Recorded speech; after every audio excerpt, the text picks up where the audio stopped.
They never know say we know the carry last, guys.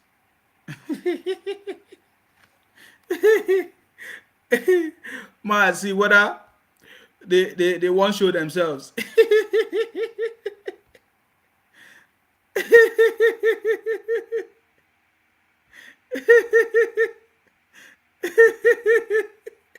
I no do them anything, no. I no do them anything. I salute you. I salute you wherever you are, guys. I salute you. If you are, I salute you. I salute you. We are kings and queens, and we have overcome the world.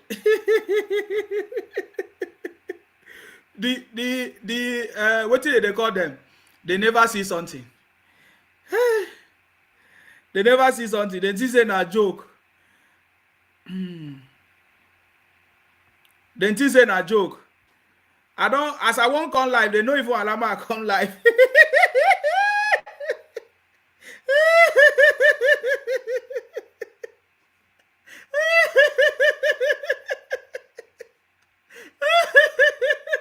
I salute you, my people. I salute you. Obedient people. I don't see them again, no. I know they see obedient people again on social media. They know they. All of them, they don't come out their this thing. They don't come out Obi from their picture, from their profile. They not put Obi again in their profile picture.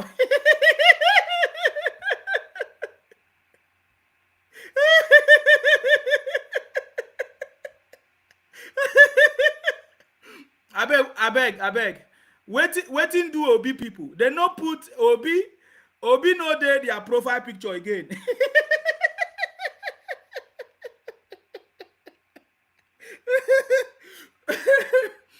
I beg, ask obedient people. Waiting do them. Now just play with the play now politics. May they not take them too serious. But waiting happen. Waiting make all of them come out their profile picture. They no put Obi again for their profile picture. Waiting happen.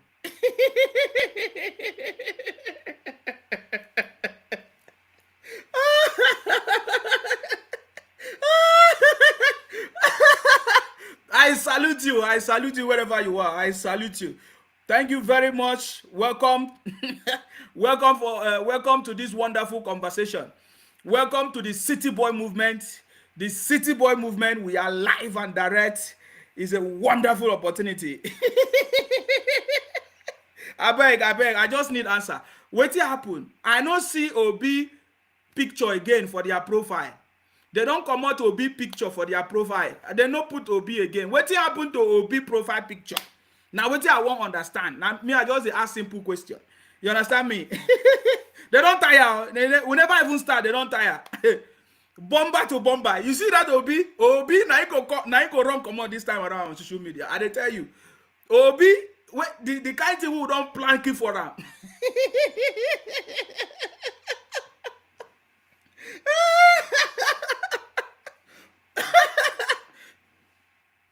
All of them now, they talk story. You know, say these people, they can only will I say make sense using propaganda.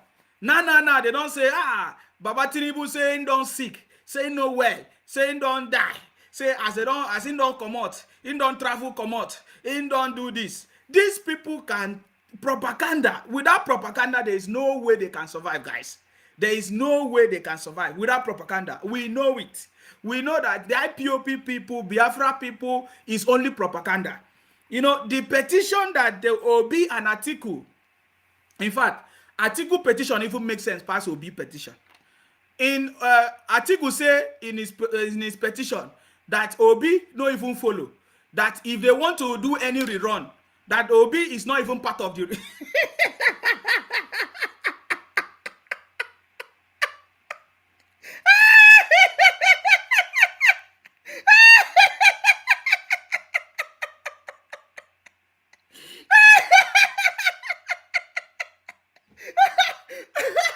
You see, as I was just reading the petition, and it is just making me to laugh. If you look at Obi petition is Atiku is not qualified. Atiku is not qualified. Jagaban is not qualified. That is what Obi is talking about in his petition. Obi said they should cancel everything. Shetima, Tinubu, APC should not be part of the election, the rerun, the fresh election. It's not, they are not even qualified. Then guess what? Atiku in his own petition said, Obi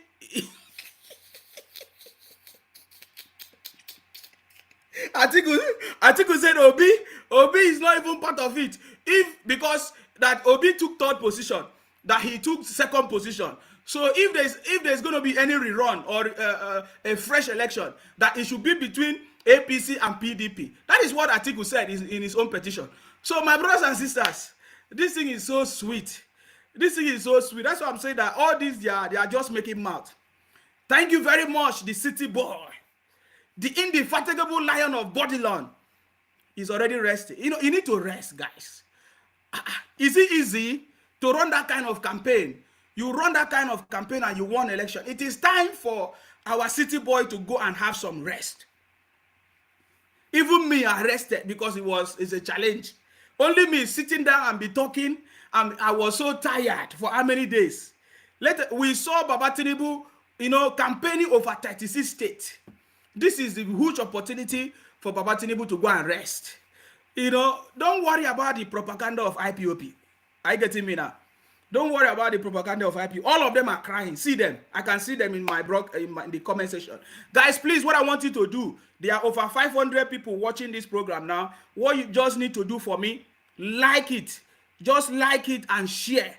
Are you getting me now? Because you see, I've noticed that you saw what happened even as I tried to come live. I noticed that they don't want me. I don't understand what is going on, but we have overcome them. We are kings and queens, and we have overcome them. Are you getting me now? We have overcome the world.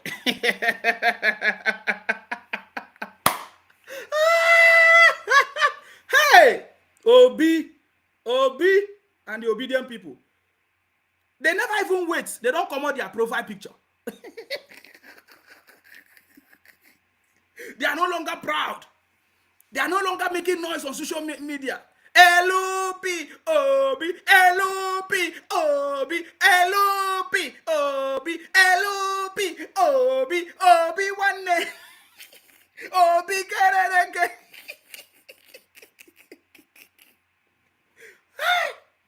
You see, I was talking with them. They say 25% Abuja. Somebody must get 25% Abuja. You see, I love the fact that they want to use Obi. These people, for a very long time, they have always been voting for people from the north. They have not been actually coming out in full force to support the election.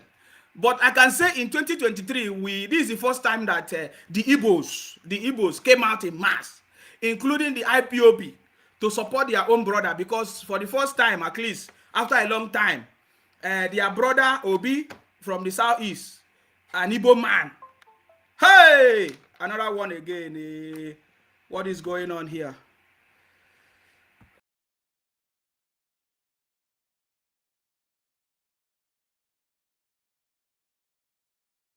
Guys, I don't know what happened. I don't know what happened. Can you see me? Hey.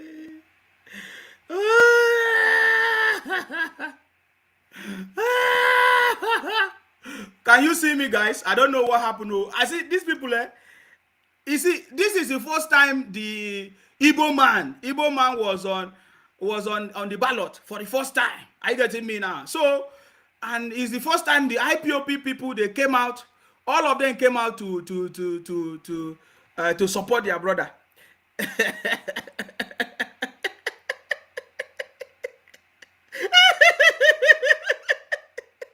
My brothers, we just need to love these people, because we don't blame them.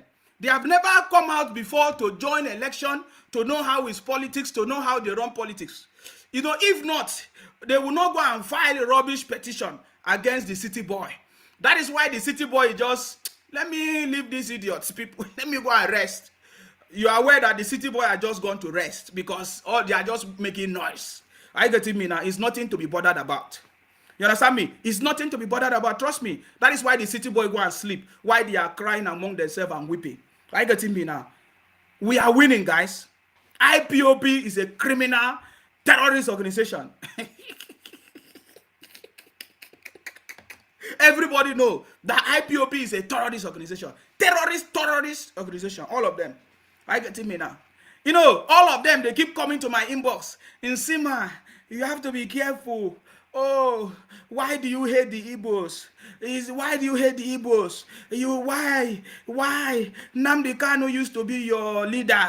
Oh, what happened? What did they do to you? Did they make you angry? Let us talk man to man. These are the things they are coming to tell me in my inbox. You are making mistake.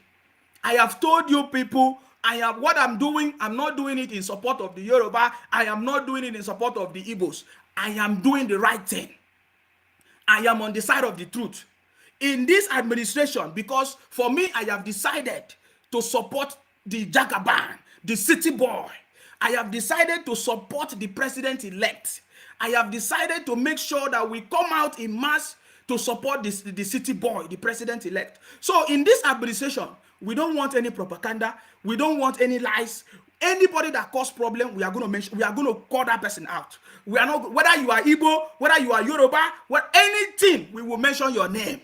As it stands now, it is the Igbos that are causing problem using IPOP, Obedient, and Labour Party. So I will call it out. I will say it the way it is. Are you getting me now? So stop deceiving yourself. Stop sending me message. Stop calling me and be telling me, why is it that you don't like the Igbos? I don't hate anybody. I'm on the side of the truth. I will always be on the side of the truth. Stop all this rubbish that you are doing. Terrorists, IPOP, stop this nonsense. Go to the southeast. Begin to hold your leaders accountable. They are the one that is responsible for the development in your state. Call your leaders, call your governors. Let them develop your state. Stop going to another person's land. Stop going to Akwa Ibom and be stealing our land. Stop going to Lagos. Stop going to River State and be claiming people's land. You know, somebody was telling me now, oh, as they are now driving them out of here, they want to go to Akwa Ibom and be building house and be buying land. When it's time, I hope you are not going to say, oh, it was the Igbo people that built Akwa Ibom. Because we are not going to accept it. We are telling you the truth now so that you wake up.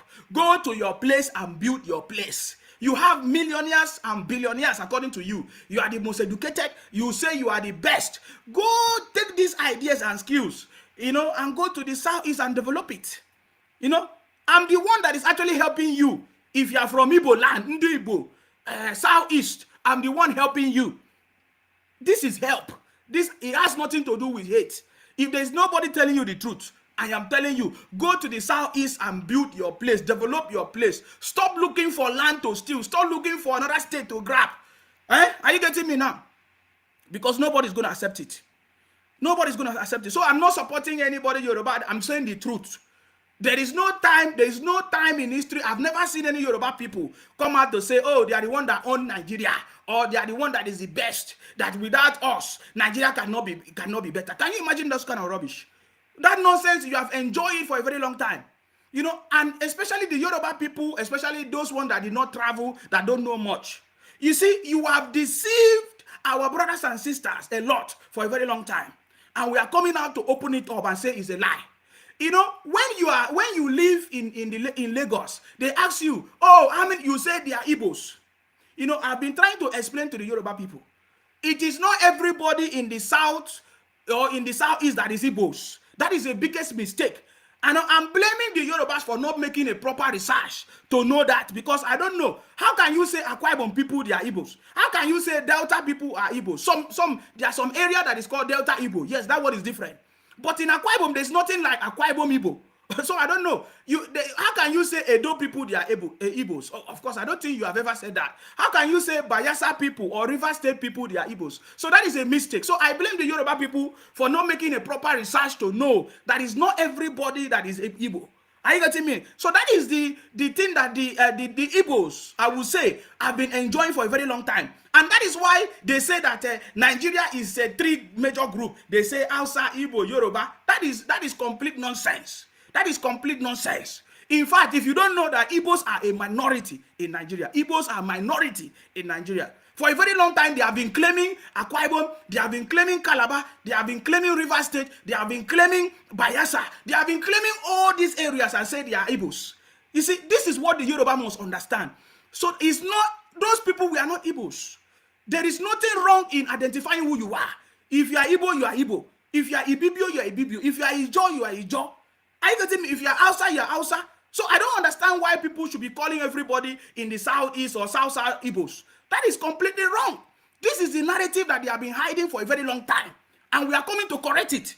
Because when you correct this mistake, you find out that the real speaking Igbos, the Igbos themselves, they are a minority in Nigeria. That must be resolved. Because that will now make everybody to understand. All this shouting, and they will say entitlement. Oh, we are supposed to. It is the turn of the Igbos. It's the turn of this. Those nonsense must stop, because that is not correct. That is not correct. In fact, according to the United Nations, if you are up to 1 million, you are a nation. All these other people, they are more than 1 million. Are you getting me now? So please, all this, we must correct it. So it's not when I'm correcting all these lies and propaganda, somebody will come and tell me, oh, Nsima, you love Yoruba, you hate Igbo. No, that's nonsense. I am always on the side of the truth. I supported the IPOP Biafra before, because I was thinking that they are looking for freedom, development, justice, and prosperity and unity. I never knew that it was just an agenda to push for Igbo presidency.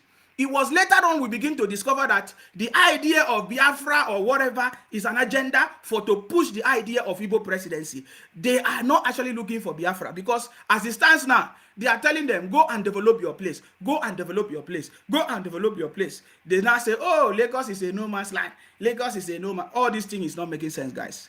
Anyway, that is by the way. We have overcome the world. So stop sharing all those rubbish. It does not touch me. Stop sending me message and try to talk rubbish. So it does not touch me. Whether you want to say, oh, Nsima, you hate Igbos, I don't care. Stop sending me. I'm saying the truth.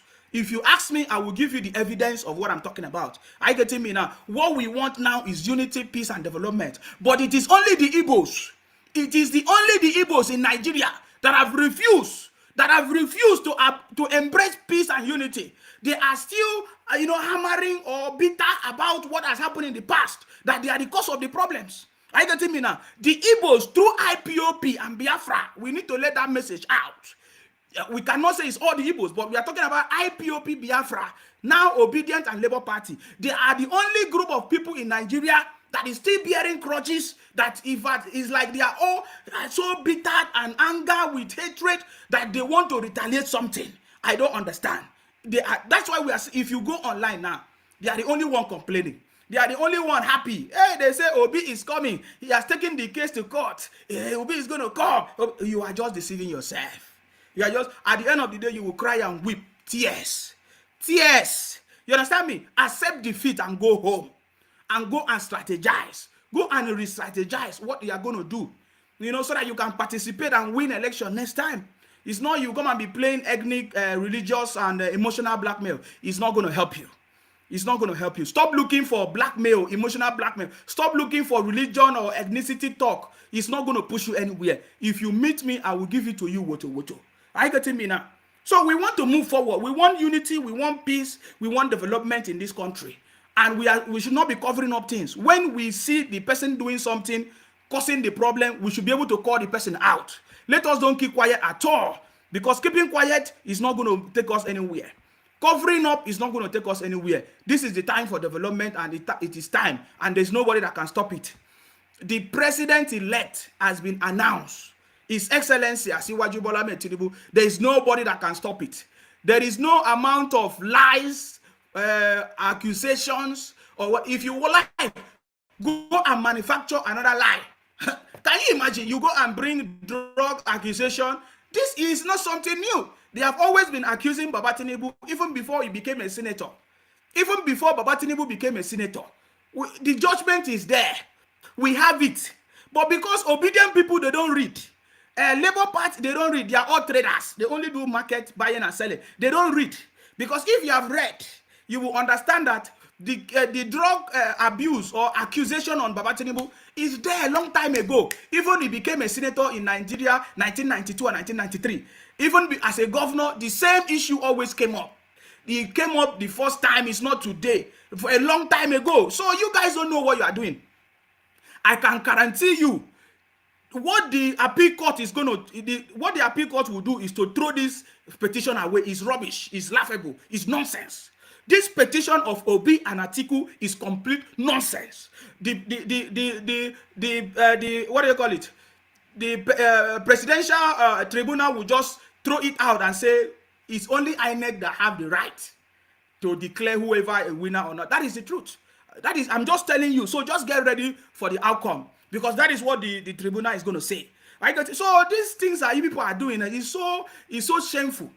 I cannot even understand that. No wonder the Obi legal team is only made out of Igbos.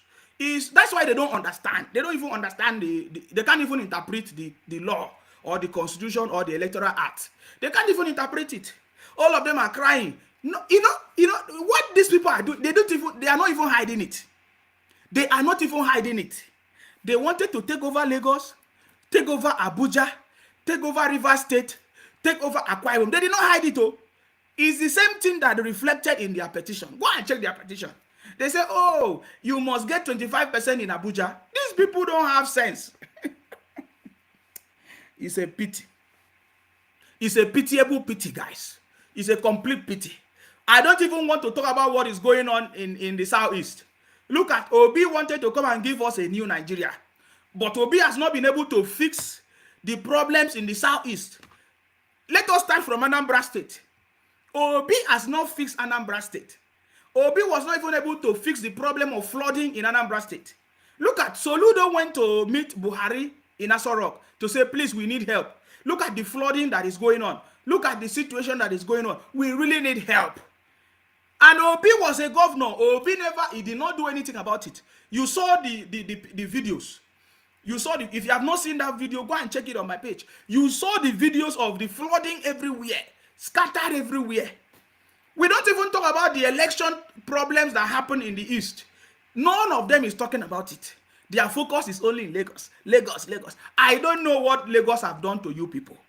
Is it by force? Is it by force? I don't understand. We saw all the electoral crisis that went on in the Southeast. In fact, where Labour Party say, if you don't vote for us, no way. PDP say, if you don't vote for us, they were fighting among themselves. They speak the same language, they were fighting among themselves. So I don't understand. But you guys don't talk about it. You don't want to talk about it. You're only focusing on Lagos, Lagos, Lagos, Lagos, Lagos, Lagos, Lagos, Lagos, Lagos.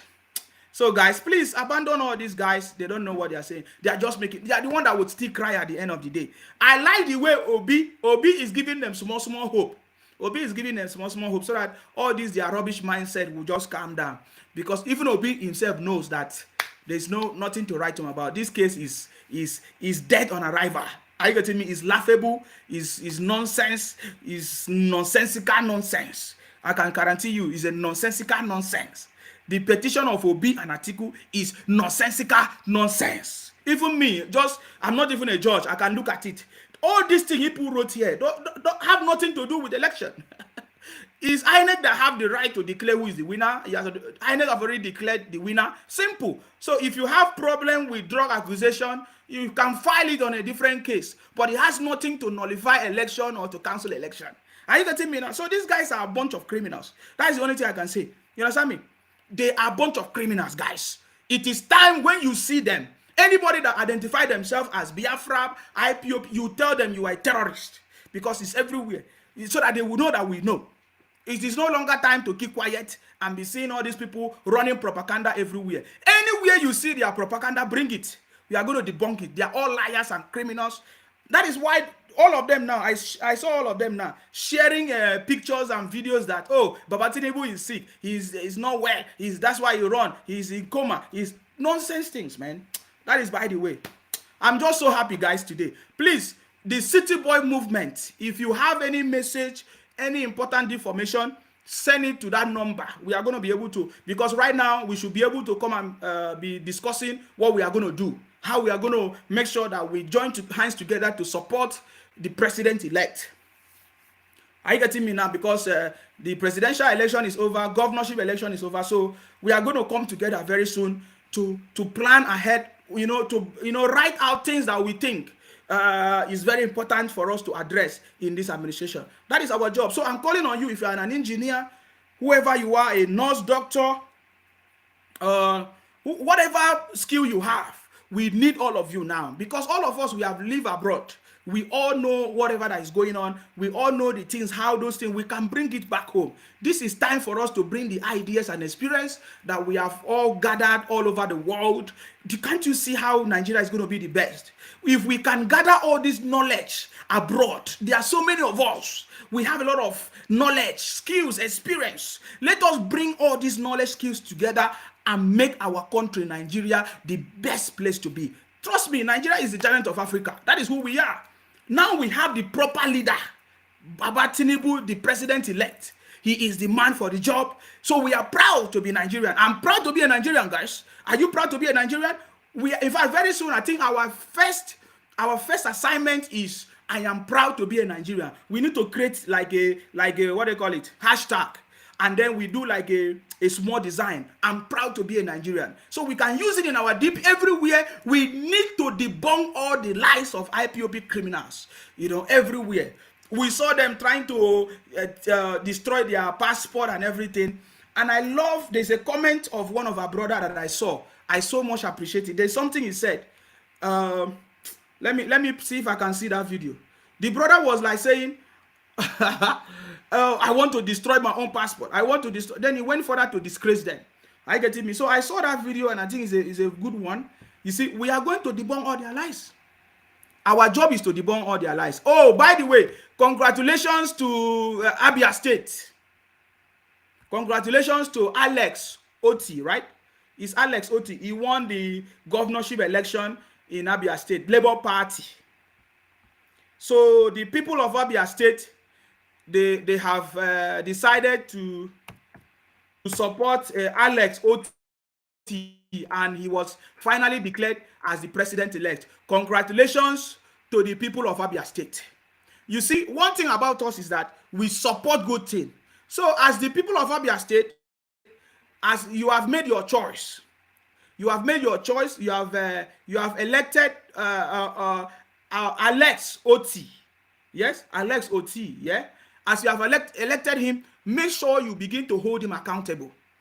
You understand me? Make sure you begin to hold him accountable, because he's the one that is responsible for the development in your state. Are you getting me now?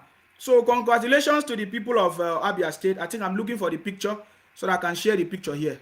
Congratulations to you guys. Well, I was happy when they say Alex Oti won it. It's good news. Good news to all of you. Good news.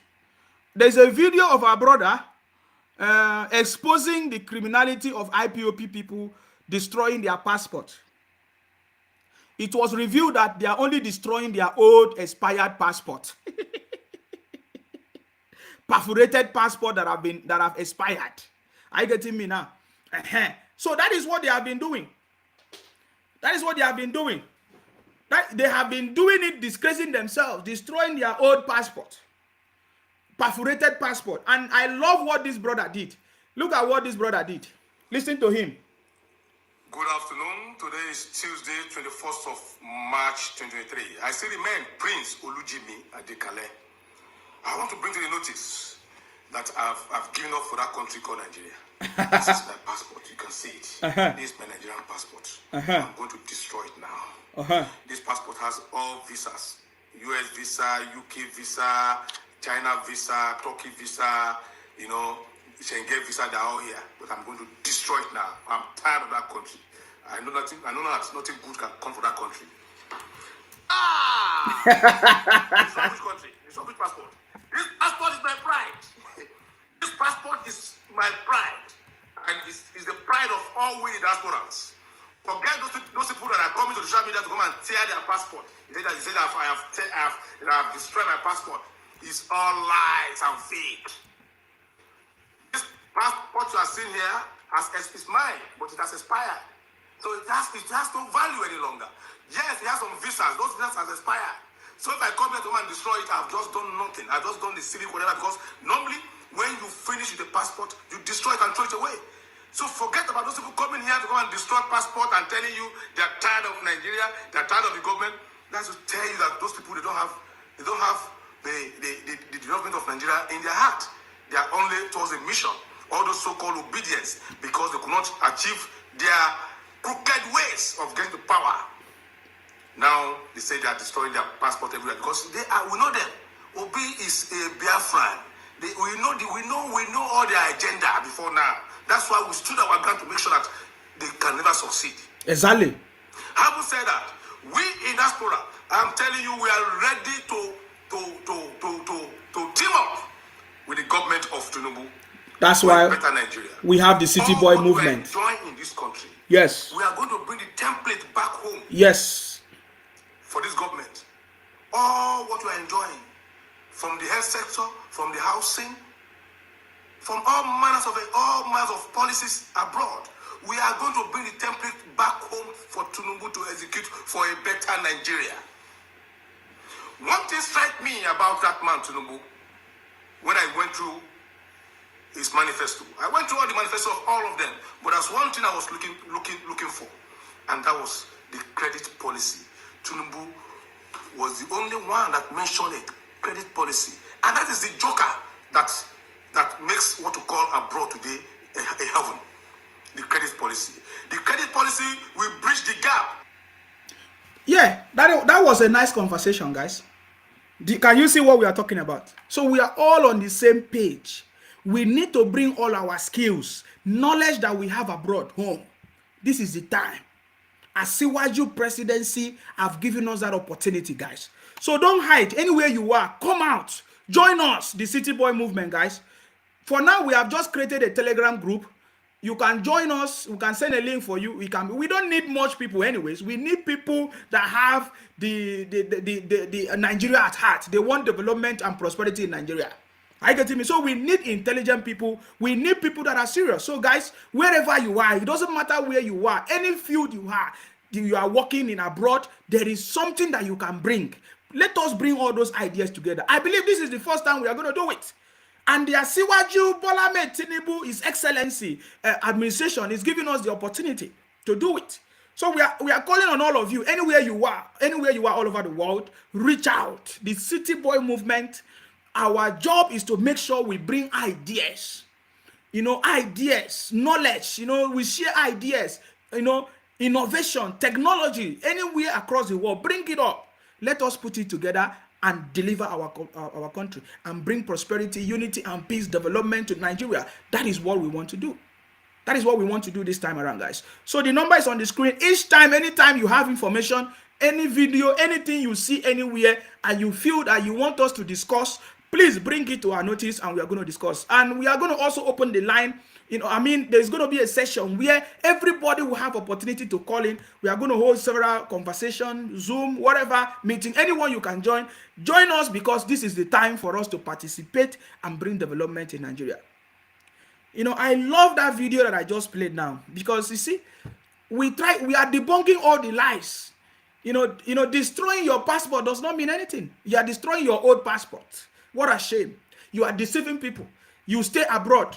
You are causing nuisance and causing problems. Are you not ashamed about it? You stay abroad and you are spoiling your country. When you go to speak with other people from other nationalities, you say, oh, your country is bad. Your country is bad. Who is going to promote your country for you? Can't you see how stupid you are? If we catch you, you think that if we catch you this time around, we are not going to allow that rubbish. We know that it is only common with Igbo people, especially the IPOP Biafra people. Yes, if there's nobody saying the truth, we will say the truth. The people condemning Nigeria are mostly from the Igbo people through IPOP and Biafra. Anywhere they go, they will be talking rubbish. They say Nigeria is not good. Nigeria is not good. Nigeria is bad. Are you happy what is going on? Who is happy? Who is happy? Are you not the cause of it? Are you not the cause of it? So we must change that conversation. We must change that narrative. That is what we are here to do. And our job is going to be a lot. There's a lot of work to do, guys. There's a lot of work to do. Are you getting me now? So get ready to be part of this government. Get ready to be part of what we are doing because it's time for us to bring prosperity to Nigeria, guys. Remember, as it sweet us, it depends them. So many of them, what we are doing, they are not happy about it. They are crying, they are weeping, they are everywhere. You can see them on social media. They are crying. We don't expect them to be happy. They are losers. Losers cry and weep. If they are not crying, if they are not weeping, we could have said maybe we did not win. For the fact that they are crying, for the fact that they are complaining, For the fact that they are panicking, it means we defeated them. Are you getting me now? We defeated them. Okay? Che, yeah, sorry. Calabar boy don't pass you. Akwa Ibom boy don't pass you. You can see we are not criminals like you. We are not terrorists like you. We don't stay abroad and create an organization that destroy our land. Can you see the sense of a Calabar boy? Can you see the sense of a Akwa Ibom boy? You deceive, you are stupid. You stay abroad, you set up IPOP, terrorist organization, and you destroy your land. Look at many of your people are hoping on you. They are hoping on, oh, my brother is abroad, my sister is abroad. All you did was to create a terrorist organization. After 17 years of living abroad, you create a terrorist organization and you destroy your place. You destroy your land. You are not ashamed of yourself. Calabar boy pass you. Akwa Ibom boy pass you. You know, that's why you are coming to Akwa Ibom. Are you not ashamed of yourself? Go to your place and stay. Go and develop your land. Stop coming to Akwa Ibom. You know, stop coming to Akwa Ibom and be disgracing yourself. Go to your place and develop your place. Since you cannot respect everybody's culture and and identity, go to your place. Calabar people pass you. You know, so Calabar people pass Igbo. Yes, that is the truth. There is no history anywhere in Nigeria where you hear that any Calabar person was a criminal or is a criminal. Is there any place? There is no place.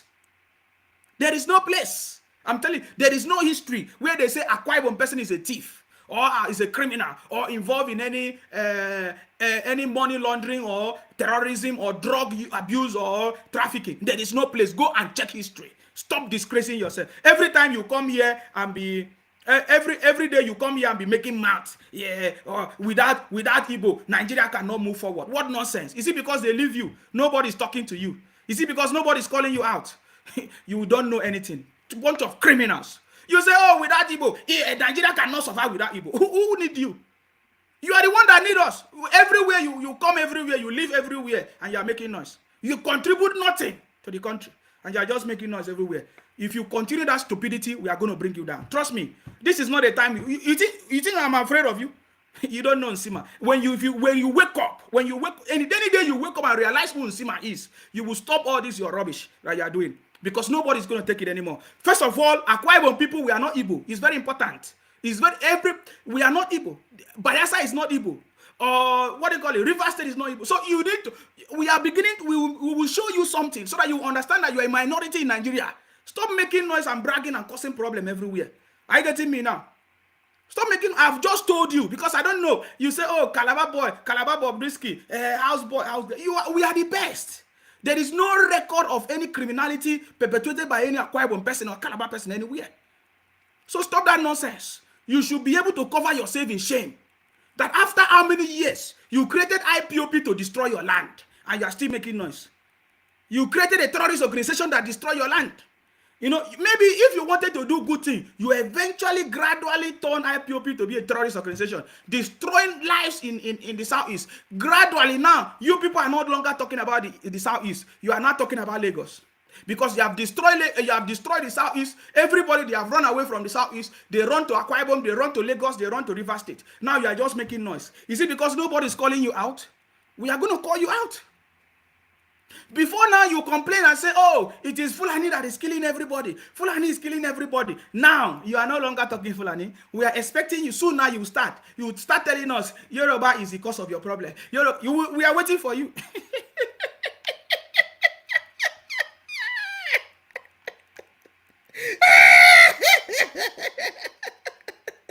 We told you that this your IPOB criminality will come to an end. Didn't we tell you? We are waiting for you to start saying Yoruba people is the cause of your problem. Yoruba people is the cause of your problem. Because soon now, Buhari is going to finish. You will no longer say Fulani. We are waiting for you. Every time you are looking for who to put blame. You are looking for who to put blame. And every time you keep quiet, we will keep keeping quiet. See, somebody say, please keep on reporting the page. Keep on reporting. I think you are just a newcomer. You never learn a lesson. We want peace and development in Nigeria. We want unity and prosperity in Nigeria. You understand me? You have been causing a lot of problems in Nigeria and everybody keep quiet. But this time around, everybody is awake. If you don't know that, including the Yoruba people that you have been deceiving. You say, oh, everybody in the South, they are Igbos. They have all woken up now. So your atrocities will no longer, you will never succeed. I get it. We need peace and development in Nigeria. We don't support violence. We don't support ethnicity problems or bigotry or discrimination. You are the one that is causing all those problems, and we want to call you out so that you know, that everybody know that you are the only one causing problem as it stands now. Before, you were telling us that Fulanis are the one that buying everywhere, occupying everywhere. We soon discover that it's not Fulani, rather it's Ibolani. You are the one that has taken over every place. There is no place that you have not gone to. There is no place that Igbo people have not gone to. Which is okay. There's no problem. Nobody is fighting you. But you end up the one fighting other people. Fighting everywhere. And you think nobody will gonna call you out? We are gonna call you out. I also understand that there are good people of the East, of the Igbos, that are not part of what is going on. That is why we are advising them. Let the good people of Igbo land, let them come out and speak. Don't allow criminalities in your land to be the one to overshadow all of you. Are you getting me now? And so many times, many people call me and say, oh, it's not all the Igbos, so it's not all the Igbos. Yes, we are the good ones. Let them come and speak. It is now time to speak. It is now time to separate the goat from the sheep. Are you getting me now? Whether you don't like it, leave it. We are just telling you the truth, because nobody is going to cover up that mess again. The good people have started coming out to speak. Come out and speak. We have seen a jailer condemn all the criminality. We have seen so many other people, they are condemning it. Blessed them. In fact, one lady blessed them. Yes, there is something I remember now. She was giving all of you advice, and because she was giving all of you advice, you are not abusing her. There is something that Blessed them said. She brought the attention of everybody, telling the Igbos, he said, go and develop your place. Stop causing problems everywhere in Nigeria. Go and develop your place. That was a good advice from her, and I like it. I want to see if I can play it. I have a video of Blessdom telling them, go and do the right thing. Stop causing problems everywhere. I get it me now. Let me see the video, because I think she makes sense. The good people are beginning to speak up. People like Blessdom, they are talking. That is the way to do it. That is the way to do it, guys. And I like it. I like for the fact that she's coming out to speak and say, enough of this rubbish. This nonsense must stop. So I captured her video somewhere. I don't know where I kept it. But I think I saw her. She was saying something that really makes sense. And it is commendable that the lady is doing that, telling everybody that, telling the Igbos, advising their brothers and sisters, say, look at what you need to do. Are you getting me now? So we need to call you out. Don't think that you are going to be hiding under one Nigeria. We'll call you out. If you are Yoruba, we call you out. If you are Igbo, we call you out. Anywhere you are, we call you out. So stop running the propaganda and say, oh, Nsima, you don't like Igbos, you do this, you are talking rubbish. This is time for us to bring development in our land. And anybody that is causing problem, we will call you out. Are you getting me now? We will call you out. Stop. If for a very long time you have been hiding, nobody call you out. They just leave you. This time around, we are not going to leave you. We are going to call you out. Are you getting me now? We are going to call you out.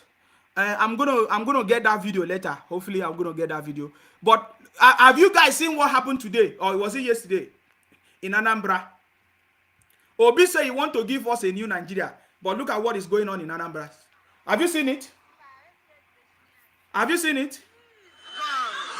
Look at.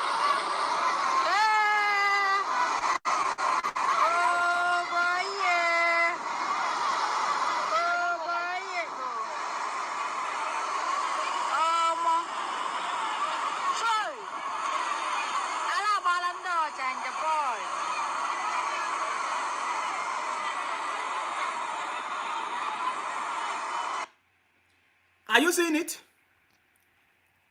That is Anambra, where Obi came out from.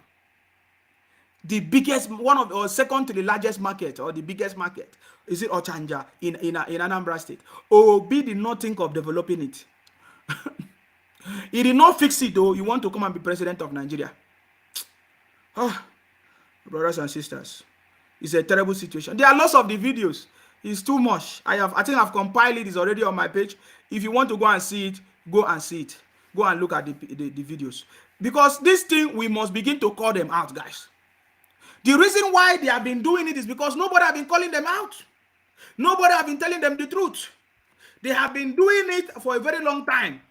What's his name? I have not even heard from this guy again. Rav Wasrike. Where is Rav Wasrike? Because I've not heard from Rav Wasrike for a very long time. Rav Wasrike used Masop to cause problem in Nigeria. After he disappeared, after he was tame as well, he was disciplined by the Nigerian police or security. After a long time, they ran away. Nnamdi Kanu came back again with his own. They have been doing it and nobody came out to call them out. This time around, we are not going to allow it. Trust me, what I'm saying to you is the reality. If you don't think that if you think I'm joking, just watch out. Are you getting me now?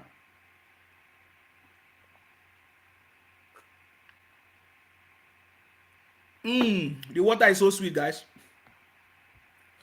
And I like the fact that some people are beginning to call them out too. I saw a tweet from one of the senators. What's his name? Chimaroke Nnamdi. Is it Nnamdi? Yes. Chimaroke Nnamdi was calling them out too. I don't know if you have seen it. I don't know if I want to put it on the screen because it is a moment of calling them out. Are you getting me now? If you don't call the criminality out, they will continue doing it. It is because nobody has been calling out the criminality of IPOP. That is why they keep doing it for a very long time, guys. I like the fact that people are beginning to call them out. It is very, very important, though. It is very, very important, guys, to call these people out. Anyway, you don't keep quiet. If you see any video, any lies of IPOP anywhere, if you don't know how to talk, if you don't know how to debunk it, bring it to us. We are going to debunk it. It's our job. It's the city. Don't allow it. Don't allow it to fly. Bring it to us, and we are going to debunk it. Trust me, it's a very important. It's a very important, because that is how they have been doing it. You understand me? They have been manipulating so many videos and pictures, deceiving so many people. You understand me? We are not going to allow it to happen. Let me show you one of their brother. Calling them out. And that is the truth.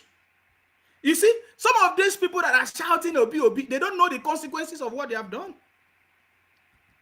They don't know the consequences of what Obi have done to them. Because it's not Obi that is going to suffer it.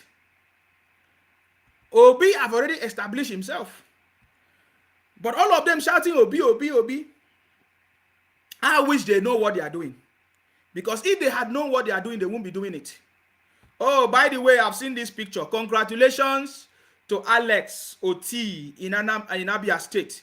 Congratulations. 2023 Abia State governorship election winner, Alex Oti. Congratulations to Alex Oti. Hopefully, you'll be able to bring change to Abia State. When we look at the story of Abia State, is so pathetic. For over 24 years, of PDP rule in Abia State, there is nothing to write home about. This is the job. This is the job of IPOP. This is supposed to be the job of IPOP, to call out all their wicked and bad leaders or rulers out. But they are not doing it. But hopefully, this governor-elect, Alex Oti, will be able to change Abia State to something else. Trust me, guys. Let me, I didn't want to talk about it, but let me just show you some of the videos of what is going on in Abia State, guys. Since I was a child, I used to pass through Abia State to River State because most of my life was in River State. I live most of my life in River State, Port Harcourt. We almost passed through Abia State because Akwa Ibom, we passed through Abia State. My brothers and sisters, there is nothing that have changed in Abia State since that time, over 24 years. Can you believe that IPOP for many years have not called out Abia State? They have not done anything tangible at all. They have not. They have not. But thank God that they have defeated PDP after 24 years. Hopefully there's going to be development so that they will stop moving from Abia State to Akwa Ibom to come and oppress us in Akwa Ibom. Yes, that is the truth. Maybe they will stop moving from Abia State to Akwa Ibom to be intimidating us and be calling us house boys and house girls. Are you getting me now? Look at the situation in Abia State. It's terrible, guys. Most of you have seen it. I tried to upload it. Can you see?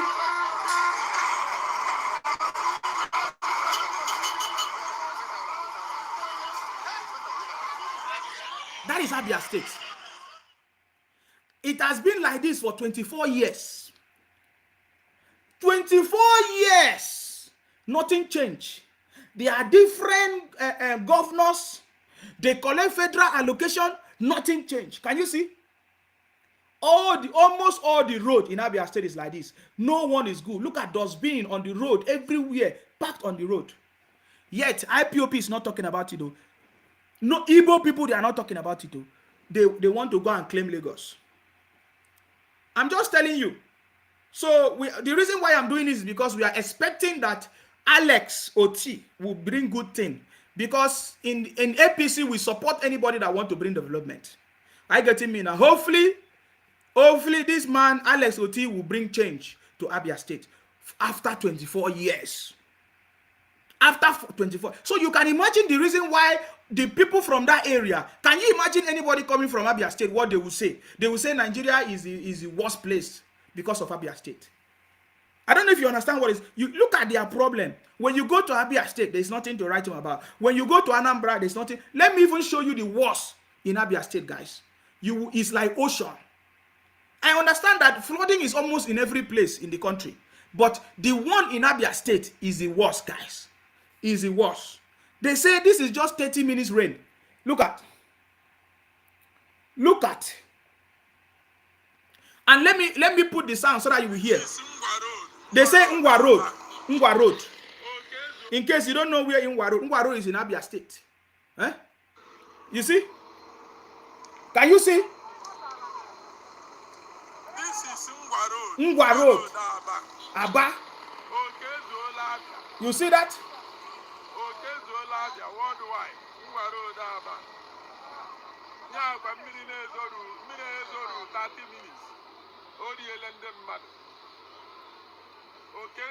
You see that? So that is the situation in Abia State. The same thing in Anambra, Abia State. So what do you think if I'm from Abia State, what I'm supposed to do? Or if I'm from the southeast, I will concentrate on developing my own place first. Charity begins at home, guys. So congratulations to Alex Oti. After 24 years of slavery under PDP, we hope that you'll be able to make the people of Abia State to be happy. We hope that you'll be able to change the situation of Abia State people because they have suffered too much. And in case many of you don't know the significance of Abia State, why we are saying Abia State, that is actually where Nnamdi Kanu come from. The Nnamdi Kanu, the leader of IPOP that we have been talking about. Can you imagine how Nnamdi Kanu spent 10 years talking about Biafra IPOP, yet nothing has been done about Abia State? And some of you will say, oh, do you not love Nnamdi Kanu? I say, yes. Yes, he's still somebody that I look up to. I have not denied him. But that is the reason why I'm calling on him. When I see something wrong, I call it out. Will you ever believe that that is where Nnamdi Kanu is from, Abia State? You saw the situation. Everywhere. In a state that there's nothing that, in fact, the southeast, especially Abia State, is one of the least developed states in Nigeria. Are you getting me, guys? So we are happy for Alex Oti to win. You know, we are happy for him. We are happy. I'm happy. So let it bring development to the country. Anybody that want development and bring prosperity, unity, they are the people that we talk about. That is what we are. We support any good thing. You saw all of us we are in APCO, but we support Sheyi Makinde PDP in Oyo State. We support Wike PDP in Rivers State. We support people that want development, guys. We support people that want development. That is our job. That is what we want. So we are happy that Alex Oti has won the election, the governorship election. He was declared today the winner of the governorship election in Abia State. So that is a good thing, guys. So, but let us go back to these important conversations. It is because nobody have been talking about it for a very long time. That is why all these IPOP, Biafra, Igbo people, they go everywhere and be making noise. Hey, we are in charge of Nigeria. Without Igbo man, Nigeria cannot be good. Who told you that? Stop. I thought it's supposed to be ordinary people that are supposed to praise. Why are you praising yourself? Tell us any tribe that is praising you rather than you praising yourself. You are so loud everywhere, you make noise. Oh, we are the best. Without Igbo, Nigeria cannot function. Why are you deceiving yourself? Why are you deceiving yourself? You deceive yourself for a very long time, guys. Stop deceiving yourself. Are you getting me now? Everybody is important in Nigeria. Stop looking down on other people. You see, that is your problem. That is the biggest problem that you have. You understand me? But I love the fact that even this our brother, their brother is calling them out. What's his name? Chimaroke, Namadi, MD. You know all the names. He said Peter Gregory Obi has set the Igbo political trajectory 24 years back. Wow. Can you see that? Can you see that? The people shouting Obi, Obi, Obi, Obi, they don't even understand. They don't know the damage that Obi have brought to them. I'm putting it on the screen so that you can read it properly for yourself, guys. I want you to read it properly for yourself. Are you getting it? Can you see it? Peter Gregory Obi has set the Igbo political trajectory 24 years back. He has become a twin blight and scourge on the land.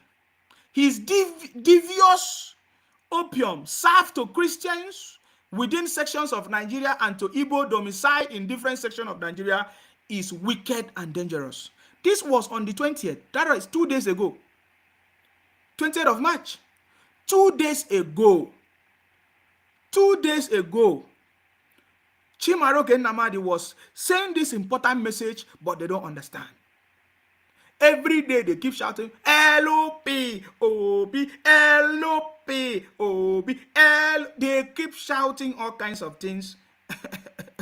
They keep shouting all kinds of things that they will be crying, they will be weeping every day. Are you getting me now? So guys, what do you have to say? Because they don't even know the consequences of what they have done. And their brothers is telling them. And they don't want to listen. You see, Chimaroke Namadi is telling them, maybe they will listen, their own brother. I know that they don't like people that say the truth. This is the first time I'm so shocked that these people don't like people who tell them the truth. It's so shocking. You understand me?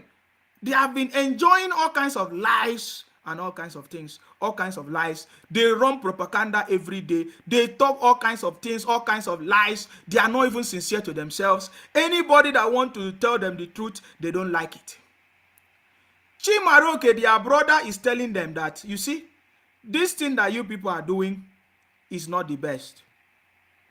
What you are doing is not the best, too. Are you getting it?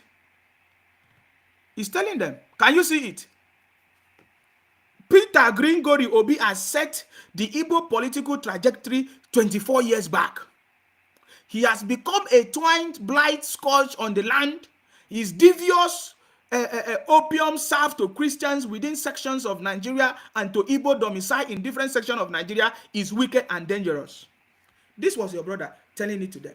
And they are not listening. We all witness Obi running a religious and ethnicity plus emotional blackmail kind of campaign.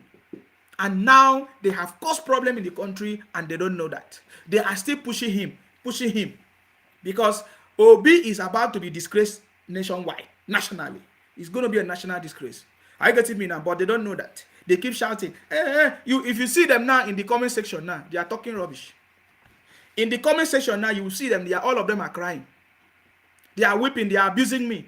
They come to my inbox. They send me all kinds of threats, guys. If I even show you some of the threats that they sent to me, you'll be shocked. Let me even play you one. This is today or yesterday. I received so many threats. You understand me? Baba Tinubu has nothing to do with all these things they are talking about. They are just disgracing themselves. Do you know what? Because they are a bunch of criminals, guys. They're a bunch of criminals. I want you to listen to the threat that they keep sending to me. Another one, oh, every day. Listen. I want to tell you something. You hear that?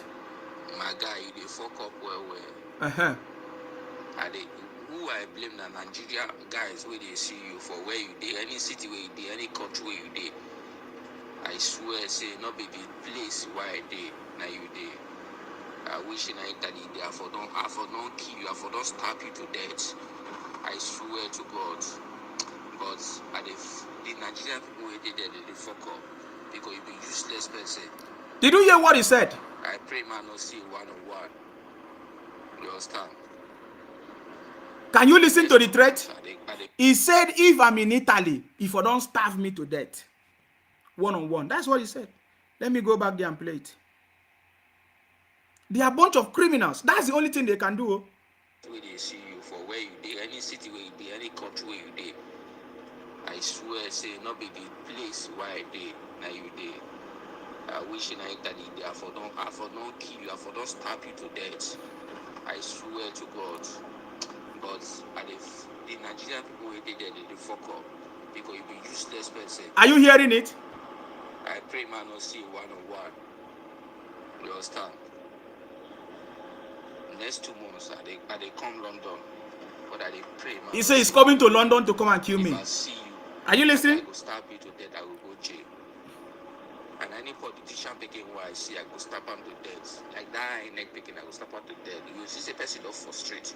As I did now, if it die for my country to be okay, I'm not scared of death. Death is natural. Everybody must die one day. You wait at the door. You dey fuck up well. You be useless person. You don't hear them? So you hear what they do. That is the only thing that they do. They all their life is threat and criminals. That is why we know that IPOP is a terrorist organization. You know, I told them that I have evidence of all your criminalities. I played to them one-on-one so that they will see it.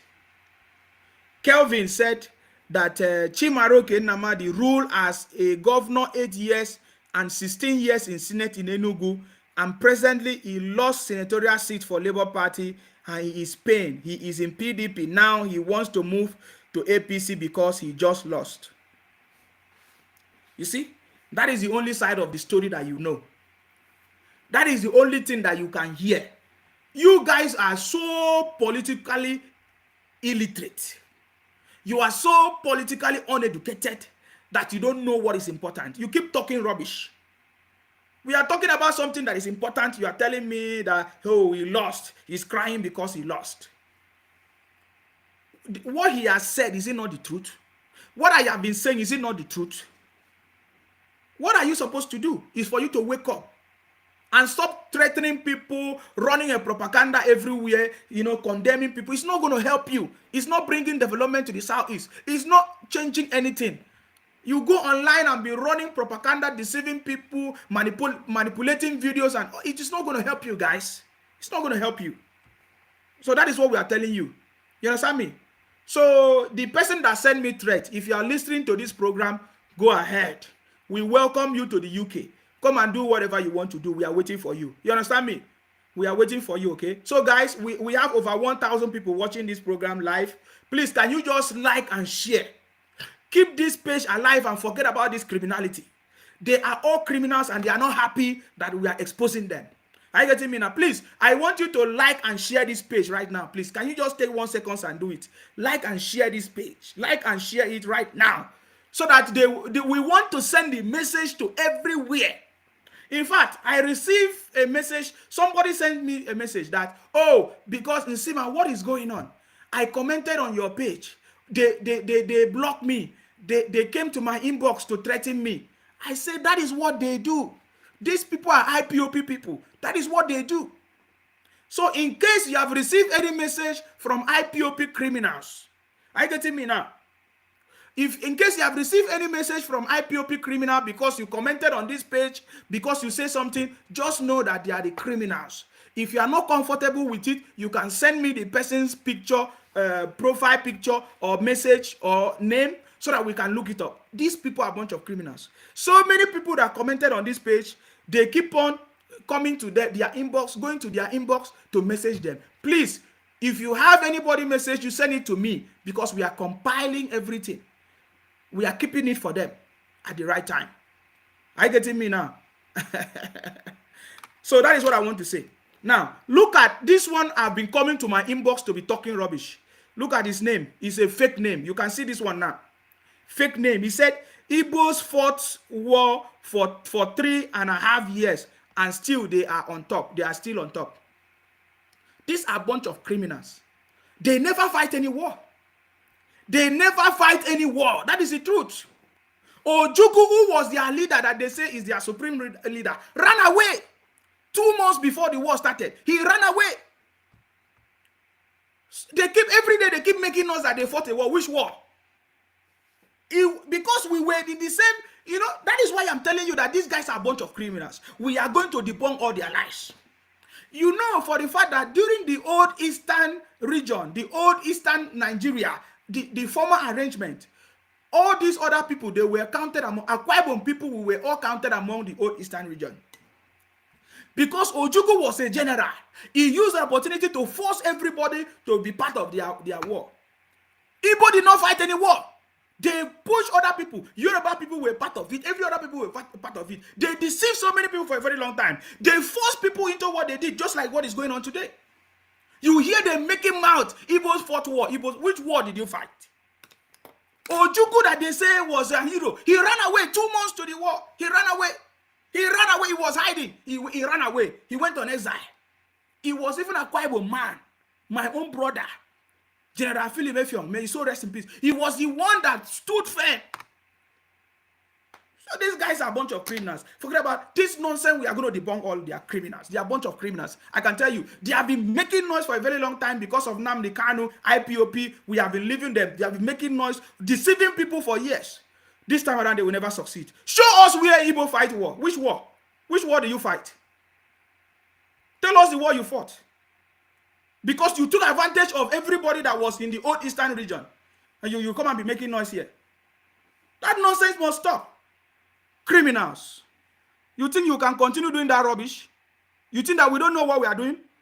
Because we keep quiet for a very long time. You think that we don't know what we are doing?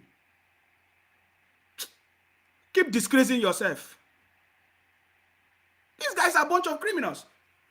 They keep saying we fought war, we fought war. They say they gave us 20 pounds. Who is deceiving you? There was nothing like 20 pounds. There was nothing like 20 pounds. You deceive yourself for a very long time. Tell me who can survive with 20 pounds. You deceive yourself. Tell us the family that received 20 pounds. You deceive yourself with lies and propaganda every year. You think that you will continue. How long do you think you will continue with your lies?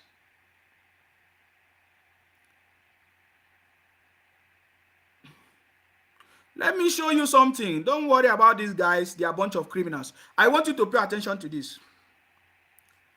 Ojukwu ran away to go Ivory Coast. Every day they keep making nice. Ojukwu was a dumb bunch of criminals. That's the same way all of them are running away. Every time they keep deceiving their brothers and sisters. Enough is enough and we are going to stop it. We are going to stop that rubbish. Are you getting me? I want you to listen to this white woman. This year, Thailand has seen a striking turnaround in its laws on illegal drugs. Until recently, the kingdom's harsh penalties would see hundreds of foreigners locked up on long sentences. But now the government has completely legalized the use of marijuana, released thousands of prisoners, and, as our Southeast Asia correspondent Jonathan Head reports, sparked off a boom in weed-related businesses. The cannabis craze is sweeping Thailand. See how beautiful it is? This is the country's health minister, the architect of what's now one of the most liberal marijuana regimes anywhere in the world. Being cheered by enthusiastic locals who hope that this green gold will bring them new wealth. It is an astonishing turnaround for a country that still has some of the toughest punishments for drug use. We have already destigmatized these products from being narcotic. People, when they have access to this cannabis industry, they will not go to the dark side. They will only focus on how to make a better living. Already, cannabis is being offered in a mind-blowing variety of forms. The official view is that this should all be for medical or therapeutic purposes. That's what the government is promoting to tourists. They want people coming to Thailand to get well, not high. In practice, though, the new law makes pretty much anything from the marijuana plant, however potent, legal. เราจะได้ปลูกแบบถูกกฎหมายนะคะ I am happy, really happy. Now villagers like us can grow it legally. We no longer have to hide. จะได้ Even what's perhaps Thailand's most famous product, its cooking, has been caught up in the craze. There's actually an old tradition here of putting marijuana into quite a few recipes, including the dishes in front of me here, which the government would like to tap into as it pursues its goal of turning Thailand into a marijuana hub. But can it do that without an explosion in recreational use, something the government doesn't want to happen? Any doubt that it can?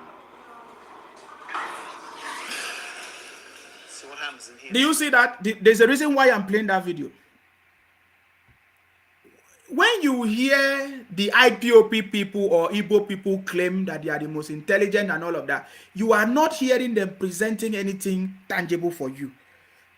Other countries are moving forward, looking for development. They compete based on their competency, based on their knowledge and contribution to the country. But you see these criminals, bunch of criminals, they will leave their land and they go to another person's land. You see Thailand now. You see what they are talking about. Marijuana. And I remember when what's his name? Oh, I normally forget his name now. Showere was talking about it. You see, of course, you know that some part in the US have legalized it. Some part in Canada they have legalized it. Now Thailand and so many other countries, they are progressing. But you see, every year you will hear IPOP criminals staying on social media, running propaganda. They are now exporters of propaganda and threat. That is what IPO people are doing, including plus Igbos. Because 99.9% of them are Igbos. They are exporting threat and criminality everywhere. You will hear them say, they will even call into this program, if we catch you, if you do this, you will die, your blood, all kinds of nonsense. So what are we talking about here? Don't you see that these guys are nuisance to us? They are the one causing the problem in the country. We have evidence every day. I get me now. You see, look at them now. Look at this one. Franklin Atuma. He said, block and report this Facebook page. Block and report this Facebook page. This is the only good thing from Igbos in IPOP. Yes, they are all Igbos. They are all Igbos. Can you imagine the only thing that they are good at? Because somebody is saying the truth, they say, block and report the page. They are a bunch of criminals. I told you guys. Look at their signature. There's nothing good coming out of it. They go to Lagos. They fight the owners of the land. They don't allow another person to sell business. So they don't allow. They steal people's business. People idea where they go. They go to America. We remember what happened 2 years ago in Ghana. How many of you remember? They went to Ghana to do business, and I'm going to bring the video out. Please, can somebody send me the video of that Ghana 2 years ago? You will see what the Ghanaians were talking about. That the same Igbos who come to Ghana to do business, they were causing problems there 2 years ago, and they spoiled Nigeria everywhere they go. Even in South Africa, the same thing. Everywhere. Look at this person that is saying they should report my page. Is criminal because I'm saying the truth. They don't like it. Anybody that do something better, they don't like it. They want to bring that person down. They want to bring the person down for their wicked set of people that I've ever seen. They are criminals. Whether you like it or not, they are IPOP criminals. They are IPOP criminals, and their brother and their sister is even trying to help them. If I open the comment section, you will see what they were telling her. You understand me? You will see what they were telling her. Maybe that one that just came to my page is just a newcomer on my page. It's just a newcomer on my page. You know, because this page, if you ask them, they will tell you that Facebook knows that I'm doing the right thing. Are you getting me now? So now I want you to show you this. Oh, I like this comment. This person say, Esther, say, please keep this page alive. Please ignore the haters, send stars, keep sharing and like. One love, Jagaban. Thank you very much, Esther. I salute you. I want you to listen to their brother or their sister advising them. Bless them. Bless them is advising the IPOP criminals, all these terrorists all over the place, in the name of IPOP Biafra, causing problems, running propaganda every day. Blessing was advising them. Bless them. That's her name on Facebook. Listen to her. Anything to elevate our region. Instead, they distracted our people with Biafra agitation and focus the eyes of the youth on secession. And they have been using this. You see, she's also angry. She's also angry. So instead of them to focus in developing our region, they distracted their brothers and sisters into Biafra. Today, the master of Biafra, they are everywhere. You understand me? They are everywhere. The sister is saying they were deceived. Instead of them to focus in developing their region, they deceived them into Biafra. We told them that their end has come. They think that we are joking. Are you getting me now? I want you to listen to the sister. I'll just allow her to play everything. She has a lot of evidence of what she's talking about. I want you to see. Please, go ahead. And our region is lying fallow. Our region is lying fallow since 1999 that we came into this dispensation. These people that got into power, they didn't do anything to elevate our region. Instead, they distracted our people with Biafra agitation and focus the eyes of the youth on secession. And they have been using this to distract the youth. And every time they will be doing agitation, and then shortly before election, they will say, sign, sit, and deliver. You cannot go and vote. No election, election, and then there will be election again. This is what they have been doing. No Biafra, no election, and there's election going on. No Biafra, no election, and there's at the point I was like, let's see what Simon, the son of Hitler, was going to do. Like if he's going to really pull through this his claims, then we can know like maybe either he's not selling or they are nobody is buying. But obviously, at the dying minute, just like the rest of them, they always cave in. It is nothing but bad partisan politics. And these people will do anything to get into power. And if you allow yourself to be the one that will be prodded upon, that will be walked over to achieve that aim, don't come back and cry, they ate me. You should open your eyes and see what is going on. This is a state that the PDP always have interest to take, and the PDP wants to take Lagos from the APC, and they are doing that with Badebo. And who is fronting it? Who is chest stomping it? Who sends you message? That's what you ask yourself. Is election not happening in every other part of Nigeria? Ask yourself. Election is going on everywhere. Why is Lagos your priority? Look at Abia State is lying fallow. Abia could be could be used to replicate a smaller Lagos if you want, if you were mindful, if you were conscious enough to know what you want. But no, you are allowing politicians to trifle with your emotions, and you are like, so unstable, and you are being played with, and you are not seeing it, and you are crying, they don't like us, they don't like us. What are you beating your chest for in Lagos? Why? It's almost as if it's only Lagos that wants a new governor. It's almost like I'm not even hearing about other candidates, to be honest. Like I don't even know who are those that want to go for other states, for example. Like why don't you face your front? And if you say, for example, yes, we're in Nigeria, anywhere you live, why don't you start doing that from your region? Let it be something you can point at and say, we are doing it like this, we are doing it like this. I showed you a video of someone in Enugu, Frank Mba.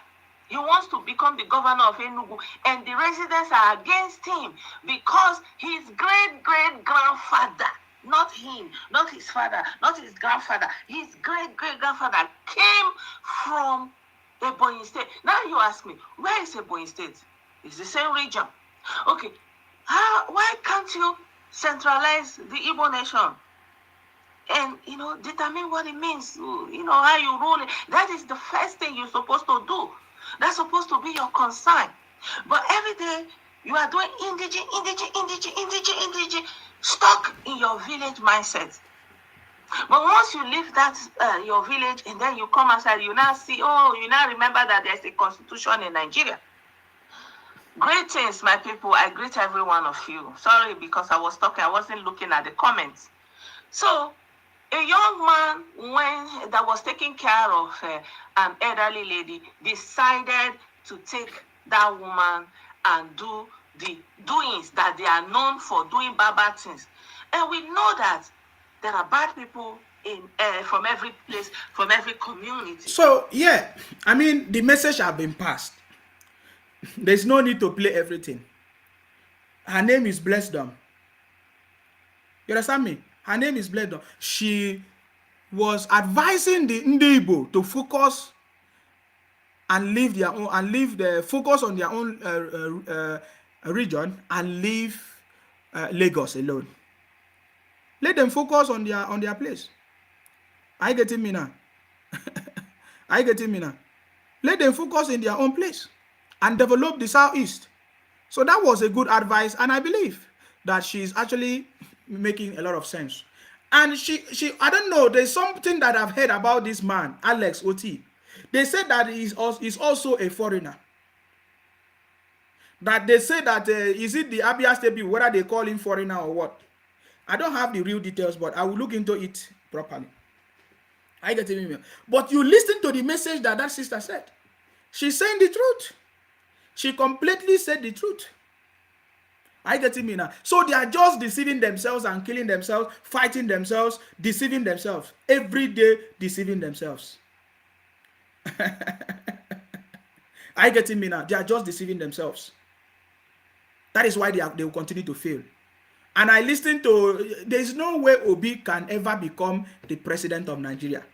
There is no way. There is no way out for Obi to ever become president of Nigeria. There is no support from the north for him. There is no support from the southwest for him. We are not even supporting him. We are not supporting anything Obi.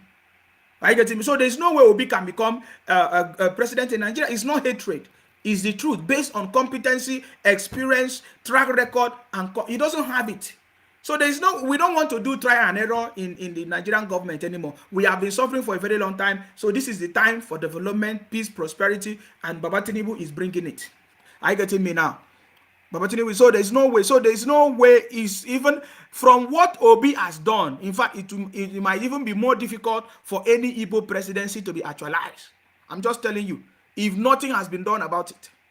If nothing has been done about it, if there is no change at all, it will be difficult for you to achieve Igbo presidency looking at what Obi have done now. And according to Chimaroke, he said that Obi, because of Obi's action, they have brought Igbo politics 24 years backward. Obi have caused backwardness in Igbo politics. That is what Chimaroke said. And he knows everything properly. You understand me?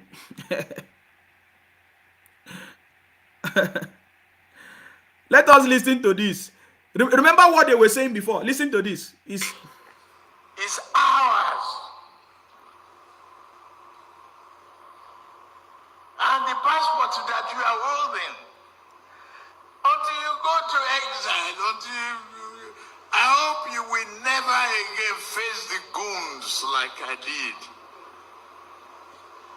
The usurpers. The military goons that petrol bombed my house and chased me out of this country and locked me up. I take the Bush path. I escaped them. Continue my trouble. You see? The country is... That is the city boy. You know, this is a short story of City, what he was just talking about. He said, I hope Nigeria will be, you know, will never face the challenges that they faced long time ago. The military junta, whatever, they burnt his house, they have to run away, they have to go on exile and everything. So guys, you know, in the coming weeks and months, you will understand the reason why we supported the city boy, and we are still supporting him today. You will understand the reason why the city boy Jagaban is the best man for the job. So don't worry. All those people that are talking rubbish, they are the one that will come back and say, guys, we are sorry. We did not understand before. We did not understand that you guys actually understood better than us. They will come back to us and be begging us. And we will tell them, don't worry. You understand me? So the city boy is giving them a very short story. And I want you to pay attention. Listen to what he's talking about.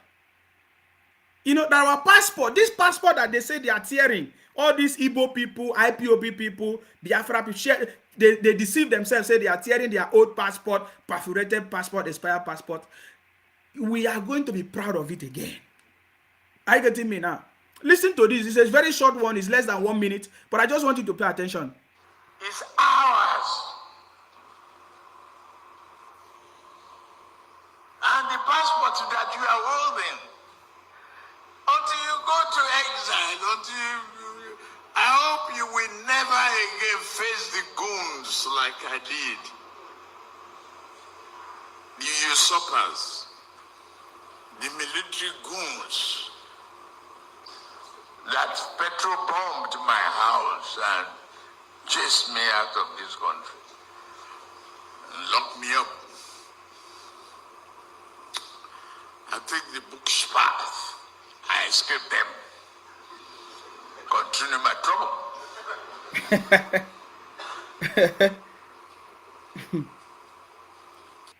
The country is ours. Exactly. That was the city boy. Is a very short one. I just want us to. There's a long version of it, but I just want you to just take a. You know, that is when you know who Baba Tinubu is. All this rubbish that they are, all this rubbish propaganda that they are running, this hatred that they even have against him will be exposed, man. But the time is coming. We are not in a rush about it. We're so much happy that they are the one that started it. It's not very soon now they will start crying. I love what Fayose have started telling them. I don't know how many of you have seen it. You understand me? We want to work together with everybody. But the IPOP people say no, they are causing problems. We are even the president-elect. After he won election, he was declared the winner. He set up a reconciliation committee, calling on everybody. Say, come and join. Let us come work together. They refuse. I mean, haven't you seen it? Obi said that he would never congratulate anybody. He said it with his mouth. I think, I don't know if I uploaded it here. I did not upload it. Obi said he would never congratulate anybody. I could have showed it to you. So you that is talking about peace, do you know what peace is? Are you telling us about peace? Have people accepted peace? Why are you abusing people? Why are you accusing people? So I love the answer of Fayose telling them today. You understand me? He said, you should accept it. Stop blaming INEC. We have a president-elect. Stop disturbing yourself. Stop just disgracing. It's a big disgrace. I just want you to pay attention. I think this one is correct. He said, stop blaming INEC. Asiwaju is already president. Fayose tells Nigerians. I want you to pay attention. I think it's a wonderful conversation, guys. Let's just listen to this. It's a wonderful rendition. Please listen. A former Ekiti State Governor, Governor Ayodele Fayose, has been with us. Thank you so much, Your Excellency, for your patience, and it's good to see you again. Thank you for coming on the program. Let me begin tonight's conversation by asking you, there was somewhere, a lot of people describe it in your party as an open rebellion against the position of your party on the presidential race. You openly campaigned somewhat for another political party. Would you say that rebellion paid off, or how would you describe such a rebellion if that is the case? Well, let me just thank Nigerians for this opportunity to speak my mind. Like I always say, it is time to separate what we want for Nigeria and what we want for a political party. I have no apology for my actions now and in the future. Let me remind you again, Shehu, I have not hidden my respect for Asiwaju Bola Ahmed Tinubu. I started while I was in office. And I say such because if they are going to talk about Nigeria today, Asiwaju will be one of the leading lights that will be there. I remember that night turning off. Sorry, guys, that is advert. That is advert, guys. I'm sorry. Somebody is asking me a question. Let me show you how stupid these people are. This is another Biafra criminal. He's asking me, Insima, can you tell me the population of Igbo people? How does that concern you? Ibibio people. You say, I should tell you the population of Ibibio people. Are you Ibibio? Are you Ibibio? Why don't you focus on your own place? This is the same way. You know, when you ask them, why don't you people go and get your own seaport? They say, oh, what about the seaport in Akwa Ibom? What about the seaport in Calabar? Are you from Akwa Ibom? Are you from Calabar? These are a bunch of criminals. I tell you. Now he's asking me, Sima, can you tell me the population of Ibibio people? What concern you? This is the IPOP criminals. We are okay, even if we are one or two. We never hear us complaining and shouting and say, oh, somebody in marginalization, oh, they are killing us, oh, they are this, oh. What nonsense. Go to your place. Build your place. You understand me? Why is it that you so much put your mouth in people's own without, first of all, solving your problem? Charity begins at home. I think this is one thing that the Igbos and the IPOP people lack. Yes. Go and develop your place first. Stop prognosing in people's affairs. Stop putting your voice and your whatever in people's politics. That was the same way because some Igbos are doing business in River State. You wanted to go and determine or choose anybody for River State. We can say no. We can stop that rubbish. The same way you are doing in Lagos. Why can't you be satisfied with what you have? And focus on your own place and develop your place. You are busy putting your mouth and face in everybody's affairs. As if you know more than everybody. Yet you know nothing. We are okay with our population, my friend. Go and solve your problem in the southeast. You understand me? So this nonsense must stop, guys. We will never allow this nonsense to happen again. You understand me? You keep lying, deceiving yourself that Igbos fight which war. Which war did Igbos fight? You leverage on the old eastern region that was made out of how many states? You deceive yourself. Bunch of criminals. You think that you can, for how many years will you continue deceiving yourself? Igbos did not fight any war. They brought the problem. It was because of their wickedness. They want to come and kill everybody and take our land. Take Akwa Ibom. Take everywhere. But it did not work. So stop that nonsense. Igbos, they are minority in Nigeria. If you don't know it, know it today. I want you to listen to Fayose, please. This is very important. Northern Nigeria, when they want to talk about their country, what they do simply is to make sure that their foremost leaders are promoted to be able to stand the test of time. Asiwaju is a member of the APC. Many people in Nigeria have been confronted with what they had said at different times. And they either recount or say something new. I stand here to tell you, I will never, ever be a member of the APC. I am not in politics for what it is anymore. God has given me a fair opportunity to lead Ekiti two times and defeating 2 incumbents. Nigeria is not a country we now take for granted. you will see by the outcome of this election that a lot of people were displaced as a result of taking this country for granted. The young people did not hide their disdain. They went for the leader's neck and took out the neck. They sacked them and occupied the space. Let me tell you again, this is a warning and further warning for those people coming in and those people returning, that if you mess with the people, they will mess with you in 4 years' time. So, Governor Fayose, let me quickly ask you, what yes. you risk on the question you asked, yes, hold on a second. Yeah. You asked me a question. You said an open rebellion in my party. With all respect, my party was not prepared for that election. My party was not prepared for that election. How do you mean? We were prepared to fail. Yeah, they fed the candidate. I stand here that our party was a fractured party. It will be playing to the gallery to say you are not aware that Obi was a former member of the PDP. You will be fooling yourself to say that the G5 governors are not members of the PDP. You will be wasting your time that when Kwankwaso left the party after the Northwest Congress, that the end will be a positive one. What we saw was what we reaped.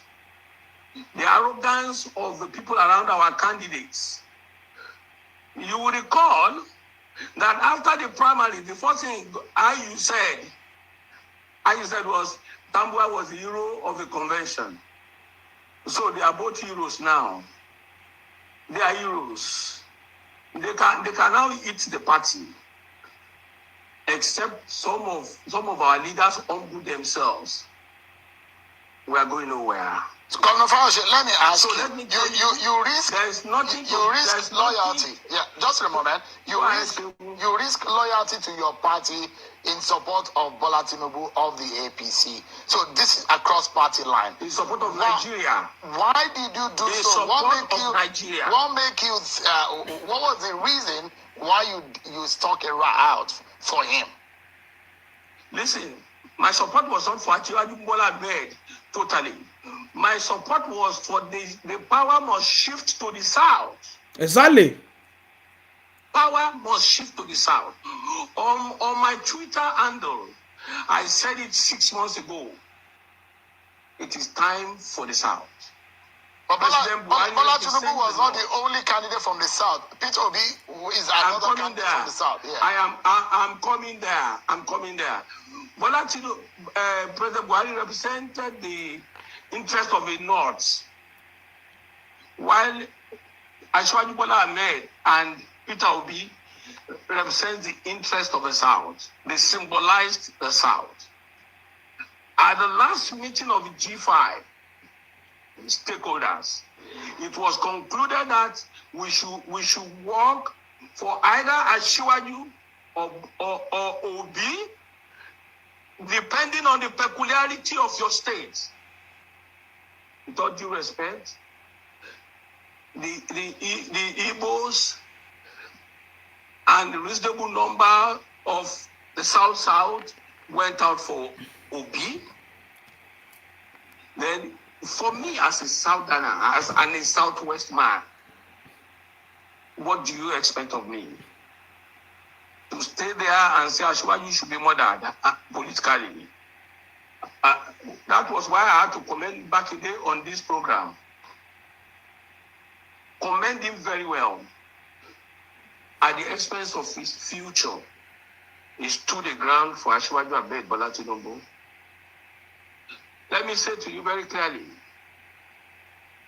when Asiwaju Ahmed Bola Tinubu came back after a leg surgery, I was the one that went to Bodilon. I posted a picture. I'm not people's friends hiding. And I said to you, Wike is my friend.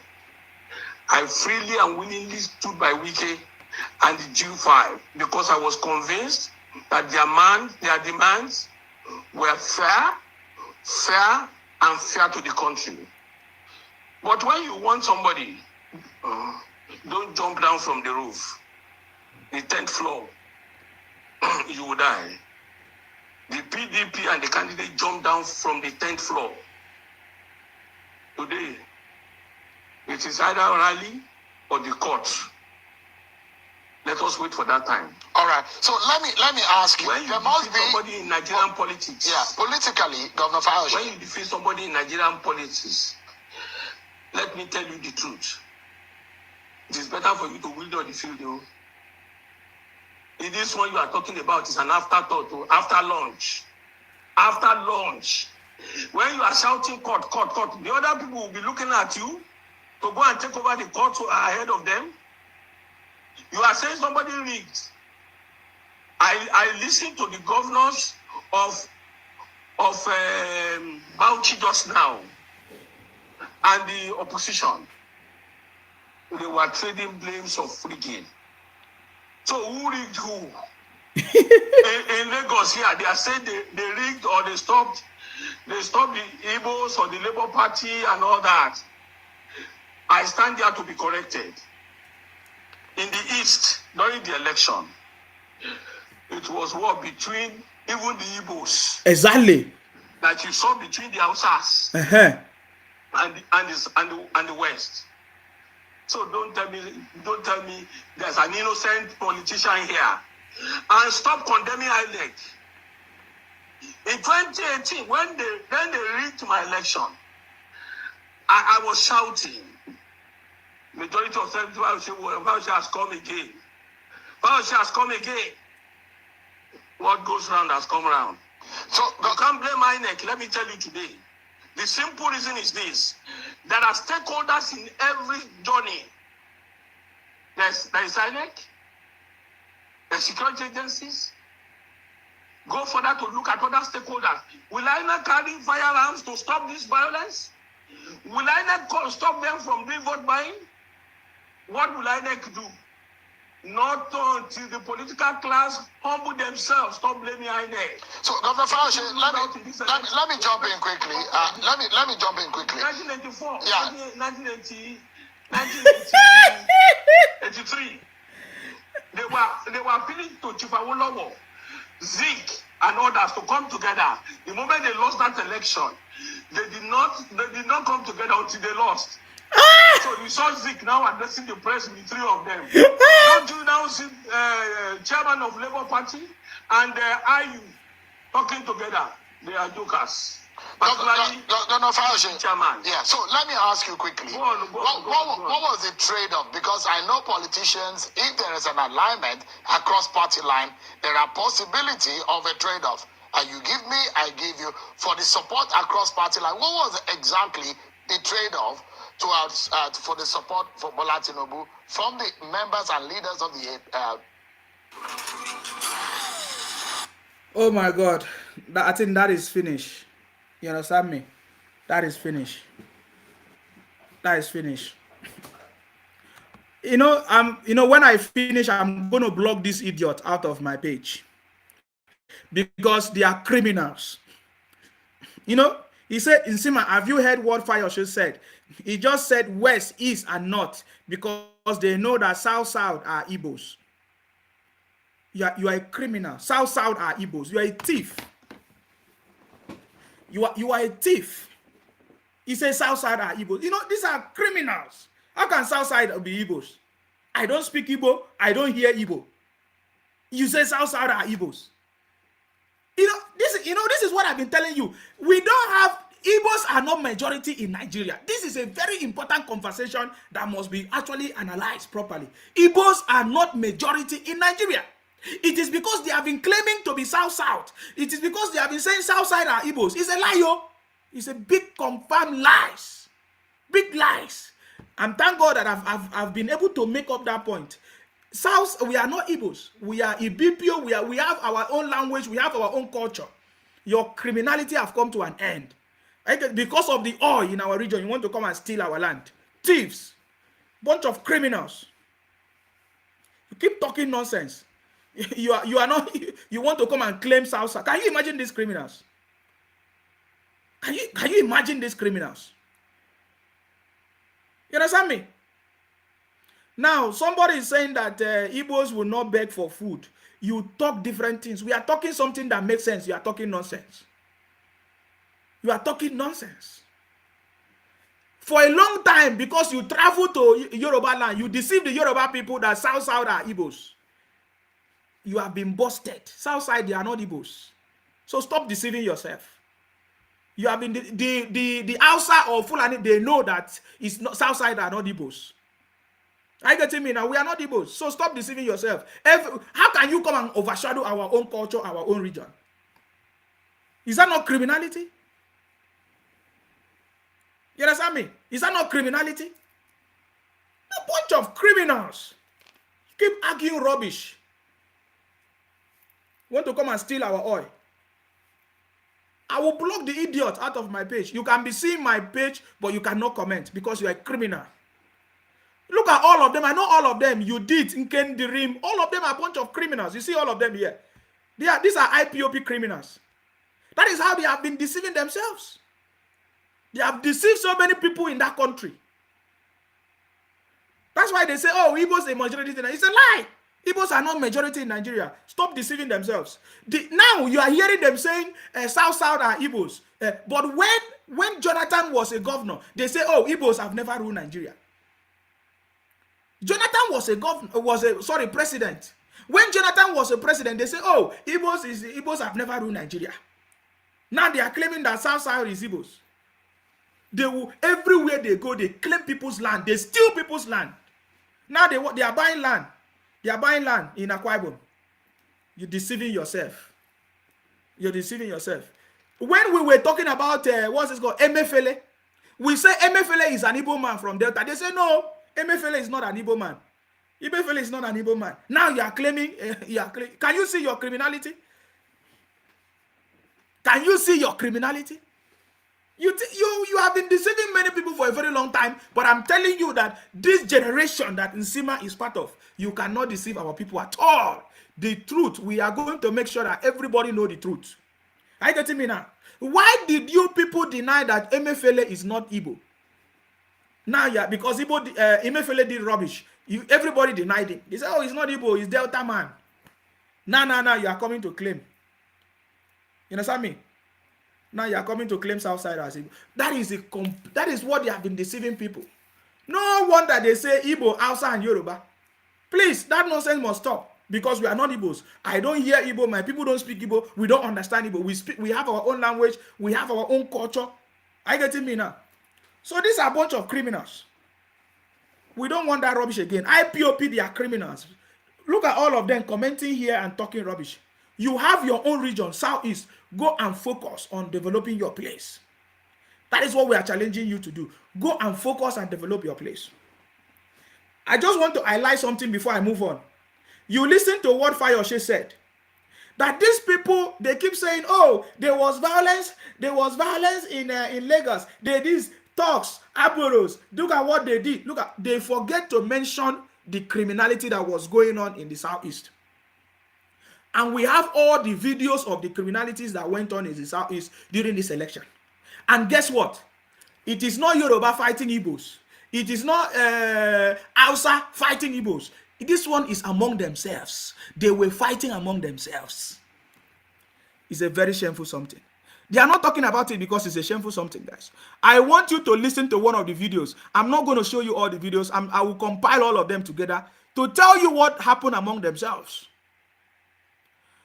To tell you what happened among themselves. They were fighting among themselves. In fact, there's a video that we saw. They removed the beavers machine from the machine. The wickedness that happened there, is it not more than what happened in Lagos? Let me show you the INEC. They brought the beavers box without the INEC box, without the beavers inside. So that you understand the criminality that happened. But they are not talking about it though. They want to go and talk about Lagos and be lying and be deceiving people. For a very long time, they have deceived people. They say South is Igbos. We have busted their criminality. Look at it. Look at what happened in their own land. Look at it.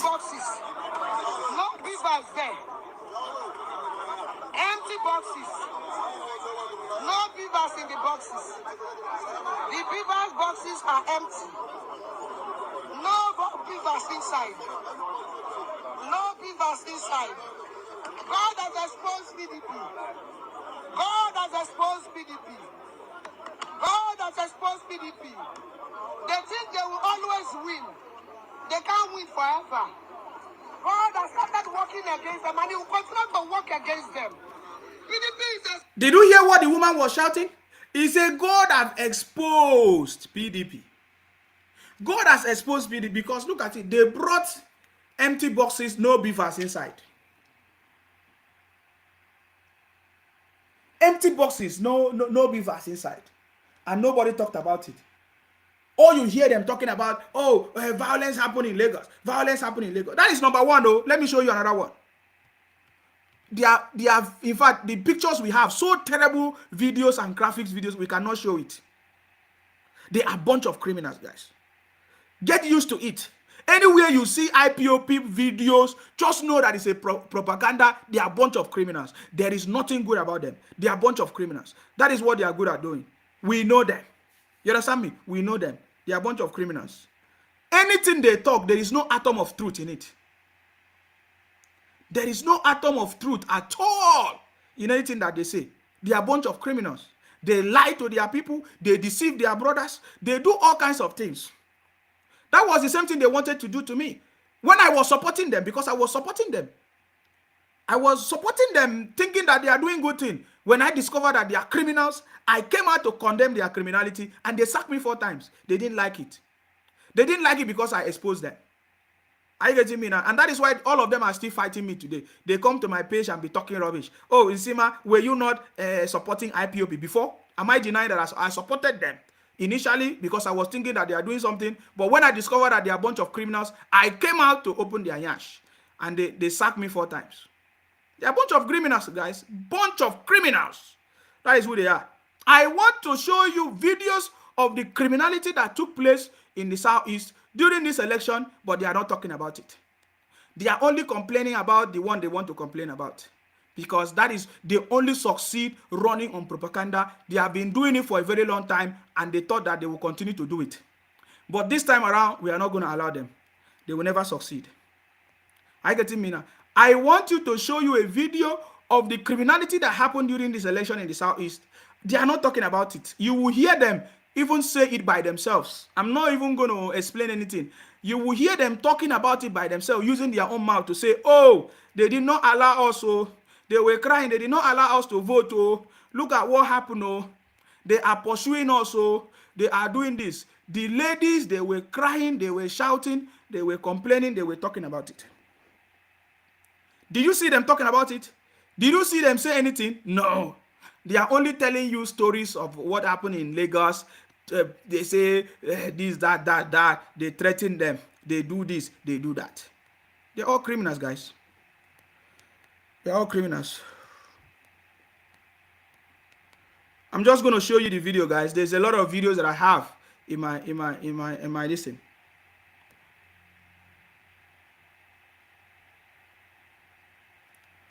You will see them coming to my page and be crying and be weeping every day. As if I send a message.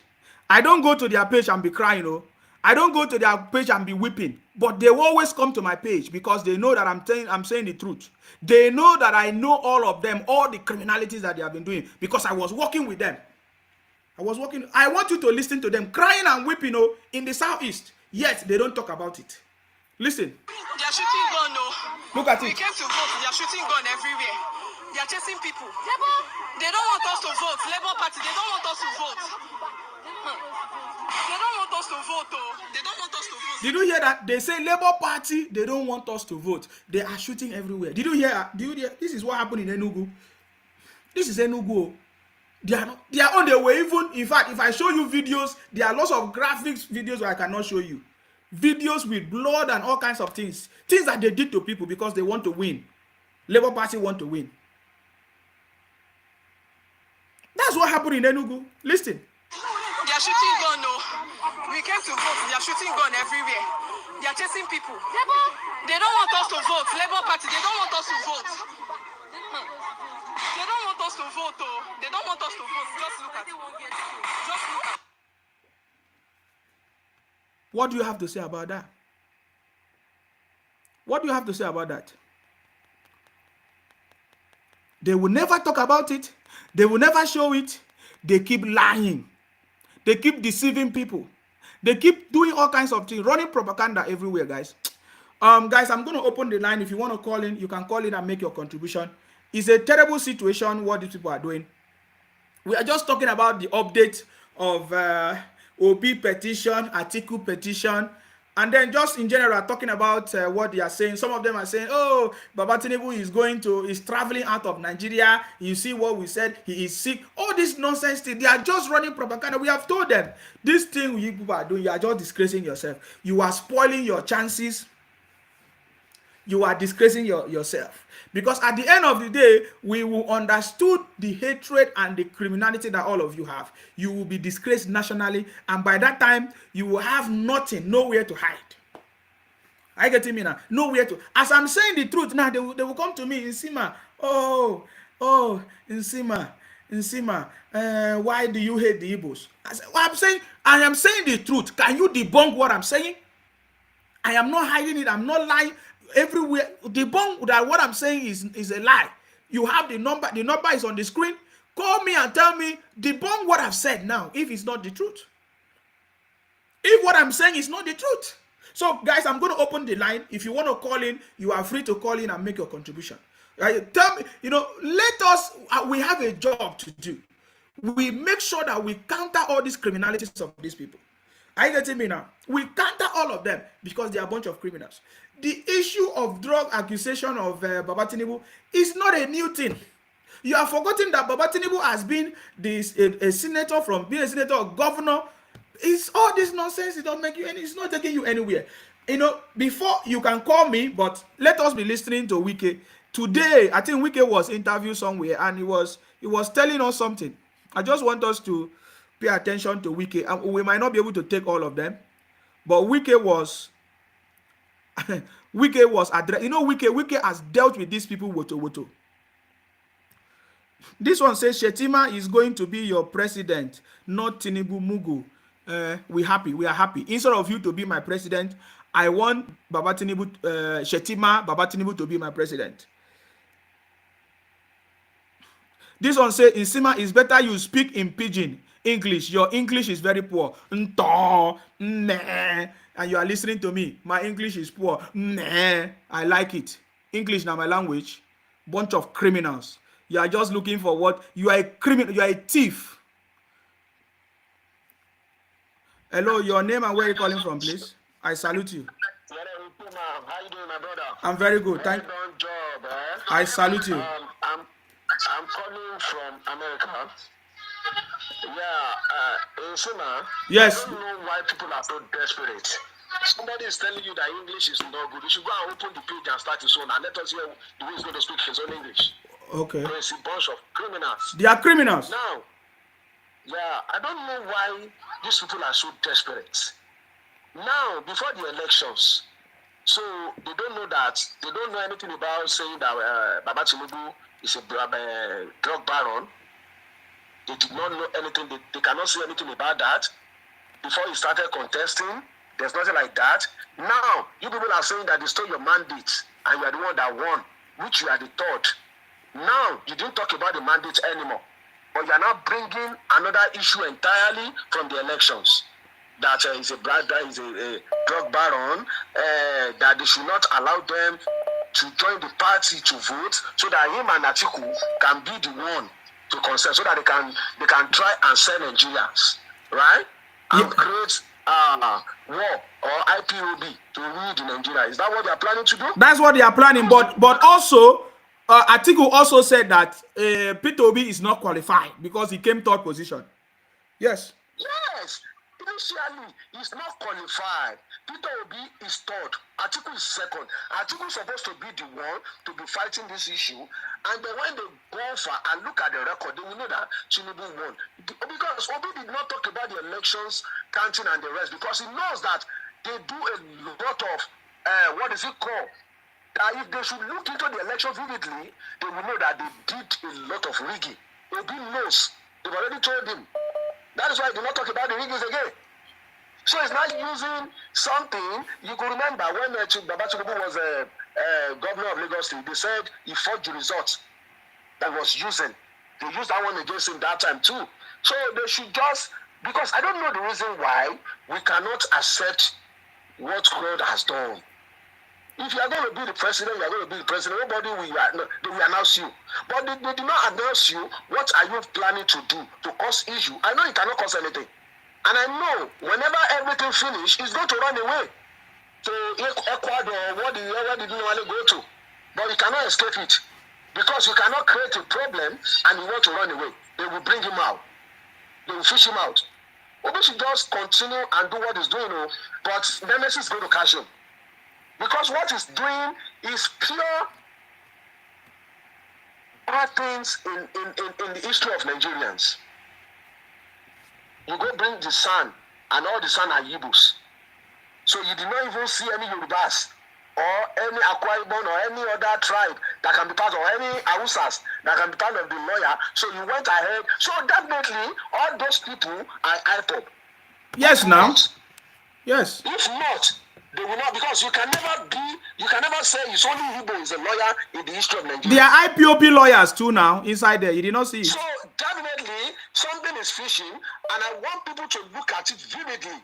That this is not case of election against, it's the case of terminating somebody's try to cost and try to spoil somebody's. They want to use Obi to cause their wahala. That's what they want to do. Yes, but Obi don't know that if they use his head to break coconut, he will not be able to eat out of it. He will not be able to eat out of that coconut. His head looks like coconut already.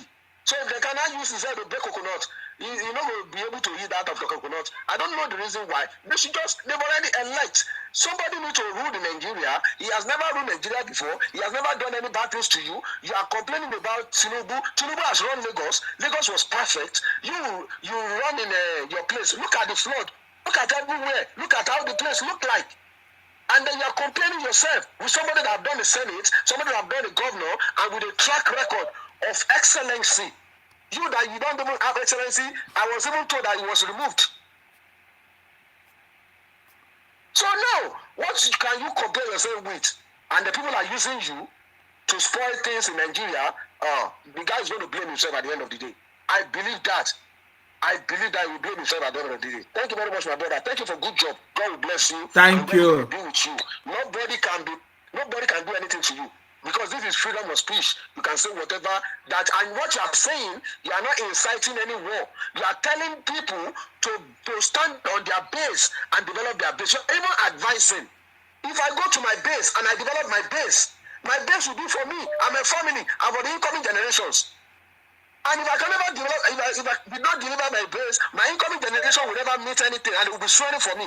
Igbo people should go and develop their state. We've developed Lagos. Let them go and develop their state. If they need assistance from Lagos, they should call us. If they need assistance from other states, they should call us to come and tell them how to develop. Maybe they are afraid. They don't know how to develop things. That is why. They don't know anything about how to develop a place. If they need the idea, they should let people know. They will teach them. Go to your place and develop your place. And if you go to somebody's land, stand like a stranger. Don't say you want to dominate. That is the way they do in South Africa. South Africa, they start from the moment it's human people that cost it. Anywhere they reach, they must demolish, they must spoil the place. Go to anywhere. They are killing in Indonesia. Go and look at how many people they've killed in Indonesia because of drug trafficking.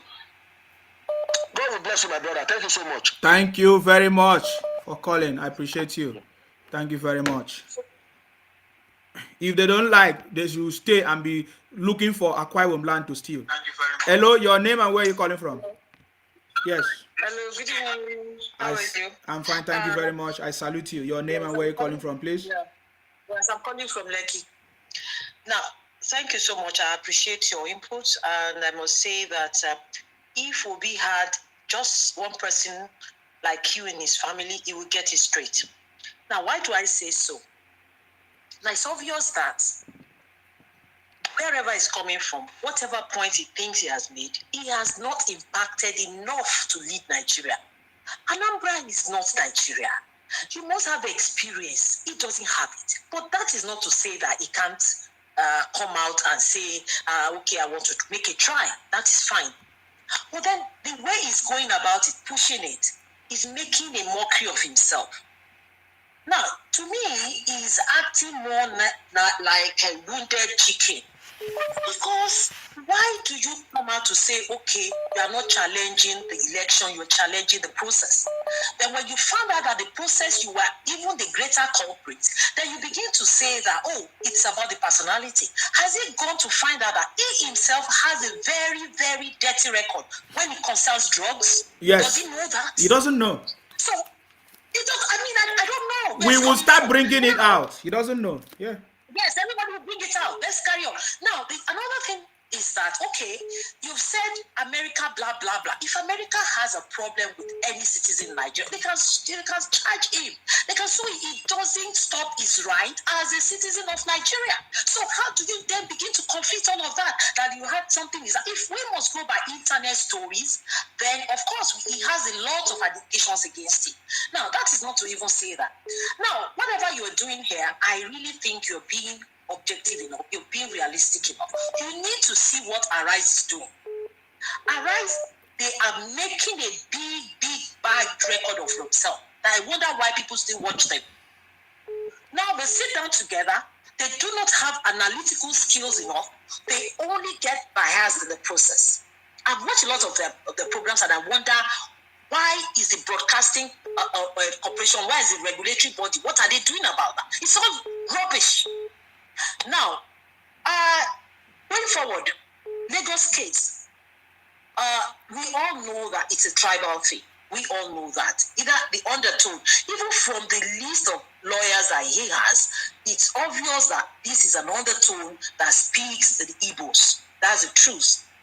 Aside from that, I have never seen a situation where somebody that wants to lead Nigeria, I'm a Christian, fine, but then you do not segment in religion. You don't start visiting churches because you want to become a president of Nigeria. That's a no. And again, why are they particular about Lagos? Why is he so interested in Lagos? I don't get the point. Because I listened to the so-called president and the governorship aspirant and all of that. He is trying to incite what they cannot back up in the law court. I do not understand why somebody in his family cannot sit him down and say, okay, go back. You might have a replay next time. And then probably you have a chance. If you can convince us enough that it's not an extension of the Biafra. Now, nobody is asking people not to break away if they want to break away. But you cannot need a part of a whole, then suddenly you want the whole. Initially, the intention of us, either we like it or not, is that they needed a part of a whole. But now they're asking for a whole. That cannot work. Because initially, of course, an average Nigerian will think that, okay, we are all one and all. But if you go by history, if you go by agitators do not lead any government. They do not. If you have a segment of it that are following you, are their agitators, only a very insane set of people will still keep following you. It doesn't make sense. And unfortunately, a lot of us in Nigeria, they like to, initially when it started, I read somewhere today, somebody said he did a hard work. It was just bullying on the internet. That's not politics. They come on the internet, they bully people, they don't want people to talk and all of that. And those people responded the same way. And now it's a problem. You can't start bullying people. Do you understand? Because a lot of people that were actually, I won't say following him, probably assuming, pretending to follow him, they don't even have the cards. They don't have a PCC. They don't have anything. They depended on hacking the system. And it didn't work for them. So why are they screaming? Why are they making a big deal out of nothing? My dear, well done. Thank you very much. They are a bunch of criminals. That's the only thing. That's the only conclusion. That's their game plan. They were planning on hacking the system. It didn't work. Yes. It will never work. Thank you very much, for your contribution. Well I appreciate you. Thank you. All right, the line is open. You can call in and make your contribution, guys. Yeah, you are free to call in and make your contribution. Hello, please go ahead. Your name and where you're calling from. Hello. Go ahead. Yes. Good night to you. Good night to you. My name is DJ. I'm calling from South America, Georgetown, Guyana. I salute you. Yes. You see what I'm telling them now is sounding in my ears like what Amadou Bello was telling Nigerians over 50 years ago, and people didn't listen. Now, what I want to say is that let us calm down. Don't look at how many people registered for this election. Over 90 million people. And then how many people actually voted? About 5 million. What happened to the rest? It means that INEC did something positive. It means that INEC got it right. So all of this noise that people are shouting all over, rig, they don't know how to pay attention. They don't know how to keep their minds on what matters. They have forgotten where this country, where our democracy started from. So let them shout as they could. INEC has gotten it right. Even though where we want it to be, it has not gotten there. But gradually, we will get there. Now, I want to tell those who have sharp mouths, who like to abuse people because they have different views. Watch your mouth. Don't go and tell people that their land is a no man's land. The Bibios, the Calabaris, the Efik, the Ijaw people, all of them are listening. They have taken a lesson from what happened in Lagos. And those people who used to say, I condemn violence, so when they said it first, Lagos is a no man's land. Nobody condemned them. But when the equal opposite reaction happened now, everybody starts shouting, oh, violence, no, it don't make sense. They condemn those who started it first and then begin to go down. So, thank you very much, Nigerians. Begin to pay attention to the positive side, to the good side of this election. Don't listen to naysayers. If you have lost, thank God, go home, as the pastor said. If you can't go home, go to the court. Now we've seen the petition. If you look at the petition, I don't want to call it dead on arrival because I have read it. About 5 points, prayers that he wants the court to. Most of them are pre-election issues that you should have raised before the election. So, obviously, I don't see it going anywhere. But it's a good thing. Let him go and display himself in front of the whole world and further validate the results of the election. Thank you very much, Nsima. Thank you very much. The issues that was raised in the petition is not under the jurisdiction of the tribunal. So the tribunal will just throw it out. It's laughable. It's nonsense. Hello, your name and where you calling from, please? Yes. I salute you. Can you reduce the volume? Your volume, the other one. There's a lot of noise. Whenever you are calling, you reduce the volume. Yes. I've reduced it. Yes, go ahead. I check your comment section, and I can see the frustrated fools, the Biafrans, and the stupid IPOBs. Yes. I can see them insulting you on the comment section. Don't look at them. They are frustrated. They are on your page again. Before, they didn't come to your page. It was dominated by the other tribes. But now, they are back on your page insulting you. Don't be deterred by that. They are fools. You all know how criminal they are. Let me tell you a simple story. I was born and bred in Ghana. My father is a Yoruba, my mother is a Yoruba, but they live in Ghana doing business. You understand me now? The Yorubas have been going to Ghana since 50s. They were doing diamond and cocoa business. There was nothing like crime in Ghana. In 1996, that was the first time I experienced what is called penis dismissal, penis disappearance. One Igbo man entered Ghana. Precisely in a town called Achinoda in the eastern region. This man entered there and he used body to touch another Ghanaian man, and the man's penis disappeared. That's how they killed the man instantly. They killed the Igbo man instantly. Now, Go and check, please. I want every foolish Biafran on internet now to type the first kidnapping incident in Ghana. That was 2017-18. They kidnapped 2 Ghanaian girls in Takoradi. In Takoradi, I'm still making reference to it. Me, if I talk, I will give you the town. These people are criminals until they started going to Ghana en masse. You know, their land is it's a coast land. They are from a very coast land. They can't make it in their land. That's why they move out in droves. They went there, they kidnapped 2 Ghanaian girls, and they started kidnapping. Since then, they have been kidnapping in Ghana. Go to Ghana, you see them selling fake things to Ghanaians. Now, Ghanaians are not comfortable with them. You could remember early last year, Ghanaian government started locking their shops.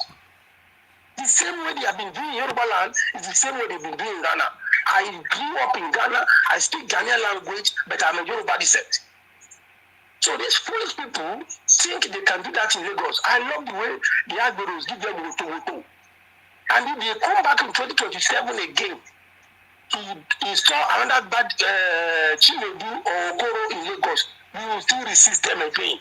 We are ready for them any day, anytime. Thank you, my brother. Thank you. Thank you very much for calling. They think that they can deceive people for long. They continue disgracing themselves.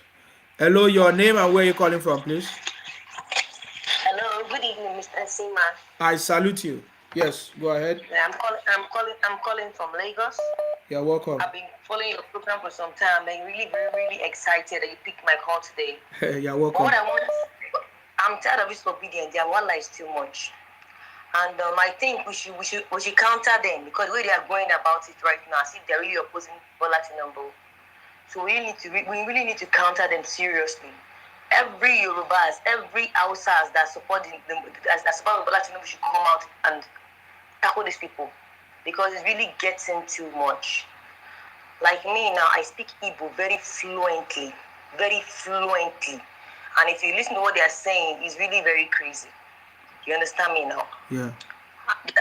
Let everybody come out. Like you know about IPOP, where they do their things now. You understand me now? So let's just come on. Let everybody, like the Yorubas, the Hausas, the supporters, let them come out in mass and tackle this word for word. Because the way they rubbish production online, they insult him, they talk to him anyhow, they rubbish him. You can't even mention the beat in their prayer as if it's their God. So we should do the same. Exactly. We have to encourage that. Yeah, we really have to. Because I really sat down like, why are they like this? You can't even mention Obido. Everybody will just come on you. You understand me? So I think we should all. You understand me now? We should all come out. You know, eyeball to eyeball. I think that maybe they because I think they like violence. You can't see the way they tackle them in Lagos this election. They're able to calm down. The people who came all out for them and you saw the way they calm. So they like, we give it to them all. Like they are kind of person, one-on-one, you understand me? Yes. That's the only way out in this whole issue. All this stuff every day is good. But right now, we have to come, because me, I'm from Cross River.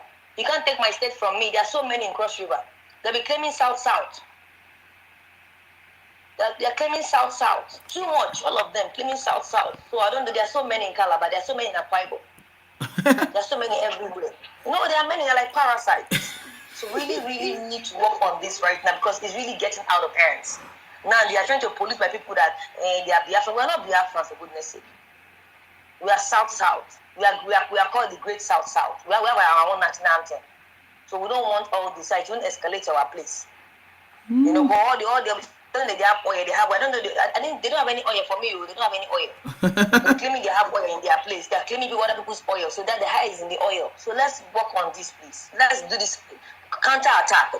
Enough of this gentlemanity. They don't understand that. You understand me? They don't understand being gentle or being friendly or being nice. They like it, head on. You understand me now? So everybody should come out. Everybody should keep insulting the video. They're insulting Bola Tinubu. I think they'll get to their score. It's really very wrong. And all these Edo bloggers causing all this wahala. I don't know. It's really getting very crazy. I'm not really happy about the whole thing. The way the whole thing is going. Everybody voted for me. I'm a youth as well. So they're saying Nigerian youth. Who are the Nigerian youth? Let them mention them from which part. I know that Northern youth voted for Tinubu. Sometimes you go for Tinubu, some misguided Yoruba people that made a mistake then, I understand. So I don't know where the Nigerian, what are they referring to? Good question. It's getting out of hand. Yeah, it's getting out of hand. Yeah. People, everybody on this platform should come one-on-one. When they talk with you say, give them back on. You know, this thing will really kind of calm down. They don't have to insult somebody's father. You can also insult your own father as well. Although in my place, it's a taboo, but the way it's going right now, I'm sure they'll be coming to Calabar very soon. They're coming to Akwa Ibom. Coming to I trust Mickey. Mickey will not allow that nonsense in Akwa Ibom. I trust Mickey. I trust him on that. I give him cap. You understand me? So please, for this thing will escalate in my place because they will not start claiming, because they are majority tribe, that they come to that Biafra now. They will not start claiming people from Oron, people from EBB, people from Efik, people from this, you know? People from Anan. So we don't need all that right now. We don't need it at all. We don't need it. This has to stop in Lagos so the other tribe will start having sense. Sure. Because they brought the IPOB mentality into the south. That some people are being brainwashed gradually. So they have to leave their slumber. You understand me? So everybody in this platform should just attack eyeball to eyeball. Because the way they are making the look as if it's a saint. It's not a saint. Nobody is a saint. Everybody is a sinner. Everybody in this world is a sinner. So when they insult Tinubu, when you give it to them, they will stop it. You see them such as if it's a child. You can't just mention they will all come against you as if they want to eat you up. You know, I don't understand my point right now. I get you. Don't worry. That's why we are here. We have to work on this. We have to work on this. Everybody on this platform, be you Yoruba, be you Hausa, be you Igbo, you're a supporter. You have to come on. Enough of this bully and this, let's go. And most of the people that instigate all this thing, they're mostly from the southeast. Across all this wahala, they're from the southeast.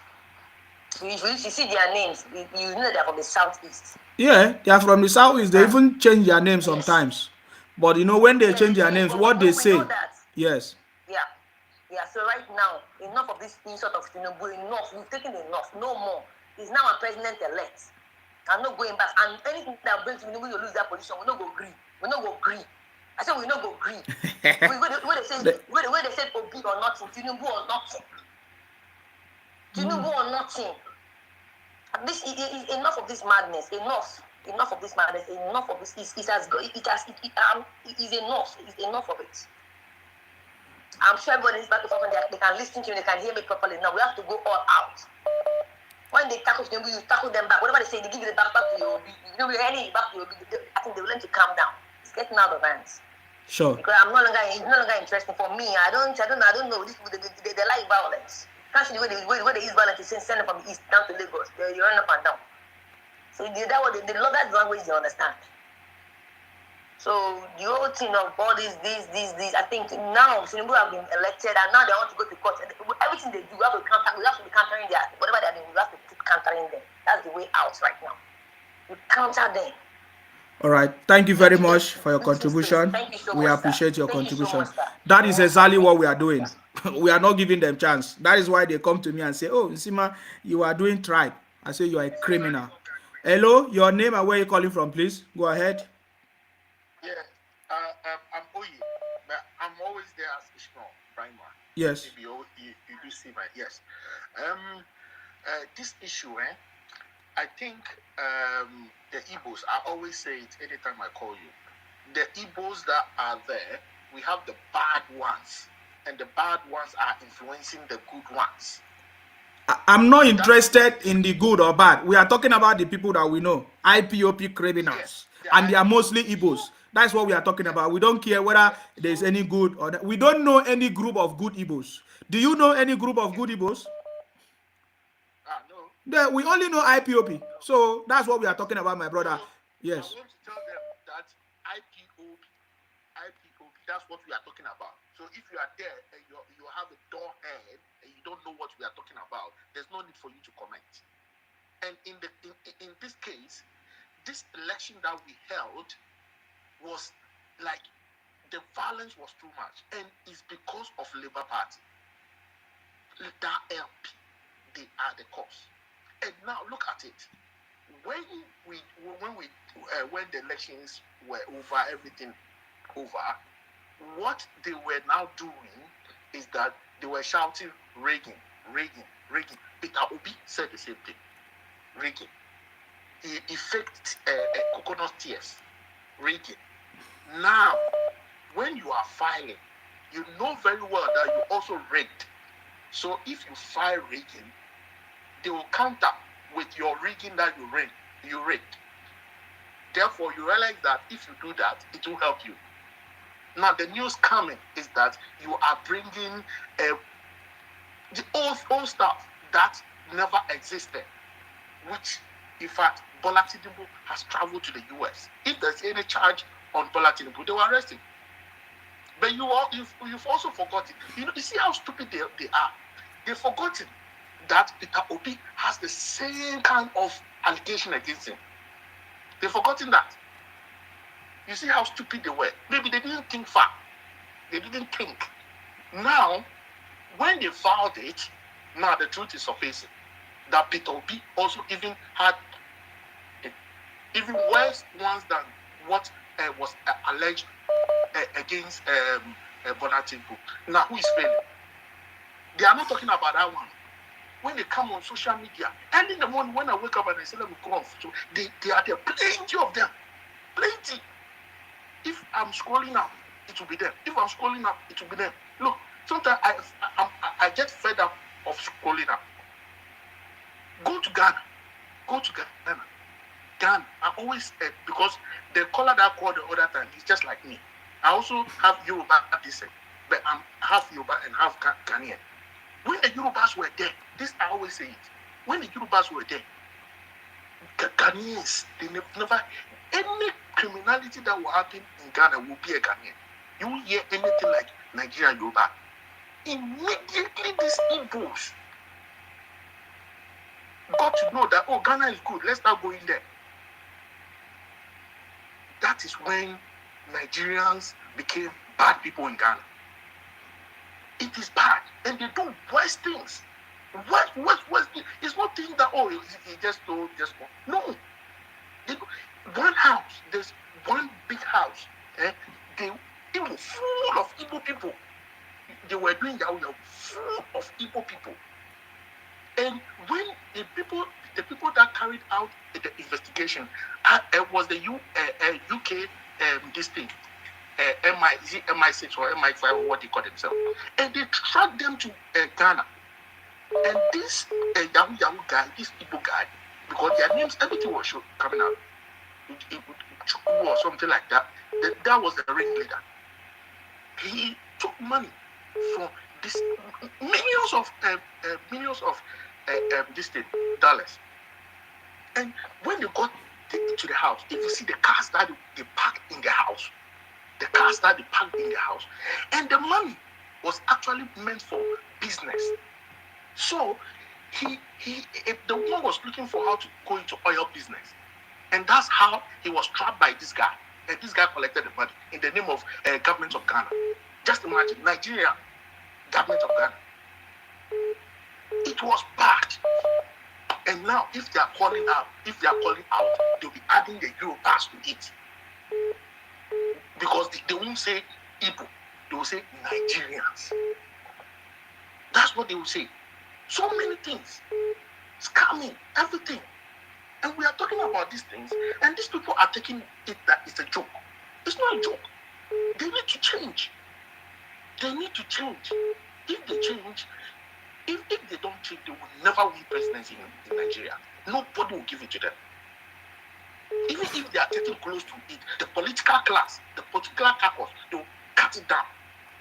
Because they know that these people, when they get there, Nigeria is finished. Now, they are, at least they are managing Nigeria. They are managing. Things is moving little by little to get better. But we know that we human beings, there's no way you can take, let's say, corruption out of our life. Even the white people, they are corrupt. But they think about the people. Everybody, but the Igbo, their own is just too much. It's like I don't even know what to say about them. They know the truth. They will come again under your comments and they'll be commenting rubbish. And they know the truth. They are saying the truth. Don't sit down and think about it. That this is getting rampant. This is getting bad. Let's do something about it. Let's stop. But they won't stop. Why? Because that is how they've been influenced. That's how they've been influenced. It's just like when you live in UK here. The UK here that you live. And it's just like the Islamic people that went to Syria to fight war. You remember the girls that went to Syria? You live in the UK, right? In Suba. Yeah, sorry, we don't have much time. Can you use 1 minute to conclude your point, please? Other people are calling. Yes. Okay, yes. Sorry about that. Yeah. So at the end of the day, what I'm saying is that I want the people to change, because at the end of the day, they are Nigerians and they need to change.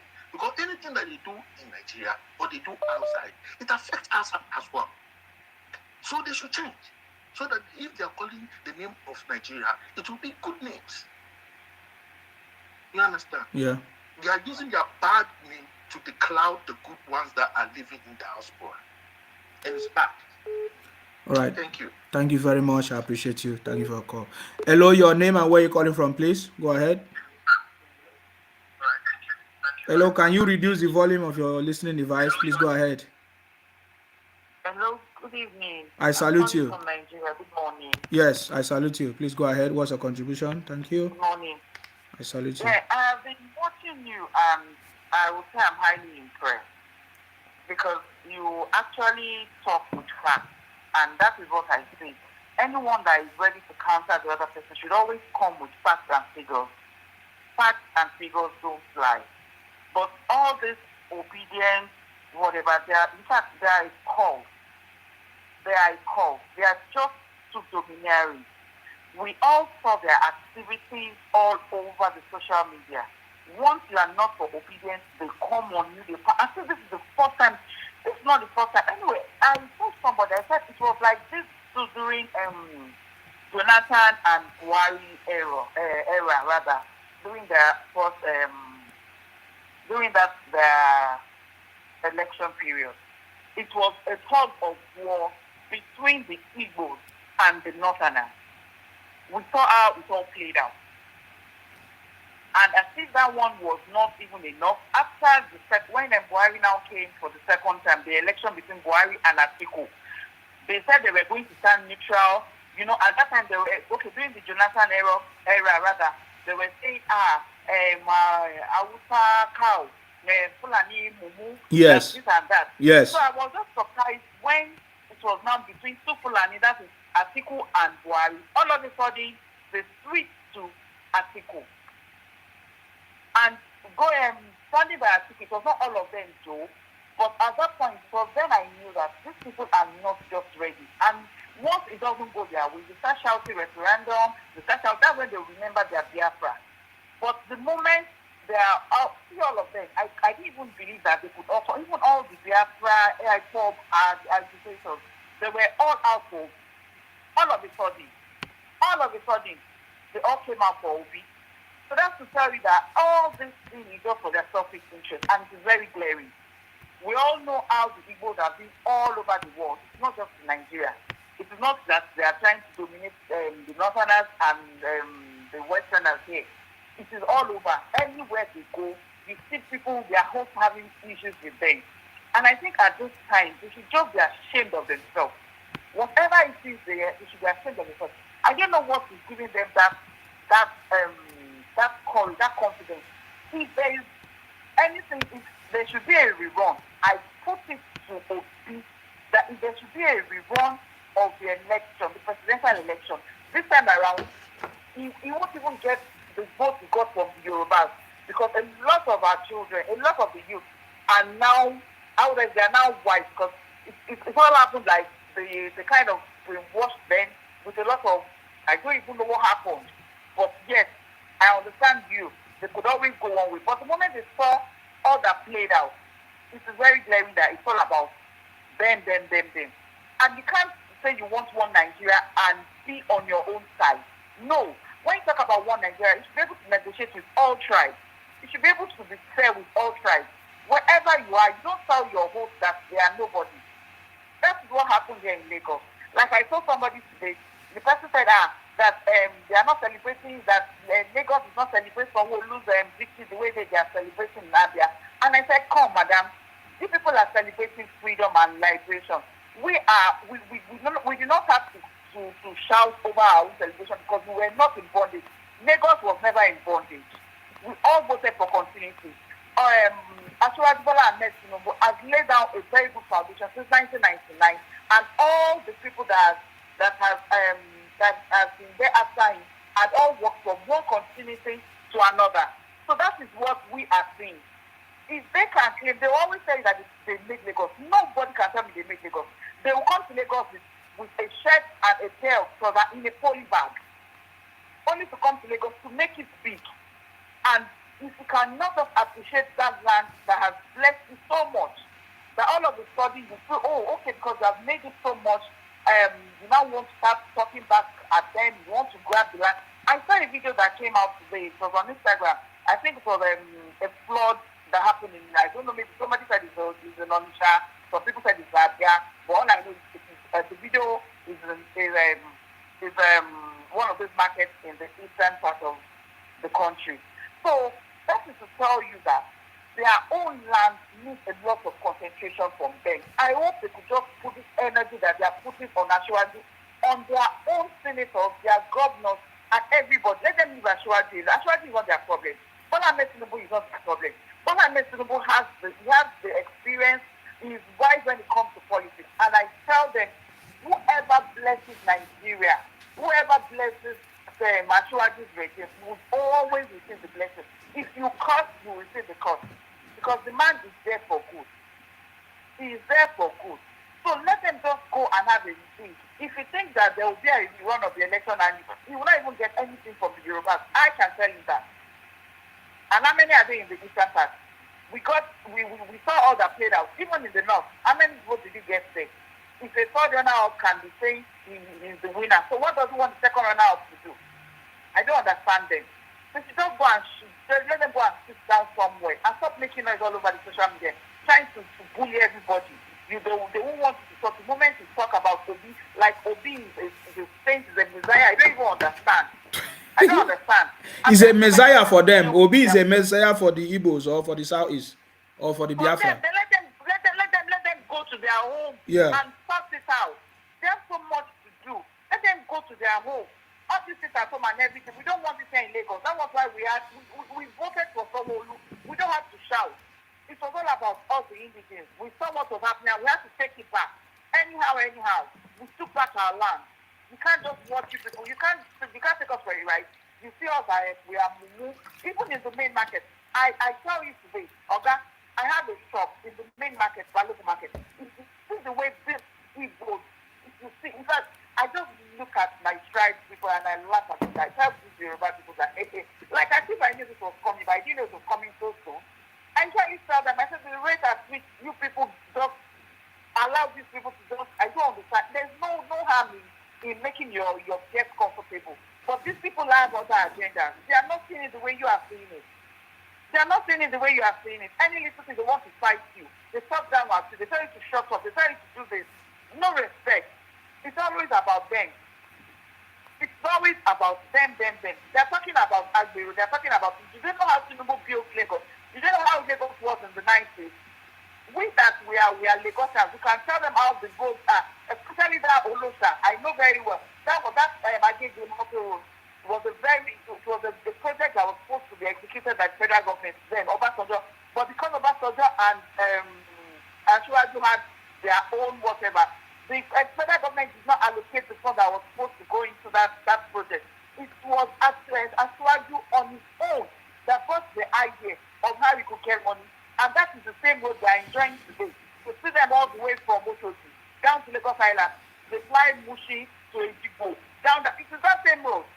And this road will now come in, they come in after 1999 to Lagos to come and tell us who to vote for and who not to vote. Who are they? Let them go back to their region. They need them more. Let them go and talk to their governors to work on their people. Whatever it is that they are bringing to Lagos, they'll tell you that they want doing business in Lagos. Are we not the one patronizing them? They will even tell you that Yoruba doesn't know anything other than Owambe. It is the same Owambe attire that we buy from you people. It is the same that we Yorubas buy. If you bring out this market and you don't see anybody to patronize it, what would you do? I have Togos, I have Ghanaians, I have a lot of people from Cameroon come to Lagos every week to patronize us. So if you people are not, if Lagos is not open to all those people, will they be coming? A lot of Togolese and all these Benin, they come all the way from Badagry. That road is a major project that the APC government has been working on and it's still on. So somebody will now come and tell me to come and vote for one LP DRV that will now get and tell us that all those projects are no longer his own vision, he wants to start his own. Right? That does it work that way? They should go and sit down and go and ask PDP. Wherever it is that they are looking at, they should go and work on their own region. Let everybody work on their own house. If your home is not habitable for you, then then you are a failure. You can't be going to other people's house and be dragging their home to them. It's not done anyway. The fact that you are a guest in my house doesn't mean that the house belongs to you. Go back to your home. You should always look forward to going back home. I've never seen anybody like them before in their life. And they will claim when they leave Lagos during December. When they leave Lagos, we have sun. It's a lot of sun. It's a fresh air. Because they are all over congested. One person, they're like 10, 15 people in a room. Brother, sister, all of them. And it's that same Lagos that they will give back. And their children will benefit from the free education Mashiwaju the APC government has been giving. And even the WAEC and NECO still go to their children without any discrimination, no stigmatization. And that same Mashiwaju that they are now saying that is a bad person. How many of their governors or whatever state have been able to do this for other tribes? Let them come out and let us to bring out our own facts and figures. I have worked with the Ministry of Education before. I know how much of their children are in this school. We give them books. So what are they now talking about? Do they want to compare the free education to what they have in their own village? How many standard 6 are there? There's a basic 6 students in their own village can stand our own here in Lagos. They cannot. They will tell you they've been to school, they have those social standard of education in their state, and yet they won't be able to stand up with what we have here in Lagos. I don't know what to say, Mr. Simas. Just move on, go on. God bless you, and God continue to. Thank you very much. You have said it all. They make noise. They are a bunch of criminals. They are just noise makers. Thank you. Thank you very much for your contribution. I appreciate you. Thank you very much. The line is open. You can call in and make your contribution, please. Hello, your name and where you're calling from. Hi, Simon. This is Peter calling from the UK. How are you? Very good. Yourself? Go ahead, please. Not bad. Two quick ones. Have you noticed since or before the election and throughout the election up until now that there is nothing like the sit-home order given by IPOP in operation in the whole of the East? Did you notice that? Okay. Okay, I'm going somewhere. Now, all the while that Peter Obi was campaigning, he was at all time challenged by some of us online to condemn the IPOB. Peter Obi never for once condemned the activities. Even in the face of the killings, the brutality that was taking place in the whole of the East. The rumors then was that Peter Obi was in support of IPOB. But come to think of it, since the election up until now, there is nothing like the sit-at-home order that is being operational. So which confirm that of a truth, Peter Obi and his group, or IPOB and Peter Obi, they are two sides of the same coin. There is a connection between Obi and the IPOB. And that is why you see that on the social media, they are using all their social media trolls to promote the Obi agenda, the IPOB agenda. Yes. And they're trying to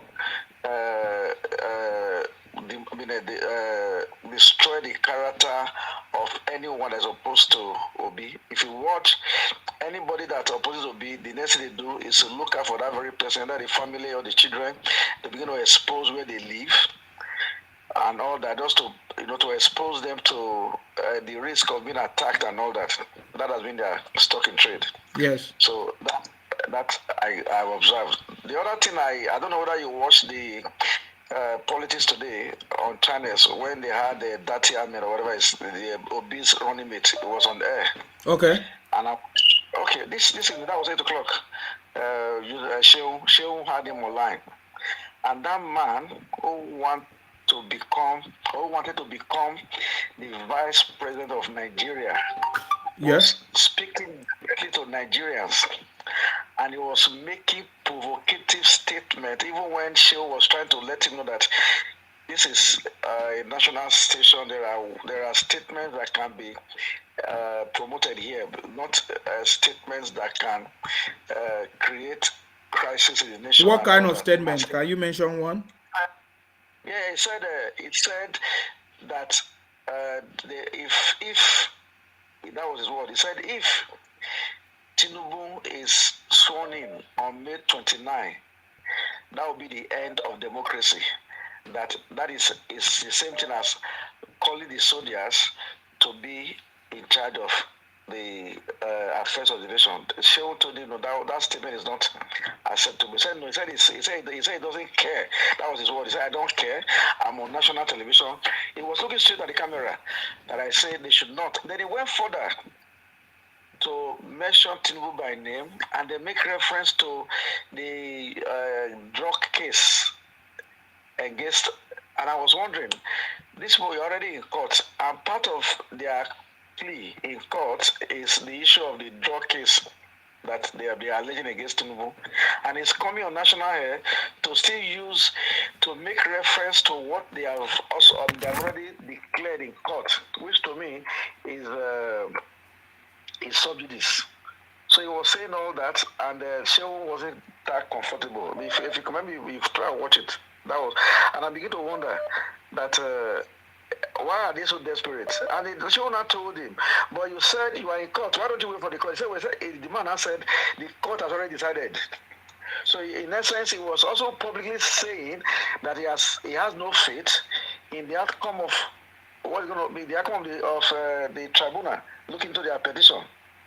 So I don't know what exactly this was all about, because it's like they are confused. Then towards their matter. After him, they now took on one of the councils of PDP, who was at this time in London. The one guy, and they were asking. Then Shehu asked the guy that Labour is saying they should be sworn in as the winner. You are saying you should be sworn in as the winner. So where do we stand? Then this man publicly said, he laughed. He said he doesn't. He said the election results that Labour was declaring, they were the one that gave it to Labour, because Labour did not have agents in most of the polling units, especially in Lagos. But the results Labour were holding on to, they told Labour that wasn't your actual result. That your result they were the one who now made copies of their own agents report, and that was what Labour now held on to. But at this stage, he doesn't want to undermine them. But all he knows that if they do not make that request to the court that they should be declared winner, that they are the winner, the runner-up, their petition will not stand. So the question is, if two of you are not claiming to be winners, and you are now asking the court to discountenance the results of Tinubu, then what about your result? Shehu asked him, does it mean that if you say Tinubu's results were rigged, were yours rigged? He said yes, were legitimate. Then the man answered, there is no way if you said the election was rigged, there is no way you can separate your own results from their results. That means the entire result is rigged. So to me, it's a bunch of confusion going on in their camp. They don't actually know what they want. And the the allegations they presented to the court, for even I'm not a lawyer, to me is watery. I think Obi is just trying to kind of let him just fulfill righteousness, to say he went to court and that the court finally declared Tinubu winner. And finally, all the funding for Obi's court case or his campaign is not from Obi's purse. It's from people. There are people that are funding Obi behind.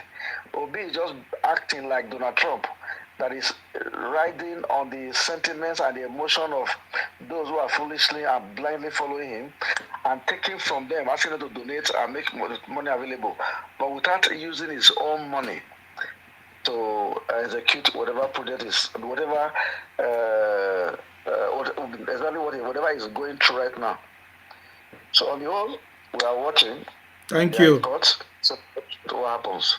Thank you very much. I salute you. Thank you for your contribution. I appreciate it. Hello, your name and where you're calling from. You are calling us back. Yeah, go ahead. Hello?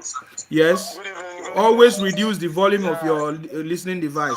Go ahead. What's your contribution? Yes. I've reduced it. If you check your comments, there's one guy saying, typing God bless Nsima, God bless Nsima, I'm the one. I want to shout out to this guy, Yorubanimi. That guy is doing a very good job on your comment section. We are the one tackling all the fools insulting you. I am tackling them. In fact, I am ready for them. The only thing is that they will use it to block your page, so know what you reply. Yes. I'm just tackling them. I'm the one writing God bless Nsima, God bless Nsima, God bless Nsima, God bless Nsima. God will continue to bless you and be with you. Amen. Nothing they will do to you, inshallah. Amen. We are ready for them. If they lie, may them come again. 2023, we are ready. And 2027, we are ready. May them bring Okoro. May them not bring Chinedu again this time. May them bring Okoro. And by them, we go tackle them for Lagos. Lagos is a Yoruba land, and it must remain a Yoruba land. These people are fools. Look at Abia. Abia State, Umuahia is the worst place in the whole of Nigeria. I'm telling you. They never see that place to develop. They are saying that they want to develop Lagos. They are the one that develop Lagos. You develop Lagos, my foot. Are you the one that built the National Stadium? I think I used to be the Tababalewa Square. I think I used to be the Inner Rose, where they Lagos. So all these people, I just they look them.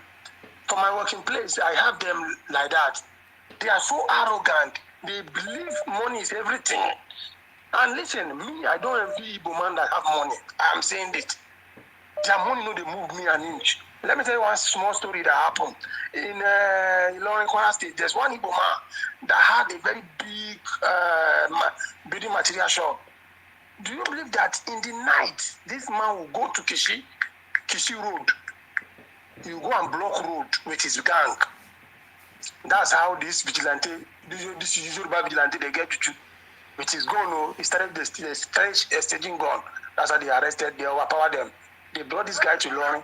A guy that have a very big shop that people envy. A shop that is a rich man is a rich man. Not knowing that in the midnight he's an armed robber. So it is not about money. Yorubas will say, Urukoriri, Osoju,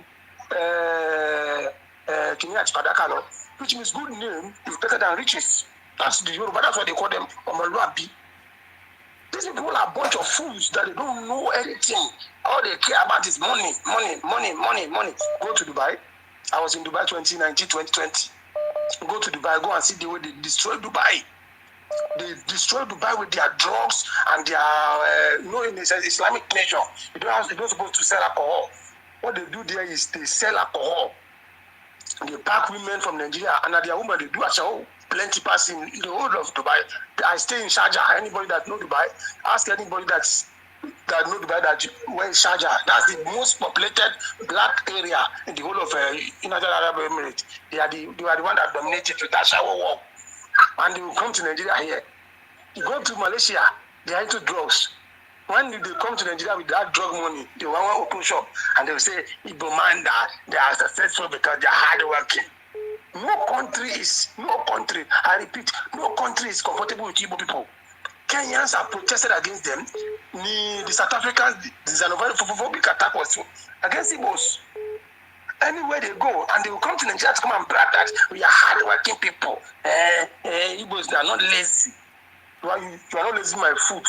All this your drug and your criminal money that you are bringing to Nigeria that will come and impress people that you are rich. See, my Oga, nothing will do you, my brother. The way I boil, if they bring it in Lagos, we are ready for them. Nothing is up. No tribe have monopoly of violence. They should bring the IPOB, we are ready. Anything they want to bring, let them bring it. Why are they foolish like that? Criminals. Bunch of criminals. Thank you very much. See this foolish Nnamdi Kanu that is Buhari is dealing with. I'm very happy the way Buhari is dealing with that idiot. Foolish people. Thank you, my brother. Thank you very much for calling. I appreciate you. Thank you very much. Hello, your name and where you're calling from, please. Go ahead. Hello, my brother. Calling from Germany. I salute you, please. Go ahead. Can you speak up? My brother, Yeah. I can tell you. Yeah, I tell you. Nothing like, make we no package anything. Nothing, make we know the package anything for that country called, well, for my country called Nigeria. We are tribal. All of us are tribal. We are tribal people now. Why are they deceiving themselves? Why people will be deceiving some later they will be deceiving us that we are one, we are one Nigeria, we are Nigeria. Yes, now we are one Nigeria made up with different tribes. So we are indigenous people. We are not like America. We are not like America. We speak different languages. America is a land of immigrants. We are indigenous. Yeah, it's a land of immigrants. Yes. Nigeria is not a land of immigrants.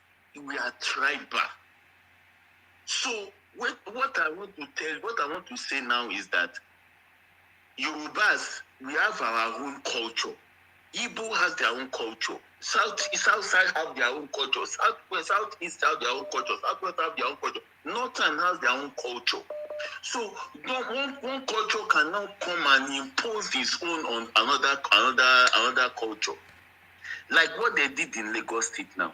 They came to Lagos State. They came there to come and do business and do so many things and buy house, buy land and live there. But instead of focusing on their own state, that this state is getting decayed, rotting, they will not go there. They will be focusing on another person's land. My brother, look at Obi now. One person write on Twitter yesterday that Obi did not. Okay. What I want to say is that Obi is the one that brought tribal into politics. This politics that came, this election that came on this 2023 election. Obi is the one that brought tribal and religion backwards inside. Firstly, Obi went to church to go and tell them Christians to take back their country. Tell me, since I've been seeing Nigeria election, that has not happened. It has not happened. I have not seen that. I have not heard about it. Now, again, Obi came to Lagos to come and campaign. You came to come and campaign in Lagos. You have to campaign you have to do your campaign to all tribe and religion. Obi went direct from airport to Alaba to where his tribe is. Direct to Alaba, so that when he comes from Alaba, he can bring those people down to TBS. And that is what he did.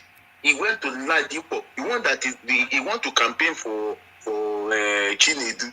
He went to Ladipo, where his tribe is, to go and campaign for Chinedu. But then he wants Chinedu to be the governor of Lagos State.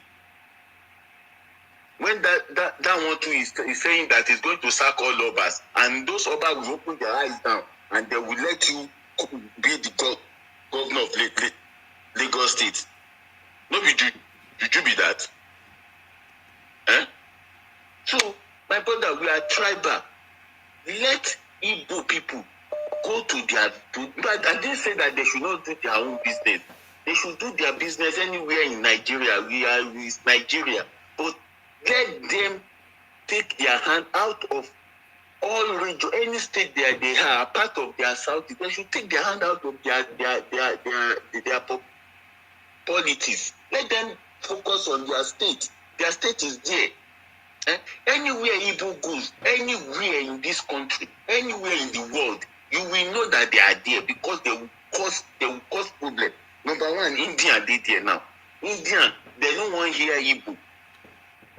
Malaysia, if you go there, go to Malaysia. Now the problem of Igbo. South Africa, Ghana, Dubai, waiting. Now then they spoil Nigerian name everywhere when they go. They will spoil everything. They will spoil everything.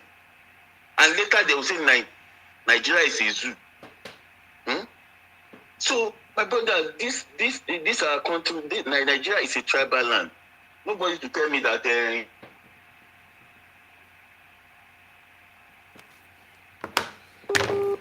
Okay, we have to let you go and take another call. There are a lot of callers on the line. We have to let you go. The line is open. You can call in and make your contribution, please, guys.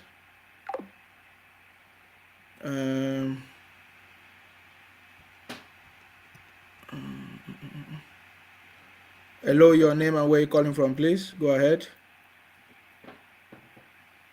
Okay, I don't know what is going on there. I don't know what is going on there. I don't know what is going on there. Your line is hanging, so.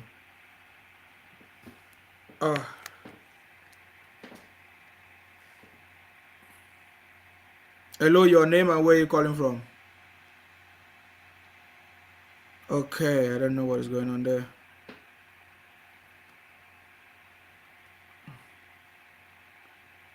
I'm seeing different numbers hanging. I don't know.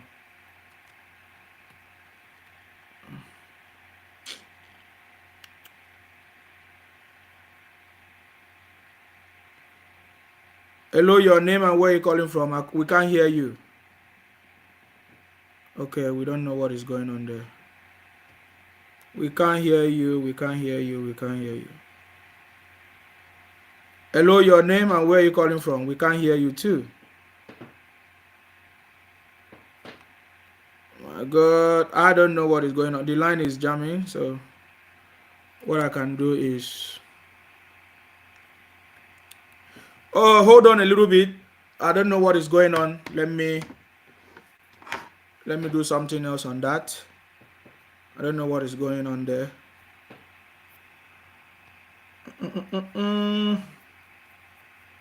Sorry, I think the line is jamming. I don't know what is going on.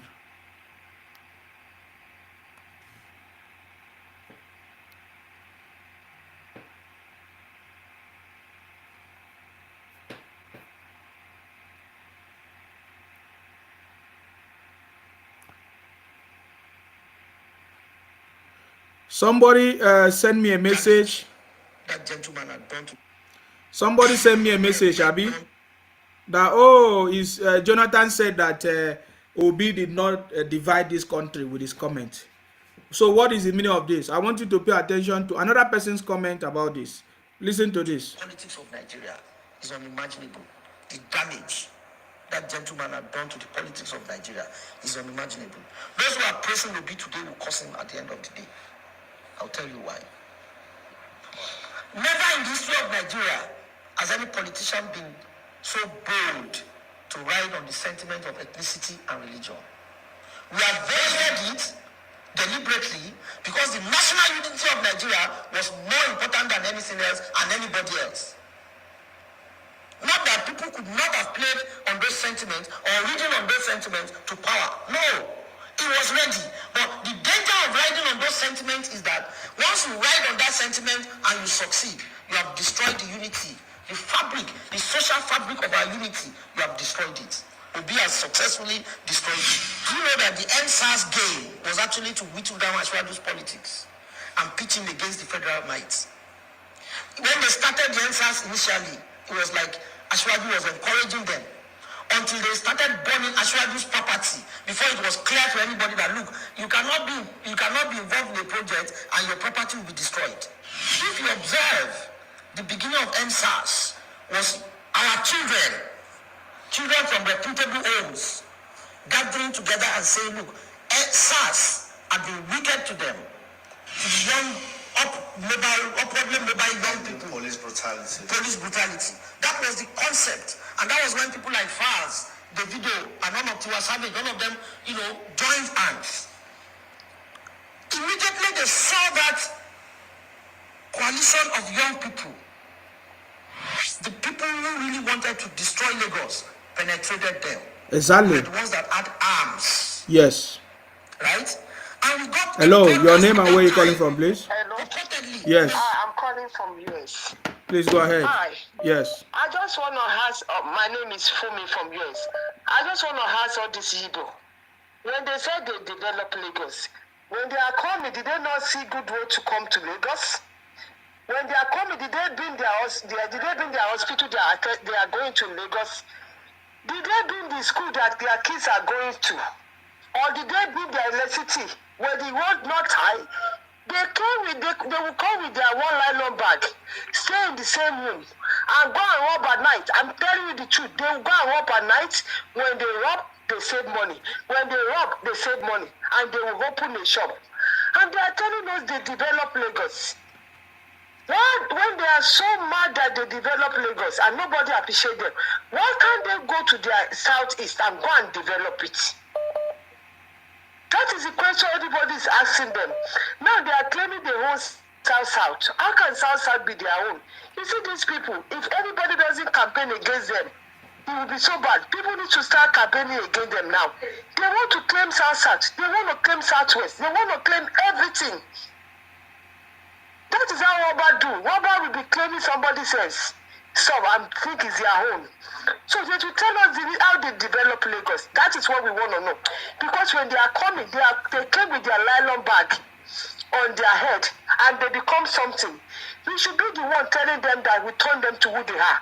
We did them favor. They didn't do us favor in Southwest. And Southside, they didn't do them favor in Southside too. Southside do them favor. They should go back to their states. Go and do all the favor there. And develop their states. Thank you very much. Thank you very much for your contribution. Thank you. That is what they want to do. They want to steal Akwa Ibom. They want to steal River State, South. That is, they say they are criminals. I tell you. Told you before.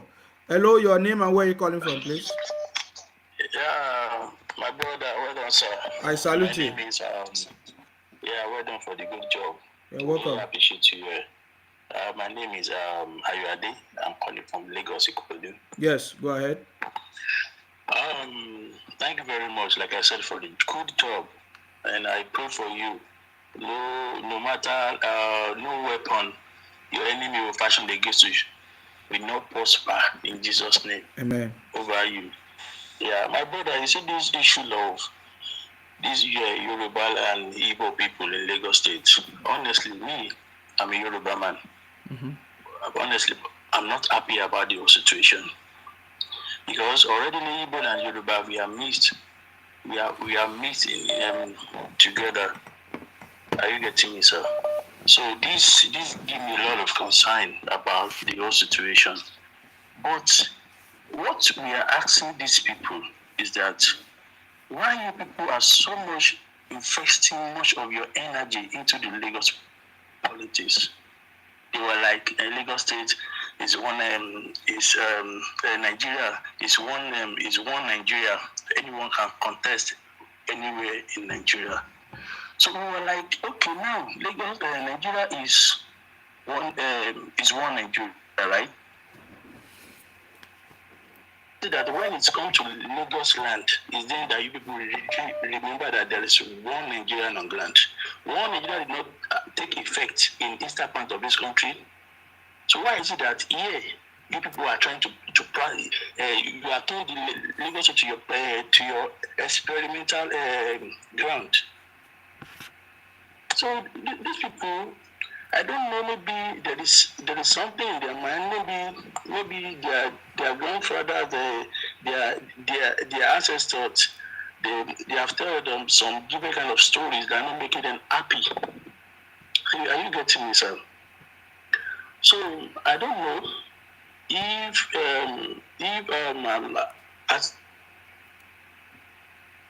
I mean, the Lagosians and the Yorubas, they just gather themselves together and know what they will do on time before this thing gets out of hand. So that's my contribution, my brother. Thank you very much. I salute you. Thank you. That's a nice conversation. Hello, your name and where you're calling from, please. Go ahead. Hello, my name is Adebayo. I salute you. Yes, go ahead. What's your contribution? Yes. Yes, I salute you and I encourage what you're doing. I want to talk about about what one of the callers talk about Obi campaigning.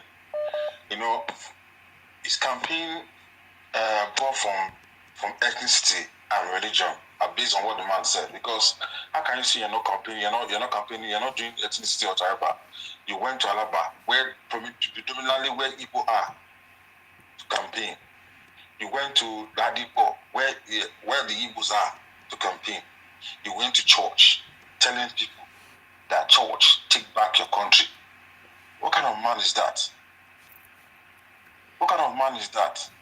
So all this sentiment about I am not tribal, I'm not campaigning. I didn't campaign based on tribal or religion. It's a fallacy.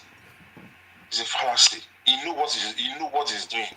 He knew what he's doing, and this has easily eat up into the fold of the Nigerians. People who relate together, the Igbos and the Yoruba who relate together. Now they don't see themselves as enemies. That does not work. That does not work that way. It doesn't work that way. He himself should know what to do about all these things. When he was inciting the Christians against the Muslims, what does he expect to do at that time? So that's my comments, please. Let everybody wrap us a call again. Thank you very much. Thank you very much. You're right. That was what happened. We have evidence of everything. He's only trying to, what do you call it? Will I say defend himself or deny? But we already have the fact on this thing there. We already have proof of everything he has been saying, guys. So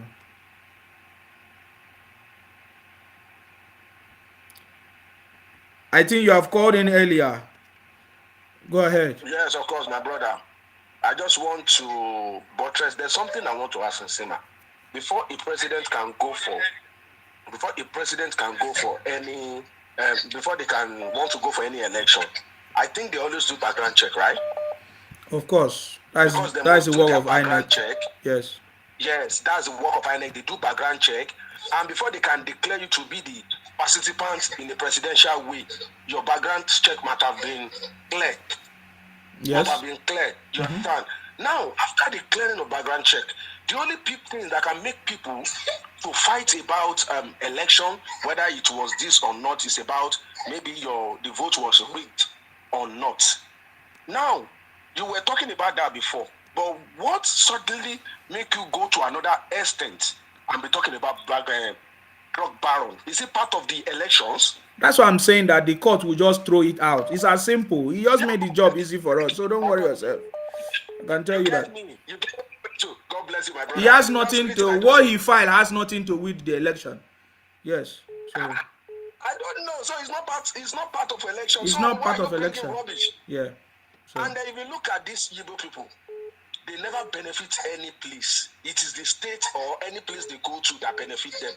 Whenever they are going to Akwa Ibom, they never take any money to Akwa Ibom and develop Akwa Ibom. They go there to siphon what Akwa Ibom has. In Lagos, they came to Lagos to siphon what Lagos. So you are not saying you develop a place. Did you bring money from your state to come and develop the place? Tell us what you brought from your state and what you used to develop in that state. Before you can say you develop a state or you help somebody to... I say they are a bunch of criminals. That's all I can tell you. Thank you very much. Hello, your name and where are you calling from, please? Oh, 1 minute. Let me learn the column. I'm actually calling from the state, but I'm using my national number to call. Yeah, go ahead. Thank you for the awareness. This is a very, very good program. I'm listening to you for the first time. Wow. My attention was called to your program. Wow. As an elderly statesman, I think I've never seen a young man, talking with a passion for the love of some people that is not even affiliated to them. So I will say kudos to you. Now, this is the kind of awareness our people need. And it's a pity that the federal government, I think for the past few years, the federal government of Nigeria has been saying that they know the sponsor who are sponsoring the IPOB. I can categorically say here that Peter Obi, so many things that have been happening in the Southeast come out of the activities of which the IPOB that has now come in or obedience. Now, your voice is very, very low. We can't hear you. 1 minute. Hear me now? Yeah, go ahead. Can you hear me now? Yes, go ahead. Can I start again, or you've had? Yeah, just start again. You have maybe 2 minutes to make your point. Please go ahead.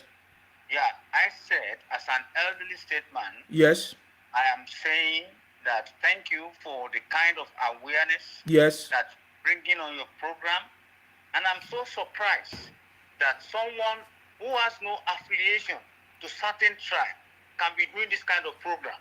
So I say kudos to you, and that is where you call my attention that my voice is not being heard. Yes. Now, I said that it's a pity that the federal government has not been able to nail those people who have been sponsoring these boys right from the time immemorial. Peter Obi and his cohorts in the Southeast, who are politicians, they built up this monster, and the monster destroyed Southeast and is coming to the Southwest to destroy the capital city of another ethnic group. In the Southeast, they say they are IPOB, that is the indigenous people of Biafra. They come to Lagos, so the Lagosian, are they not the indigenous there? So when they come to Lagos, they didn't meet any indigenous in Lagos. Now to say Lagos is a no man's land. Anyway, what I want to say is that continue with this kind of awareness, and every lovers of peace, every lovers of democracy should let people know that these people have a different agenda, because somebody made a comment during the time when we were campaigning for Buhari. It is Biafra or death. After Biafra or death, they push in another thing. They say referendum, of which they say referendum. From referendum, they go to restructuring. Now, from that, they emanated to Nigeria is a zoo. Now it is the same people, and the sponsor of those guys now that want to become a president of the zoo is alarming. So we need this kind of awareness, and let us say that Peter Obi is responsible for killing his own people and now transferring this killing or the mayhem to the Southwest, and it will go to the South-South, it will go to Abuja, it will go to Kano, it will go to Sokoto, it will go to Borno, because they have them there. They spread all over like weather fires or Bisco fire, Christmas light. That is how they are spreading, and that is their agenda. So the awareness should continue until we nip them in the bud. Good night to you, and thank you very much for the awareness. Thank you very much. I appreciate you. Thank you for your call. Yeah. That is what I've been saying since. They are bringing the violence to Lagos. That's it. Hello, your name and where are you calling from, please? Hello, your name and where are you calling from, please? Go ahead. We can't hear you. We can't hear you. We can't hear you. I need to pick up another call. Please fix your sound. Hello, and your name and where are you calling from, please? Go ahead. Good evening. How are you today, sir? Very good. Yourself? I'm good. name is Bimbo from the US. It is funny how people don't know history. Go and verify, like Obi used to tell other people. Obi was a drug addict. Of course. He spent 12 years in the university. 12 years. The youth don't know anything. And he managed to have first class. He was being used by the ex-military then. Yes. Go and verify. I know. We have all this information. We are going to bring it out. Your voice is very low. Your voice is very low. Your voice is very low. So let us go and verify how he lost his dad. How he lost his dad. Go and verify that he always tell us for this in-law, brother-in-law, who is rotting in jail in London for drugs. So the people should come down. For people will go to prison if care is not taken. So we just want to tell you that is the line of these people. Look at the history.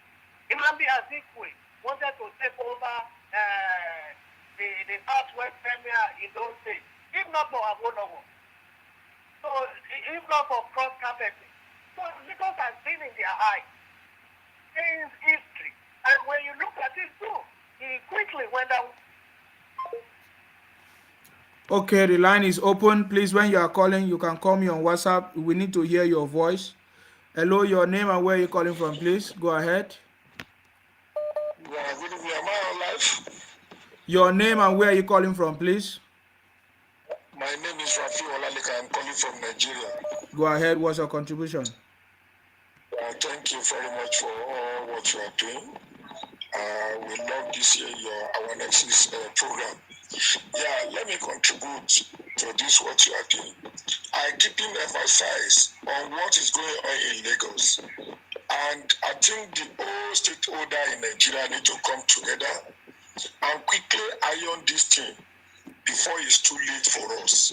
Because the way this thing is going, their plan, every plan underground, and Obi and Dati, they're aware of everything and they are the mastermind of what is going on.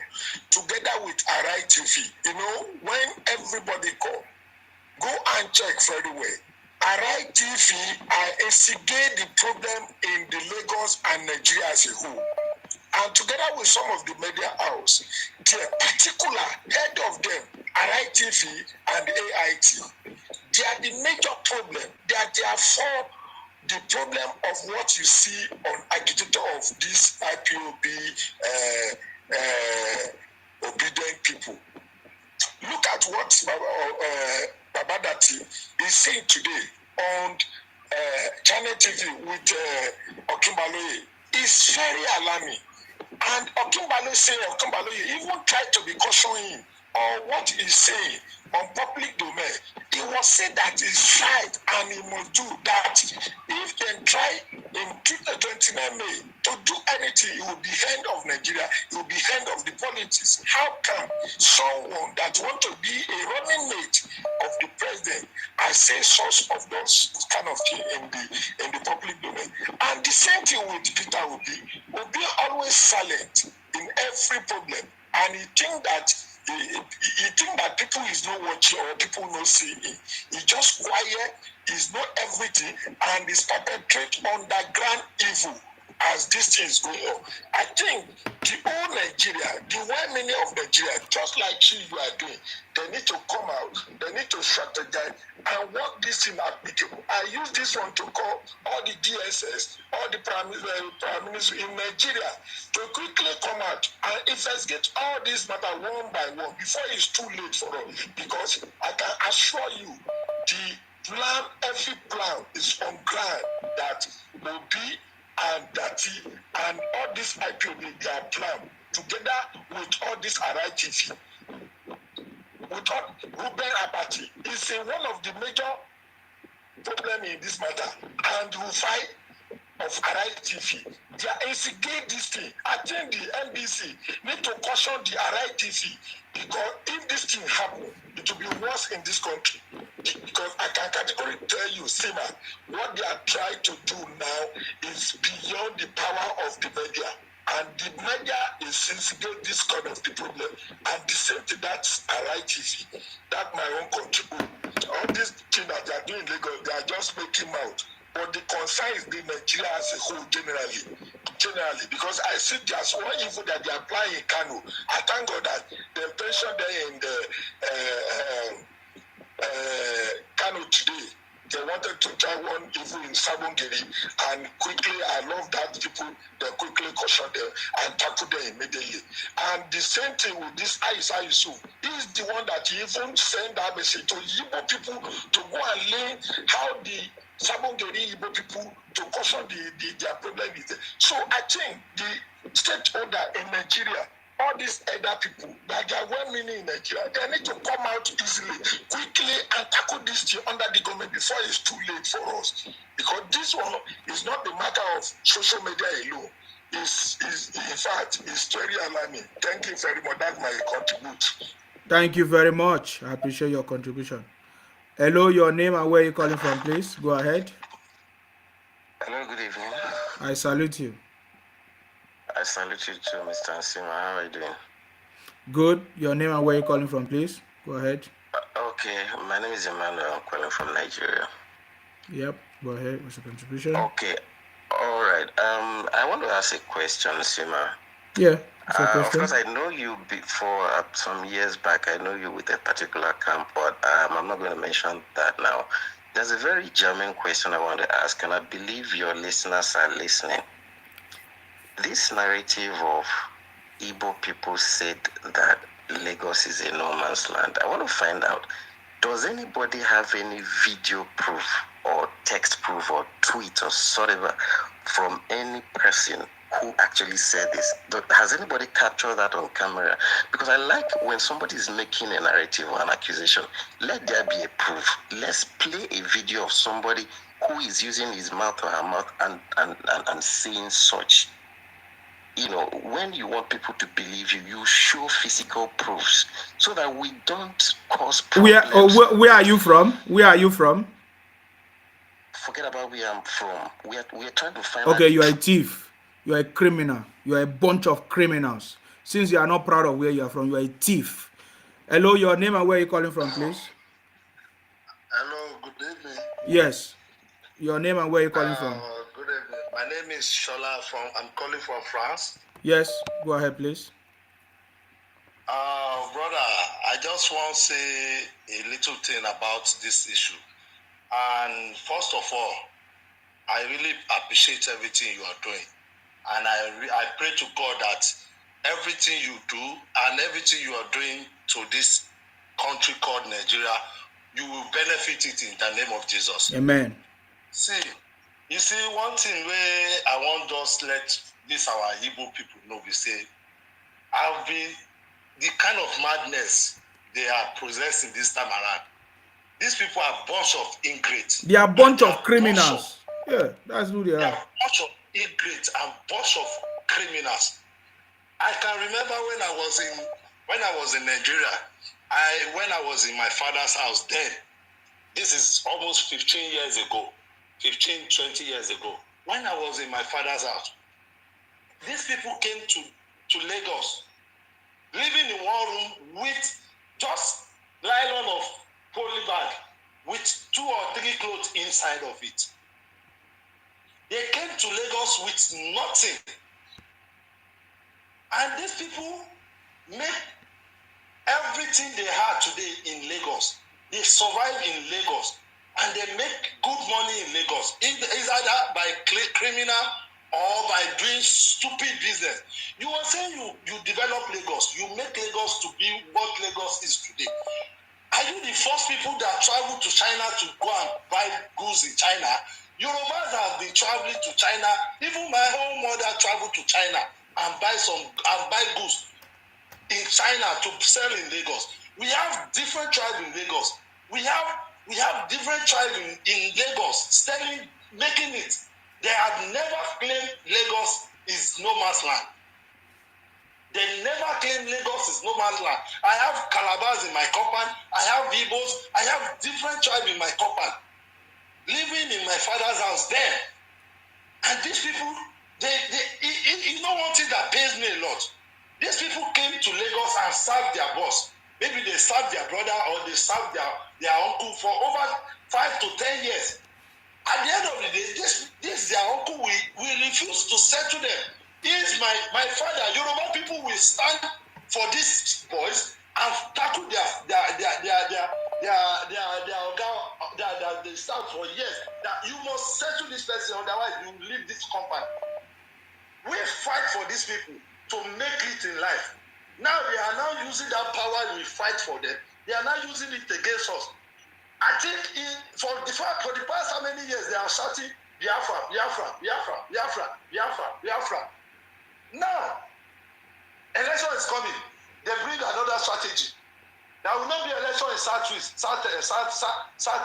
No election. Not knowing that they have their own engine agenda. They don't want the media to focus on Southeast because of they want to take the whole Southeast vote under Labour Party. This so criminal Peter Obi is going to rot in jail. Either he like it or not, he can go to, he should go to I don't even know the court he will go to. He will rot in jail, this idiot, stupid man. Because he is causing he bring out everything, all the plan that they have. If this man eventually become the president, he bring out all the plans they want to execute in Nigeria. He bring it out in this, and God expose this stupid man. He came to Lagos to come and campaign. He went direct to Alaba International. He went to Ladipo to go and campaign. You that want the majority, you want to become the president of a country, you need to go to the rural area, to the area that you know that these people need you most. You went to your people.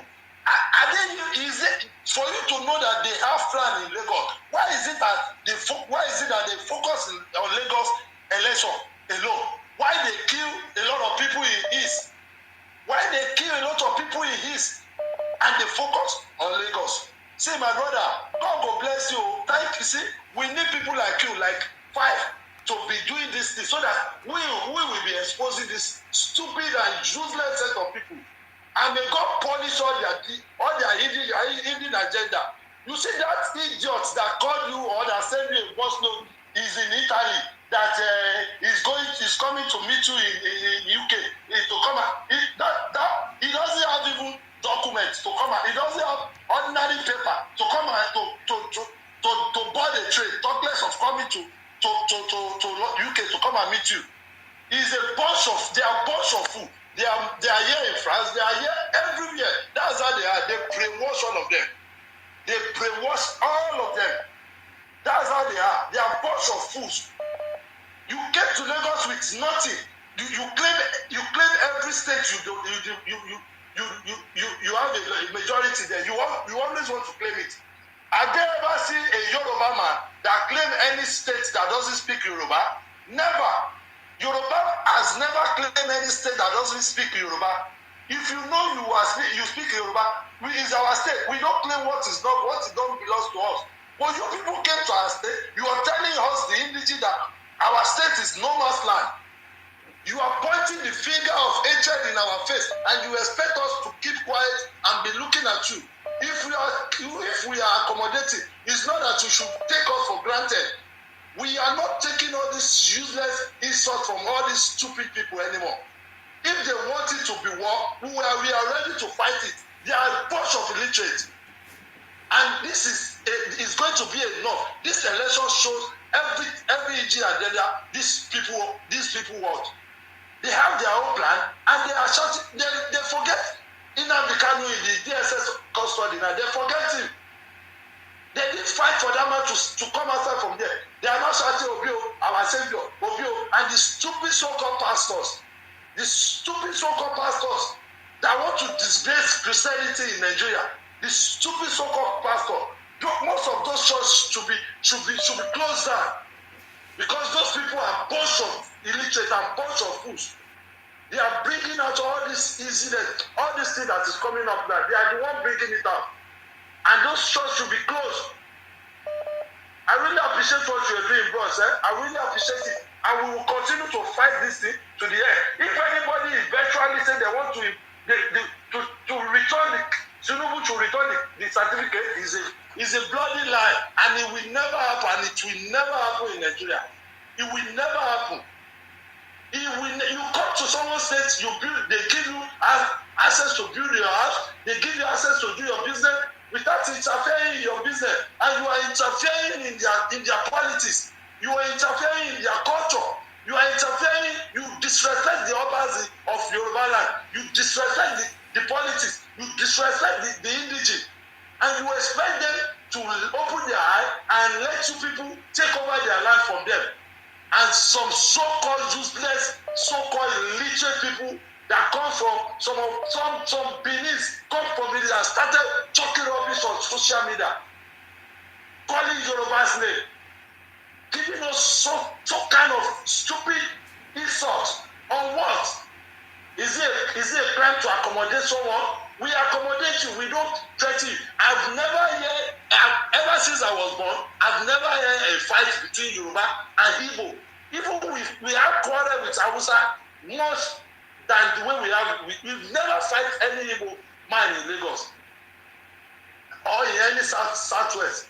We never fight any Igbo man. We never burn any Igbo man's house or burn down their shop. But they keep putting fingers in our face like we are fools. We don't know what we are doing.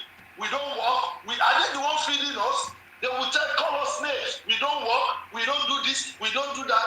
We are not begging you to come to Southwest. If you don't like it, go back to your state, develop your state, and leave Southwest alone. Don't intervene in our business. Don't intervene in our culture. And we respect our culture. You are not the one that will come over and start telling us what to do in our land. Lagos is for Yoruba, and it remains for Yoruba. Anybody that wants to claim it should go to its state and develop a state. Don't come to Lagos and start shouting, you develop Lagos, you develop Lagos. We don't send you. You came to do business and we accommodate you. Our mothers, our fathers have been traveling to China, to different kind of countries to buy goods and sell in Lagos before you people came. So you don't come and claim what does not belong to you. They always claim everything. It's difficult to chase them out of the house whenever they rent house from you. It's difficult to chase them out because they will always want to claim it. They are not taking us for fool. So let them be. If they want to, we will give them. We are not afraid of anything.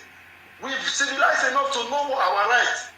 So if their forefather thinks they can take over Nigeria by fire, by force, is a lie. Everybody has his own way of fighting each other. Let them go to history. Yoruba has never lose any war in any way. So let them come. We are here waiting for them. Stupid set of people.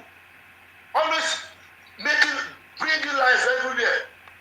Obi knows what is doing. They know their plan.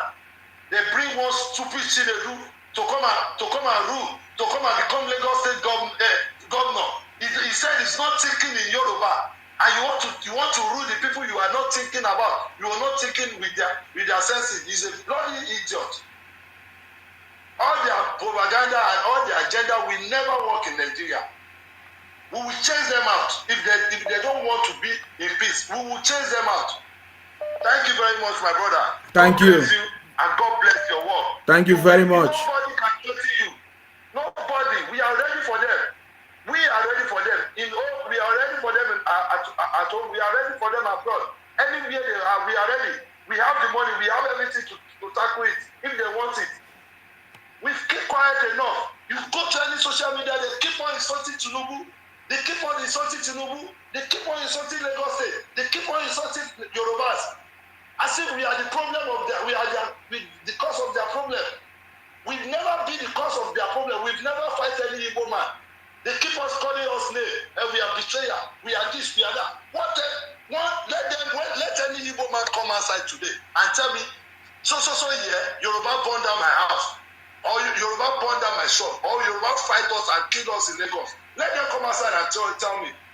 At least I can remember different kind of riots that happen in Lagos. Past, we've never fight with Igbos. We always have the problem with Hausa. Now, Hausa knows their boundary.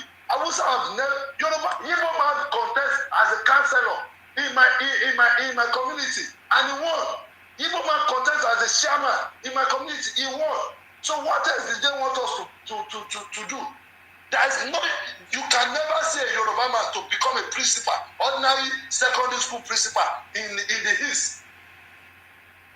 And you are telling me, yeah, you accommodate people. You accommodate people. We don't have Yoruba dominated markets in your city, in your village. And you came here, we accommodate you. Go to Ibadan. Go to someone comment. He said we take over Lagos now. We are going to Ibadan to take over Ibadan. Is that not stupidity? What are they taking us for? Are they taking us for granted? Go to Abeokuta, go to Sagam, go to Ibadan. You see them. We accommodate these people.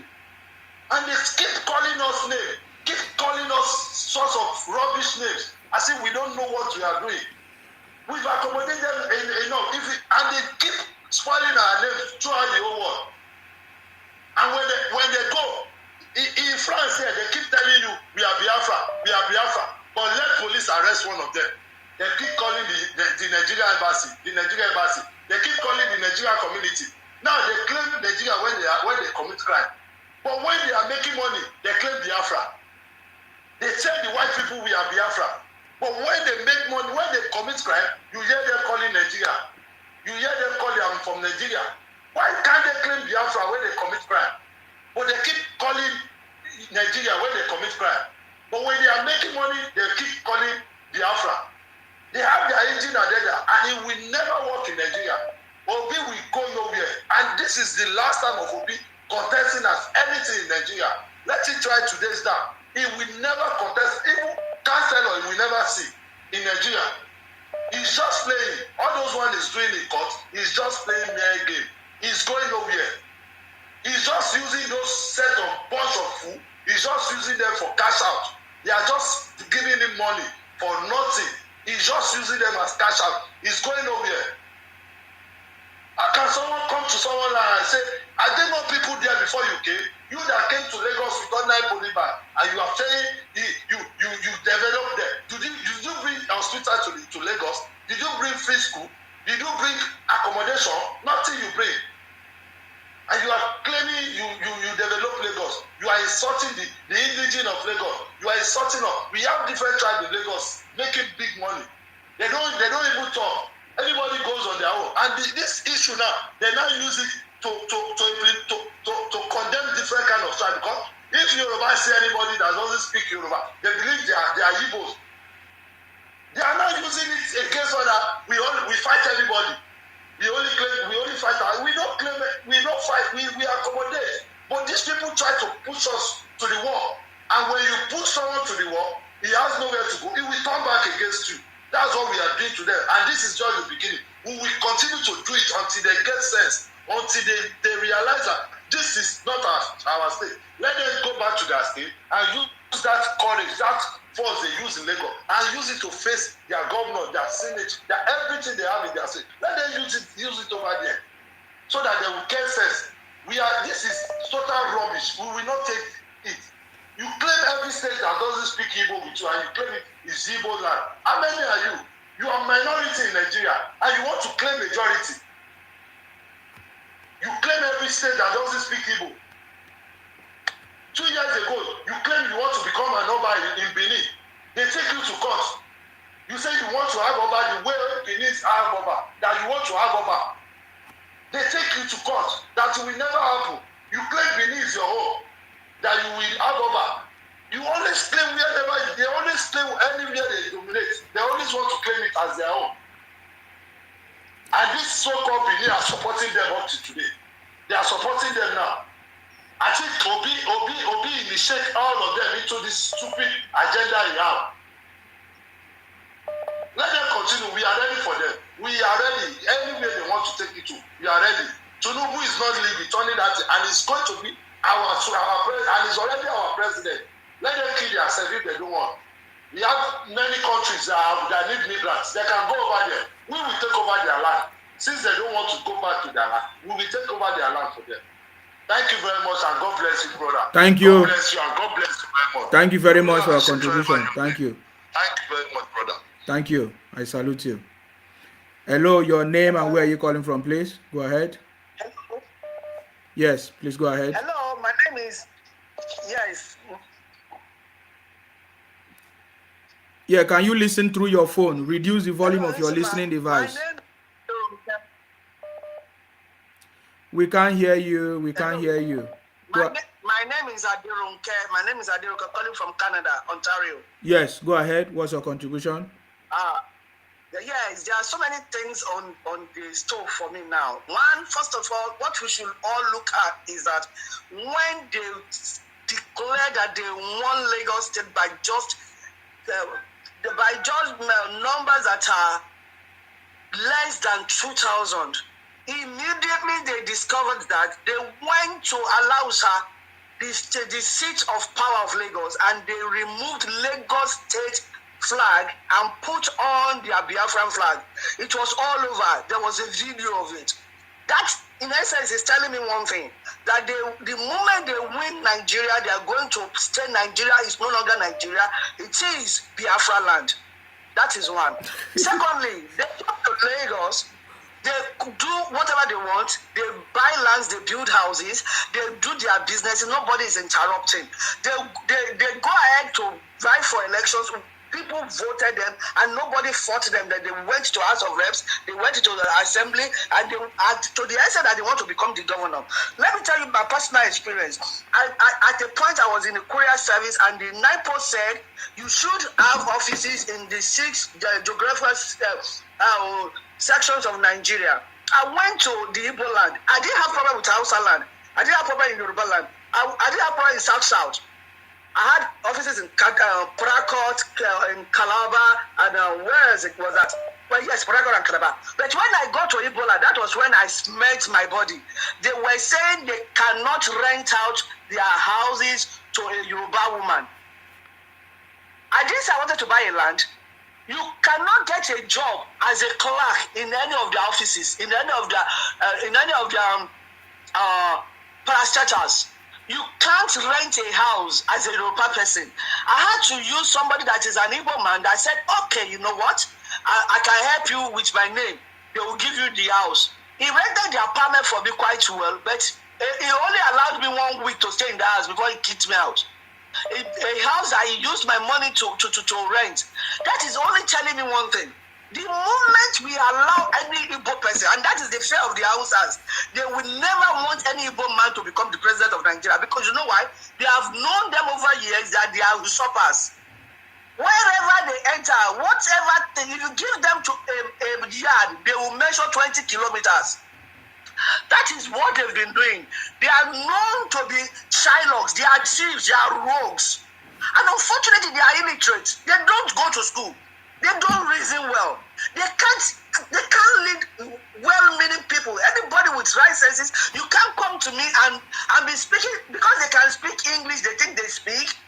They think they have sense. They don't. If they actually have sense, why they don't just go back to their Aba? Let them go back to their Enugu. Let them go back to their Imo State and build what Lagos has built. If they are claiming that one they helped us to build Lagos, let them go back and replicate that in their lands. Why would they want to take over another person's land? The moment we all make that mistake of saying, okay, let an Igbo man become a president, that day, Nigeria is gone. That day, Nigeria is finished. That day, they will turn everywhere. Oh, I don't know whether you have ever lived very close to them or have a store besides them. They will take over everything. You will not be able to breathe. They will, at the end of the day, they will make sure your customers become theirs. They can say something they know you bought for how much? For 500 naira, they will say, okay, come and buy for 100 naira, so that they will send you out of that market. That is their nature. That is what they are created. They are cheats. They are crazy. And I want to say, like somebody said earlier, that we should too begin to say things about Peter Obi. That guy has got his own dirty lineage. Some of us happen to know him on personal basis, and we know who he was back in school. If he was really, really a good student, why would he spend so many years in the university? Was it not cultism that made people to stay that long in the university?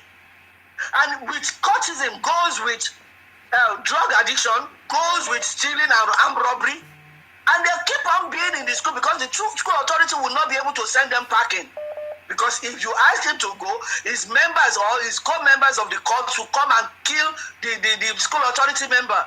So he wants us to begin to bring out, because we kept quiet, because we thought, okay, yes, let's be refined. We are all refined people, we are educated. We can't compete with uneducated people. Then we should begin to say the bad things about him now. If they messed up the social media for the well-meaning people. Anytime you open your phone now, it is one trash that is coming from there. And they have made Nigeria to appear as a bad shit, like this man called it, a bad shit country.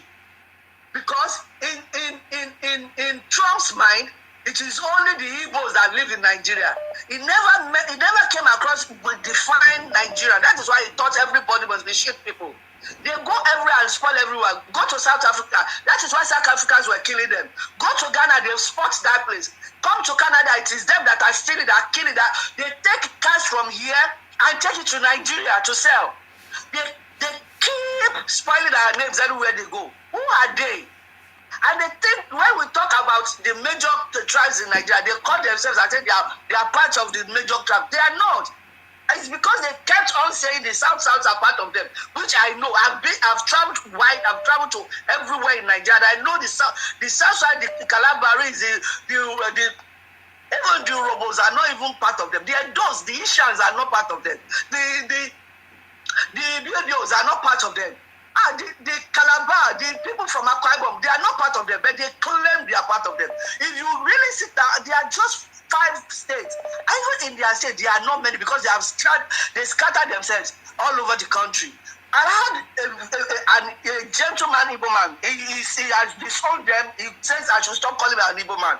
He told me one day, the day he said he denounced Igbo was the day they had a meeting where they said, they said their strategy is to make sure Igbo goes everywhere in Nigeria, and they should continue to have so many children so that they can take on Nigeria unawares. They come to your village now.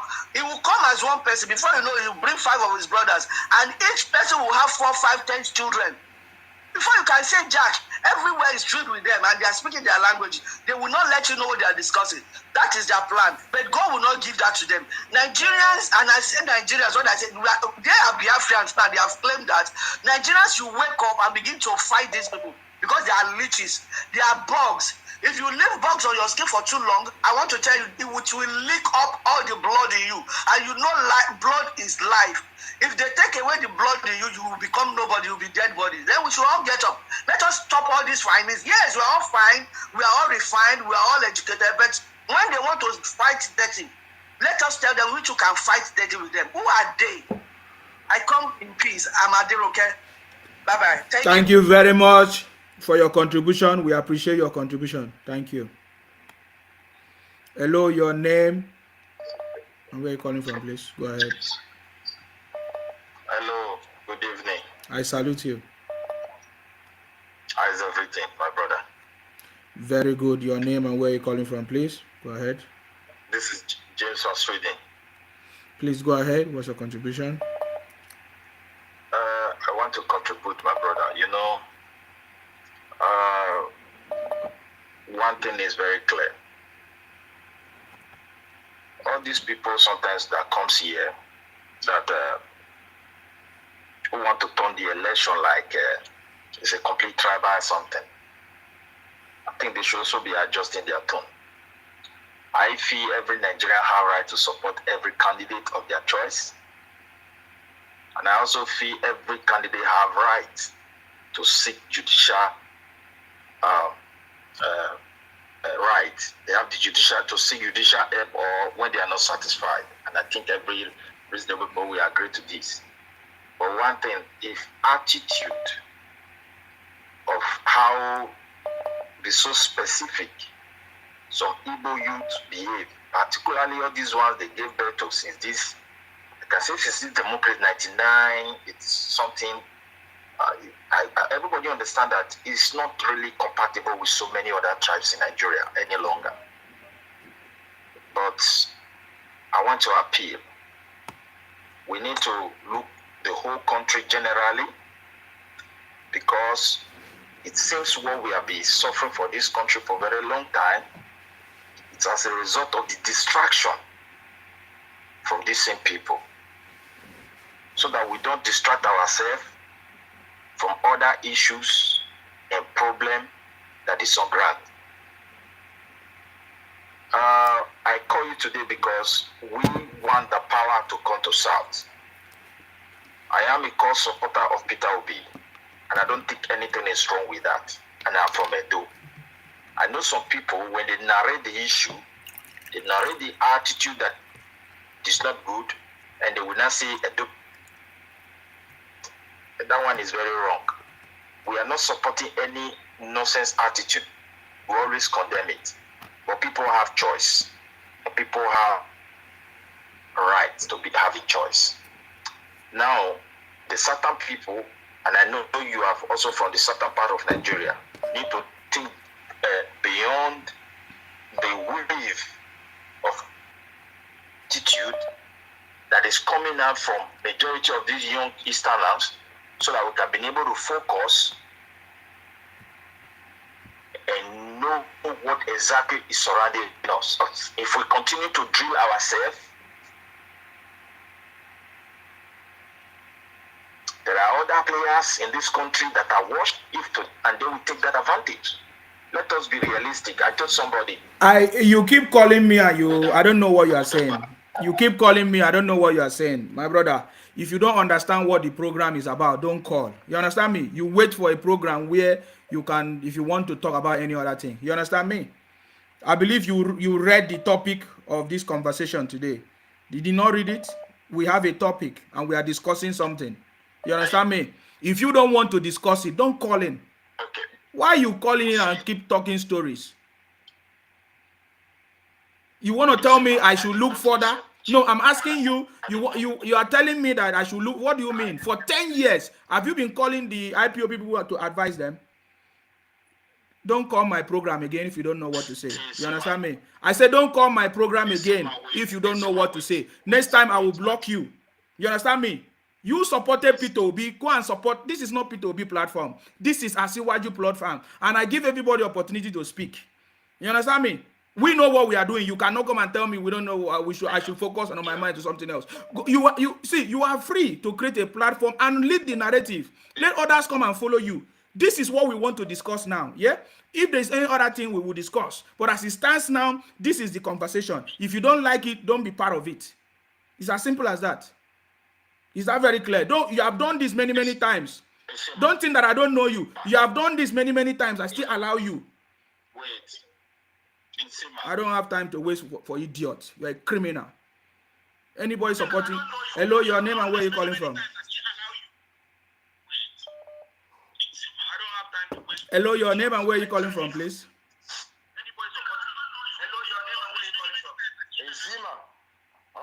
I salute you. Your name and where are you calling from? Hello, your name and where are you calling from? As your brother from another mother. I'm coming from Nigeria. I'm still Nigeria, Mayowa. Yeah, welcome. I come from Nigeria. I'm in Nigeria right now. I'm Mayowa. You know, there's something. Sorry, hold on. Reduce the volume of your listening device. Reduce the volume of your listening device, please. Reduce the volume of your listening device. You are Edo. You supporting Peter Obi. Since you guys are comfortable for the Igbos to come and take over Edo, go there. We are not comfortable in Akwa Ibom. Don't call my program and talk rubbish. My brother, when you are calling me, reduce the volume, please. Hello, your name and where are you calling from? Hello, your name and where are you calling from, please? Hello. Yes, can you speak up? Your name and where are you calling from, please? Hello, good evening. Yes, I salute you. Yes. Can you hear me? We are hearing you. Can you speak up? Your name and where are you calling from, please? My name is Joke. Can you hear me? Yes, go ahead. All right, good evening. I salute you. First and foremost, I greet you to my brother. Well done. You are doing a very good job. Yes, all these people that are calling, they are just being biased. Because I do not know why they should call on a platform that is not theirs. we are here to talk about Ashiwaju.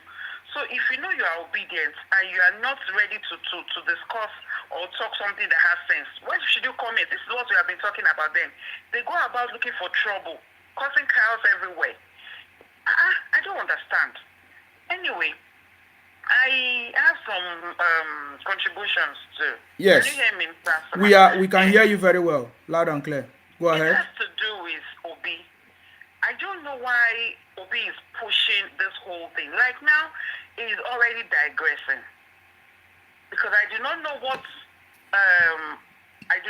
Ashiwaju's drug story about all that propaganda has to do with his own election and everything that happened at the polling units with INEC. He's only trying to just instigate unrest in the country. Because he knows that the more he comes up, the more his tribesmen will be angry. Because, like, I am seeing this whole thing. It is very, very glaring. Hello, can you hear me, please? Yeah, we can hear you. Can hear you. Go ahead. It is very, very glaring that the Igbos have whatever motive as an agenda. It is very glaring. I could remember, because one of my brother, my junior brother, you know this youth, he was also brainwashed. He's one of this, he follows all this blog around on Instagram and Twitter. So he was discussing with me before the presidential election, and he told me, Auntie, I'm going to vote for obedience, this and this and that. And I told him, I said, come, you do not know, there are a lot of things that you do not understand. All this propaganda, you are shouting, they say Ashiwaju is a drug baron, they say Ashiwaju is this. Who amongst this presidential, this major one, as in the PDP, APC, and Obi himself, who amongst them doesn't have their own, how should I call it? Should I say their own shady or past or whatever? Every one of them, let me use this word, none is a saint amongst them. But we are looking at antecedents here when it comes to politics and economic growth. That was why we campaigned for Ashiwaju. But for them, they were all this, for the obedience, they were all following one direction. He will come and he will tell me, they said that his friends said they should vote for the youngest amongst them. I said, if you want to vote for the youngest amongst them, then it should be Showore. And I followed the platform on Today Not Play blog. They discussed this, and a lot of people said, okay, if we're looking for a younger parents, let's go for Showore. But all these Igbos were saying, no, let Showore go and queue. If you are saying young, if young was the major, was the aim, was the goal at that time for choosing a leader that you all agreed on as youth, so why then should you all of a sudden think Obi is better than Showore? There's a difference. So at that point, I started watching them critically. I was following them on every blog like that. So that one went and they started the Obi. They were able to convince them, brainwash a lot of them, and they followed suit. So just recently, I watched the PDP Lagos gubernatorial candidate, Jando. So I watched his interview on Arise News, and he mentioned something about him having problem with the PDP godfather because of the Labour Party gubernatorial candidate for Lagos State, which is GRV. That he had issues with them because they were supporting him. And because he doesn't want any godfather to interfere with his own political whatever, so he has issues. At that point, some people now brought that, so GRV actually has godfather, and all what they're campaigning against Sanwo-Olu in Lagos was godfatherism. That they don't want Sanwo-Olu because they know Tinubu is his godfather and this and that. That they don't want any politician that has a godfather. So that's another angle. When GRV himself was on Arise, they asked him that same question.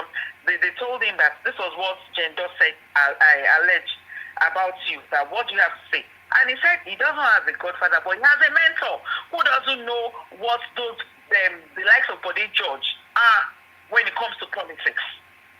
We are not babies. I'm in my mid-40s. I know what politics has been. So the fact that he did not even deny that I don't know this man, he actually pushed it to them being his men. So that is, they knew that he had a godfather. And on that same platform, on Sunday Ednot's platform, some people brought the same thing up that day that said Bode George is his mentor, and that Jado said he's his godfather. And these Igbo people still said, if na life talk anything, go see for that. That was when my brother said, Auntie, I regret ever voting for Obi, but Sanwo-Olu will take my vote in Lagos. That it is now clear. So it's only a madman. If somebody that can, the guy that called earlier, that called like I think three callers before me, the guy is actually mad, saying that. Hello? Yeah, go ahead. We can hear you. Did we hear anybody talk that there is no man's land? Are we fools? It is all over the media. Let him go to Twitter. Let him just tag hashtag no man's land, and he will have all he needs there. Who are these people fooling? We all know what their agenda is, but God has disgraced and has exposed them. Let them go back to their region. Their region is crying. It needs development. You cannot come to Lagos with a poly bag and go back to your village with money to go and build and still not live in that place. What is chasing you from your fatherland? If they are caught, let them go back and appease the gods there now. Is something wrong? We cannot take Lagos from us. Let them have that at the back. And whatever Obi is trying to do with all this court issue, it will fall back on him. He will definitely reap whatever evil he's planning for Nigeria. Because it is obvious he has another agenda. Why should you digress? If you have a court case, stick on whatever it is that has to do with INEC. But when you know... Oh, I'm sorry. Maybe that's your edge. I don't know. You can call on WhatsApp. Hello, your name and where you're calling from. Reduce the volume of your listening device so we can hear you. Yes, go ahead. Everything now. Everything is good. Number one support. I'm a number one fan. May God bless you and be with you. I salute you. Go ahead. I'm calling from Nigeria. What I will say is this: the IPOP criminals cannot take over Nigeria. They cannot take over even Lagos. Not talk of the whole of Nigeria. One, we have visited them. Let Obi go to court. I know that Obi is a scammer and he's a drug baron. Ask Obi. I am throwing this question up. People, the IPOB criminals and the obituaries, they should ask their Oga that what happened to his in-law that was jailed in Peru. What happened to his in-law that was jailed in Peru for drug trafficking? People should ask Obi this question. Obi is now pointing finger to Atiku that he is involved in drugs, this and that. They should ask Obi that his in-law that was jailed in Peru, what happened to him? Who sent him with those drugs? Whose name did, if they want to be well, you should enter Peru. I am throwing this challenge. I am talking with facts. You see, this new generation, they don't read. You see, the Nigerian problem too started from these same criminals, these same IPOB criminals. In 1956, who is Abu Yosi? Who first set up the first coup in 1966? That killed the outside armies, the outside generals. You were expecting the outside to fold their hand and be watching you because you are God sent. They tell you that we are dominion. Wherever we go, we dominate. We dominate in the east, not in the west or not in the north. That Aisha Buhari, that jobless woman, frustrated woman that was now making inciting statement that the Igbos in Lagos to go and learn the way the Igbos in the north Kano handle their oppressors. They should try it in Kano. Yorubas are more lenient to them. They should try that nonsense in Kano. They will know that Anwajiris are not smiling. These guys are always fermenting trouble wherever they go. I don't know why it's difficult for their kinsmen to call them to order. You kill outside generals in 1966. And we took that for the Igbos too. That's what led to the civil war in 1967. These schools never read. They don't read. They don't do anything. All they are. Maybe them is their culture. 6 years or 7 years old boy. Your mother will carry and come from any go. Come Lagos, come serve Oga. The boy will serve Oga till he's 18 years.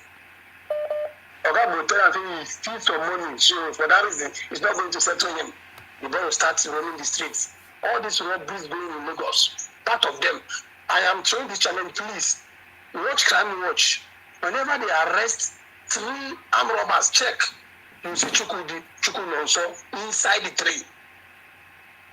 These people are criminals. It's their trademark. And they will come back and be bragging that we are hardworking my foot. Obi in-law was jailed in Peru. Obi should come outside to come and come and answer this question. Who sent him? Which name did the boy ask? That time Obi never become presidential aspirant. That this case happened. He should come out to come and answer this question. Which name did the guy mention that he sent him with the drugs? Thank you. God bless you, my brother. Thank you very much for your contribution. I appreciate you. Thank you very much. Hello, your name and where are you calling from, please? Go ahead. Hello, sorry, I ran out of airtime the other time. Yeah, go ahead. Yeah. Those are the things that I observed during the campaign and everything. But these people, they should be ashamed of themselves. In case they do not know, the whole world is watching them. The whole world is watching them. I don't know what their problem is. It is so... The Igbos are just too troublesome. I don't know. In fact, I don't understand. And it's so annoying when they start all this, their madness. When you try to talk sense, they don't listen. It is what they want to do. That thing that they want to do, it is what they would eventually do. There is no how you want to talk sense into them. They will never reason along. Even when they know that that thing is not good.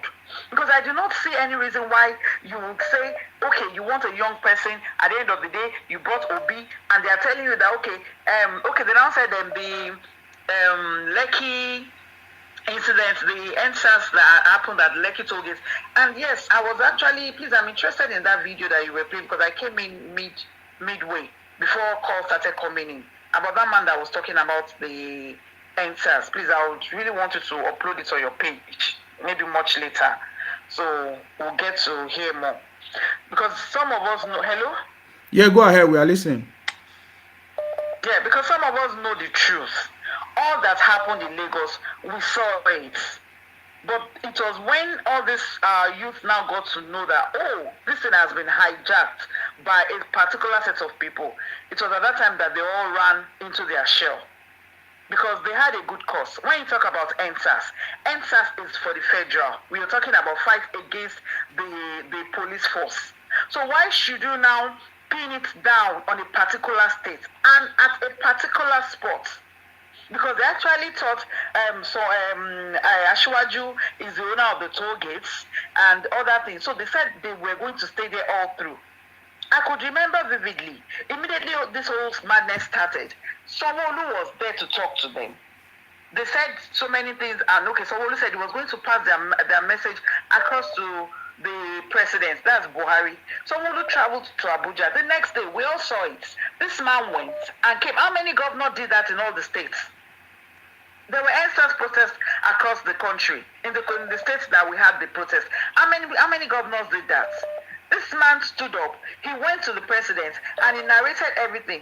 The president said, okay, they were going to look into it, that they were going to set some bodies and panel to look into it. And he came back to tell them that, okay, he has passed this message that you people are aggrieved the way the police has been treating the youth and everything. They said you should bring leaders amongst you people so you can have a meeting with whomever they are setting as the panel so you people will be able to deliberate and talk. But they said no, that they were not ready to bring out, nobody was ready to front as a leader. That was when I knew that something was wrong. Because if you really want to talk, you're talking about peace here. If you really want that peace, it won't take you anything to negotiate. Everything in life is about negotiation. Even after a war, even if there has been war for several years, you still come to a round table to sit down and negotiate. So why would they now tell you people, okay, choose the delegate amongst you people that would go and sit to this, and then you can now tell them what you people want. But they said no, and it's escalated until they now focus on so many things. We know how much we lost in Lagos. We know how much we lost. We know how much, even the souls that were lost. Whatever it is, a lot of people died in their homes. In their homes, yes, when I say in their homes, with heartache, because at that time we had all these hoodlums going from one house to the other, raiding people, robbing people in the night, even shops. A lot of people died of heart attack and high blood pressure with all that happened at that time. Lagos suffered so much loss, and yet we were able to still stand firm.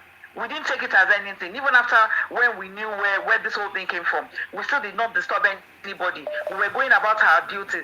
Only for you people now to come and take up this opportunity of election, to now come to cause chaos in Lagos, and you expect the Lagosians to sit back and watch you people. It won't happen.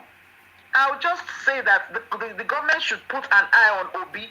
Let Obi know that if he continues this way, he's going about this whole thing, because he's instigating fight and war somehow with all these his actions. Because I do not know why he has to go to that route. Now other things will now start coming up. This one will come up. Even when we are trying to just say, okay, let us just live in peace. We all know everybody is tribalistic. I tell people, don't tell me I am tribalistic, I'm a Yoruba woman.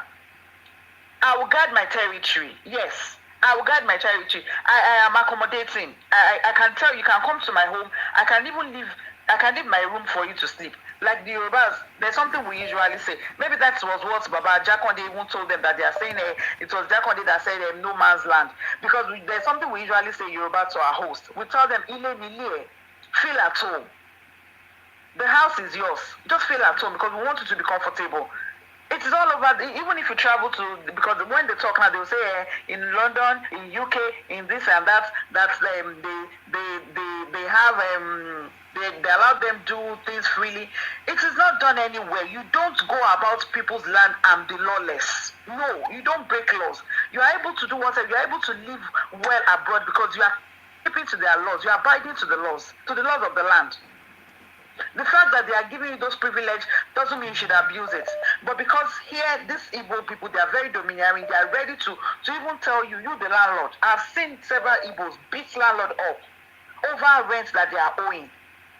Or because they are ready to pack out of the house. If you want to go in peace. Must you cause chaos? Must you beat people? A lot of troubles have been, they've caused so much troubles. I could remember that's why I even said, since the elections have been coming up in this country, my brother, I tell you, this one that went, I knew they had their own agenda, like I've been saying. They made it compulsory for the people in the markets to go and get their PVC. It was so bad that they locked up the gates of their plazas. They didn't allow people open plaza for 2-3 days.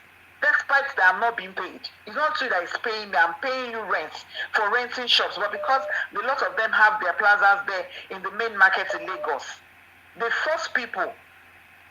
And this has never happened before. So that's to tell you that they are only interested in Obi being the president. And Obi cannot be the president. Somebody that is not how they say, he's not somebody that is bringing everybody together. Everything about him is divisive. He's dividing everybody. He started with the religion, whatever. Then later he got to the tribe, and now we are here. I'm just feeling for people that have, because I know it is not easy. I tell you, my brother, I have them in my family too. My brother is married to an Igbo woman, and we love her so much. We love her because she's part of us. She has given birth to our own children, to our children for us. They are ours, and at the same time, they share their mother's boundary too. That was what actually affected GRV. Is GRV the first person that will have the mixed blood? No. Sheyi Tinubu has a wife that is not a Yoruba now, and not even Sheyi Tinubu alone. We have Igbos that have worked with Ashwaji Tinubu in his cabinet while he was the governor in Lagos State, and some are still there up to now. Will Obi be able to do this with the way he has done his own campaign and everything? It was very glaring that everything about him was for the Igbos. He didn't carry any other tribe along.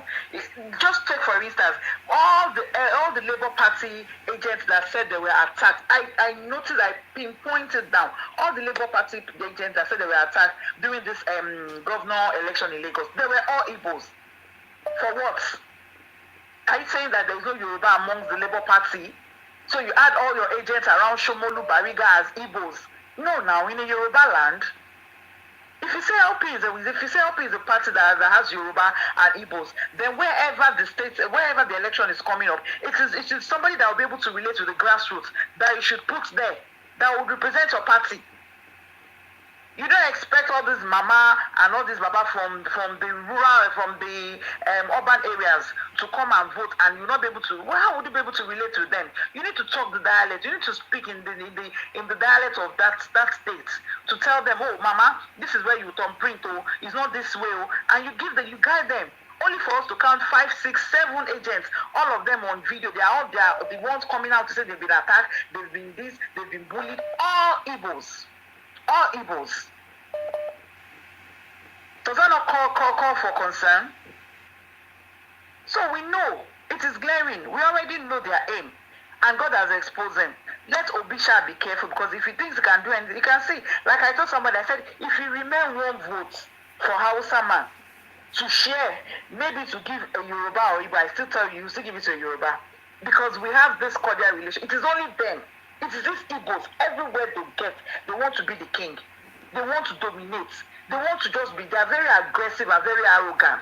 What is their problem? They should be ashamed of themselves. I just wish they have elders that will talk to them that, okay, you people should sit down. You can't be having problems. Okay, let's just forget about Nigeria now. What about the outside country? Somebody mentioned South Africa. We saw all the way they've been attacking them in South Africa. I've seen several videos in the past 5, 6, 7 years. It is always the Igbos that always are on the receiving end. The same thing here in Ghana. Always the Igbos, they're the ones always coming out to cry out. Are you people the only ones there? We have other tribes. And like I said, even in Lagos here, do you know how many Malians we have here? Do you know how many Ghanaians we have here? Do you know how many Cameroonians we have here that are doing their business on a daily basis, and nobody is trying? We are all one. We do our business and we relate together, and everybody goes their own way. But when it gets to your time, you are always quick to tell somebody to shut up. Yeah, this place like Papa land, let me get money, I go buy, you buy a Papa, you're always very, I don't know, they're very abusive, very aggressive. They're always ready to fight. Even when you go, there's a particular market here in Lagos, in Yaba. When I was much younger, I will tell you, anytime I go to Yaba, it is always one harassment. They will be pulling you, dragging you, for what? And when you talk back at them, they're always ready to fight. It actually caused a fight sometime in Oyinbo market when they pulled one particular lady and the lady retaliated. They started abusing her that she was wearing one cloth. They called that, this velvet cloth at that time. They called that cloth akposhe. It is still them that bring it from Aba to make chairs and everything. And they still sell it to people to wear. So I think that woman was wearing that particular cloth, and they called it akposhe, which is that she's wearing the chair material. She was upset. She slapped her, and maybe they started fighting. At the end of the day, so many lives were lost. This is the story I'm telling you that is over 15 years. It happened at White Sand in Oyinbo. Yes. A lot of it's the same Igbo people. What is their problem? Can't you just live in peace? The fact that Yorubas are quiet doesn't mean you don't have to make noise before you can pass your message across. We don't fight. We have this Omoluabi gene in us. We call it Omoluabi. Whatever it is you are doing, you have a rethink of where you are coming from. You have family. If you mess up, it is not even you. It's your family. That is why anywhere you go as a Yoruba and you do something wrong, a Yoruba elder will tell you, Ibolotiwa, where are you from? That is where they want to know first. Where are you from? Then they will know if your family is known for violence, they will say, oh, okay, now we understand.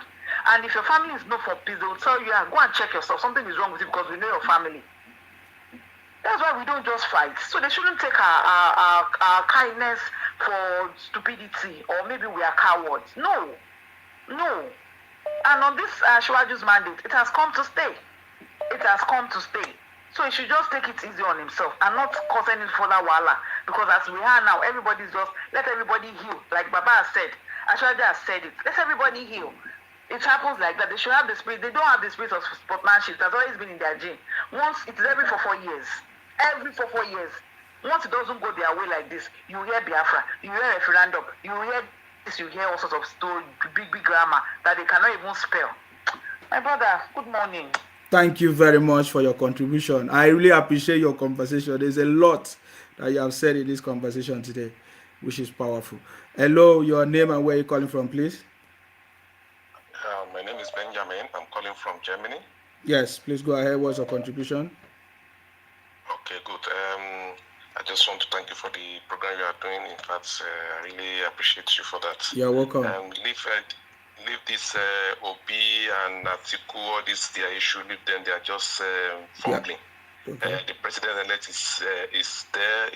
He has come to stay, and nothing can change the mandate. Nothing can change the mandate. They are just blabbing. I was born and bred in Lagos State. We saw how Lagos State was developed from 1999 that Tinubu was the governor till date, and nobody that has been succeeding Tinubu, all the governors from Fashola, Ambode, till the present governor now, that has not been developed, follow the blueprints that Tinubu laid down in Lagos. So not in any of these people can say that we don't know. This Jando and this Gbadibo of a thing. I read in a particular post like that Jando said that he cannot work with Gbadibo, but that Gbadibo is Igbo, is from Igbo land, that he should go back to this thing, is Anambra State, to go and develop Anambra, that they just package him to be Gbadibo, to look as if he's a Yoruba guy, that he should go to that place and develop that place, that he's even part of IPOB, a secretary there. So all those things that they are doing, just leave them. They are just fumbling. They cannot reach anywhere. They are just blabbing. They are just blabbing. There's nothing they can do about Tinubu's victory. Tinubu's victory has come to stay, and Tinubu is going to be next president of Nigeria for the next 8 years, not even 4 years. Obi cannot reach anywhere. It's just blabbing. He can never become president of Nigeria. Never. He's just fumbling. So that is it. Just continue in your work. We appreciate you, okay? Thank you very much. I salute you. Thank you for your contribution. Bye. Okay. Bye. Hello, your name and where you're calling from, please. Hello. Yes, your name and where you're calling from, please. Brother. Yes. Yeah, this is Samson from United States. Let's go ahead. Yeah. What's your contribution? Yeah, thank you for all you do all the time. You know, concerning all those issues, when situation comes around, I always try to investigate myself further. There is one guy that normally do some history about land, countries, and everything. So from what the guy said, now I'm thinking, even though GV, whatever his name, won, they can never take Lagos. No, it's hard for anybody to claim Lagos other than Yorubas. This guy, from his history thing, I mean, he make all those history during those soldiers' problem. He said, even when they are talking about Lagos, there's Eko, and there's Eko State. Which one Igbo want to claim? Is it the Eko or the Eko State? And this guy goes further from Mushi, have his own king. Ajegule have his own king. Isheri have his own king. Ajangbadi, so on and so forth. He was now pointing out that where is Igbo kingdom in all those kingdoms in Eko State? None. And if you talk about Eko proper, which is the island, the guy narrated how everything went. Even the people that even came to conquer Eko then, the Edo, they were chased away. After now they said to that, okay, like one sister just said, let everybody just be together, let's just be happy. So in all those history, there's no iota of Igbo existence. So even though they are not the one in question to question Yoruba land or drag Yoruba land with us, not the Igbo, according to the history. And this guy go as far as this history has been there since the time of Portuguese. The Portuguese, when they came, even way before the British that colonized us came. So going by the history, like this is a civilized world now. When situation happened, everybody go to court. When I was listening to this history thing, now I say, wait a minute. So even though they want to come out that the Holy Ghost, it don't matter whatever you have there, the fact remains, when they trace the history back, you are not even on the line. You are not even service. The guy even narrated the history as far as Ghana, Cotonou, Congo, part of Brazil. That's how Yoruba spread. Now, this is my point. If the history even says, which everybody confirmed, which I Google myself, that part of Yoruba, they are in Ghana. As I speak now, I don't know whether the Oba have went back. Oba of Ile-Ife is in Brazil to celebrate Ogun Festival with them as part of his heritage. If Yoruba didn't even try to go to all those places that their great grandfather migrated to and established their people, how come Igbo would now come to Lagos and said they want to establish, or because what did they do? If they try to do it like Adeyinka grandson said, every investment in Lagos, other than you selling Okrika, selling spare parts, all the major investment in Lagos, none of them belongs to Igbo. None. He narrated every great, like somebody said, are the Igbo that the one that make Murtala Mohammed Airport? Are they the one that do the port? The Tinker Highland, are they the one that do the stadium in Lagos? What did you guys even do in that Lagos for you talking about you develop? Do you know the difference between develop somewhere and what you building house? House is nothing. Anybody can build a mansion, it depends. But what did you do that contributed to the economy? You selling Okrika, you selling parts. Who are buying those stuffs? Everybody come there to buy the pot. Is it the only Igbo bringing things there and buying it to themselves? And after you make your sales, then you look at somewhere and you start, I don't know. So the issue is so simple. But the only thing before I leave is just a shame. If you say you want to occupy a space and everybody telling you go back, do you know how insulting it is for somebody to tell me go back to your father's land? Which I originally know I get the father's land, true. And somebody look dead in my eye and say, go back to your place. Come on. That shows that I do not belong here. Then I want to take it by force. Now, that's what I always tell. I was telling one of my Yoruba people when they were saying, Agbiru. I said, come on. Now comes the Yoruba adage that says, Tori were ita, lachimani were itile. You have your own crazy people among yourself because of unforeseen circumstances. Now, Agbiru, I salute them now. Now they fought for their father's land. Assuming this, all of us cannot do white collar job. I've known Agbiru since I'm over 50 now. I've known Agbiru set up since I was 5 years old. And I don't even live in Lagos. In my hometown, in Osun State, Agbiru is everywhere. Bini, Edo, and it's everywhere. But the funniest thing is like, when people want to get some unnecessary thing, they come with unnecessary situation, unnecessary stories, and MC Oluomo, this and that. Everybody get their own MC Oluomo in their territory. IPOP get their own leader. Biafran get their own leader. If you talk about Sunday Igboho, Igbo get their own too, which is the one that is in sale now. So everybody get all class. And for people now coming to the platform or writing some things like Nigeria is known to be tribalistic. You Google, you go on the internet, you go anywhere, they will tell you it's one country with different tribes.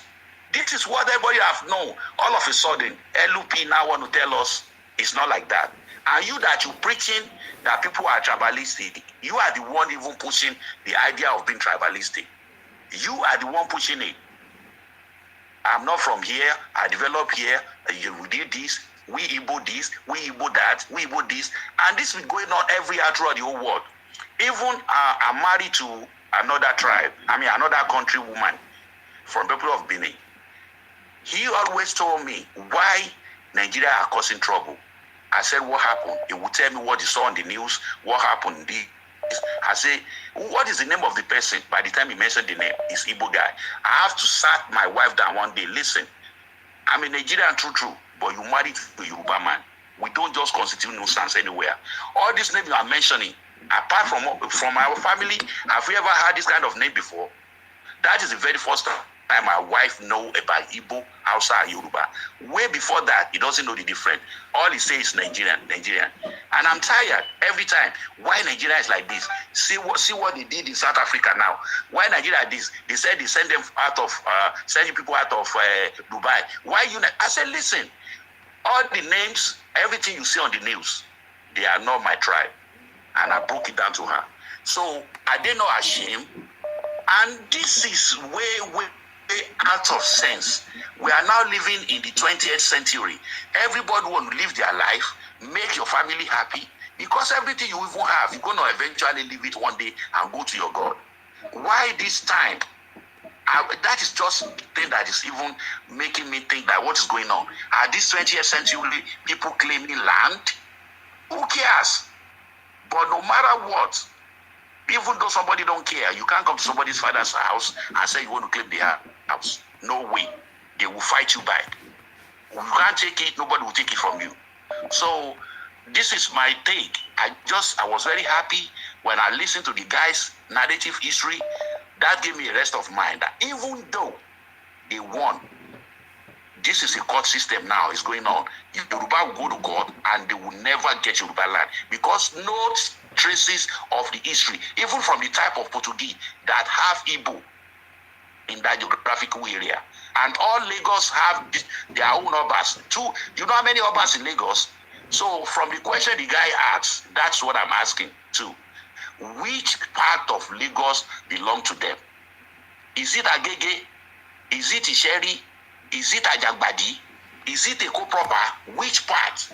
Because Lagos State you are talking about, Lagos State is a state with different towns inside. It's because they all together. That's why people don't see it. Because there's no boundary, that's why we don't see it. But Eko consists of many towns inside it. Mushin is different from Isolo. Everybody have their own king. Isolo is different from Isheri. Isheri is different from Agege. Agege is different from Ojota. Everybody have their own kindred. And you want all those kings to sit down there and listen to somebody saying, once I get there, I will take all their kings into jail. I will remove all their kings. They will try. Thank you, Sima. Thank you very much for your contribution. I appreciate it. Hello, my brother. Good evening. Yes. Well done. Yeah, go ahead. My name is Rafiu. This narration of Igbos develop Lagos. Igbos develop Lagos. Dangote alone investment. One investment is bigger and more better than all of Igbo investment and their houses put together in Lagos. I repeat, one Dangote investment in Lagos is bigger in terms of monetary aspect, and in terms of investment is bigger than all their houses put together with their businesses together, all their China, they go together, and their freight product they are importing together. Yet Dangote never claimed Lagos. He never claimed that he wants or he developed Lagos. What are they developing? They go to China, they will go to UK or maybe the US, buy maybe a product of maybe Mark and Spencer or maybe TM Lewin and go to China to give the Chinese to produce the fake and bring it down. I want to ask everybody, all these Biafra and the obituaries on your page, I want to ask them a question.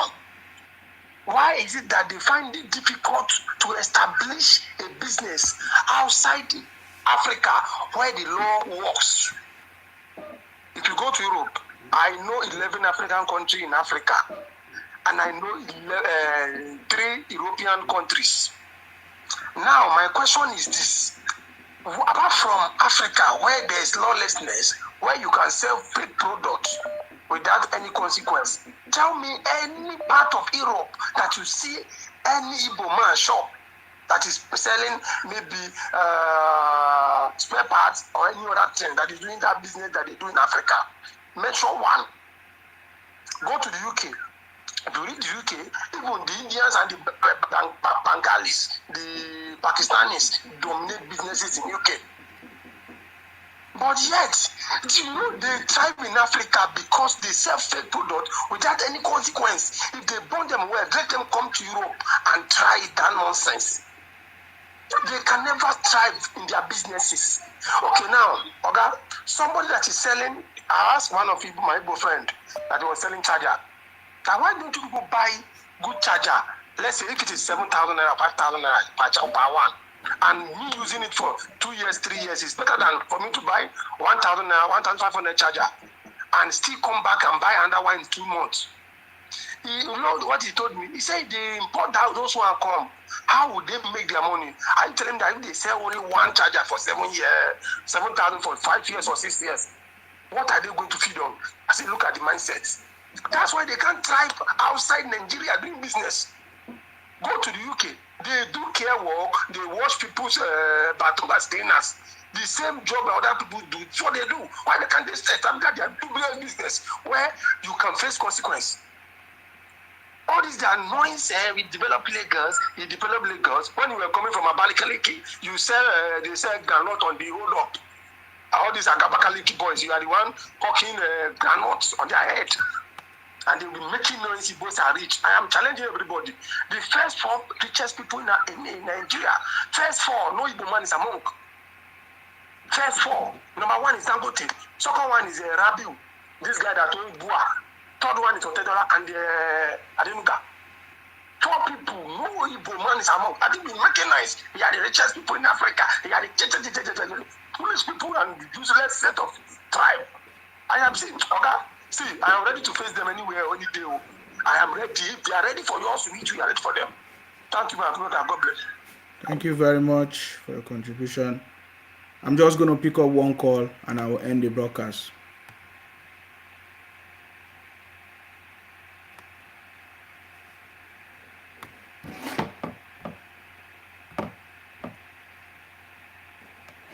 Please go ahead.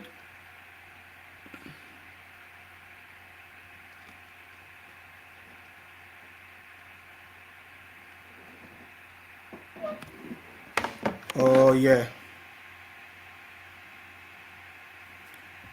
Oh, somebody say you can't hear me again. Okay.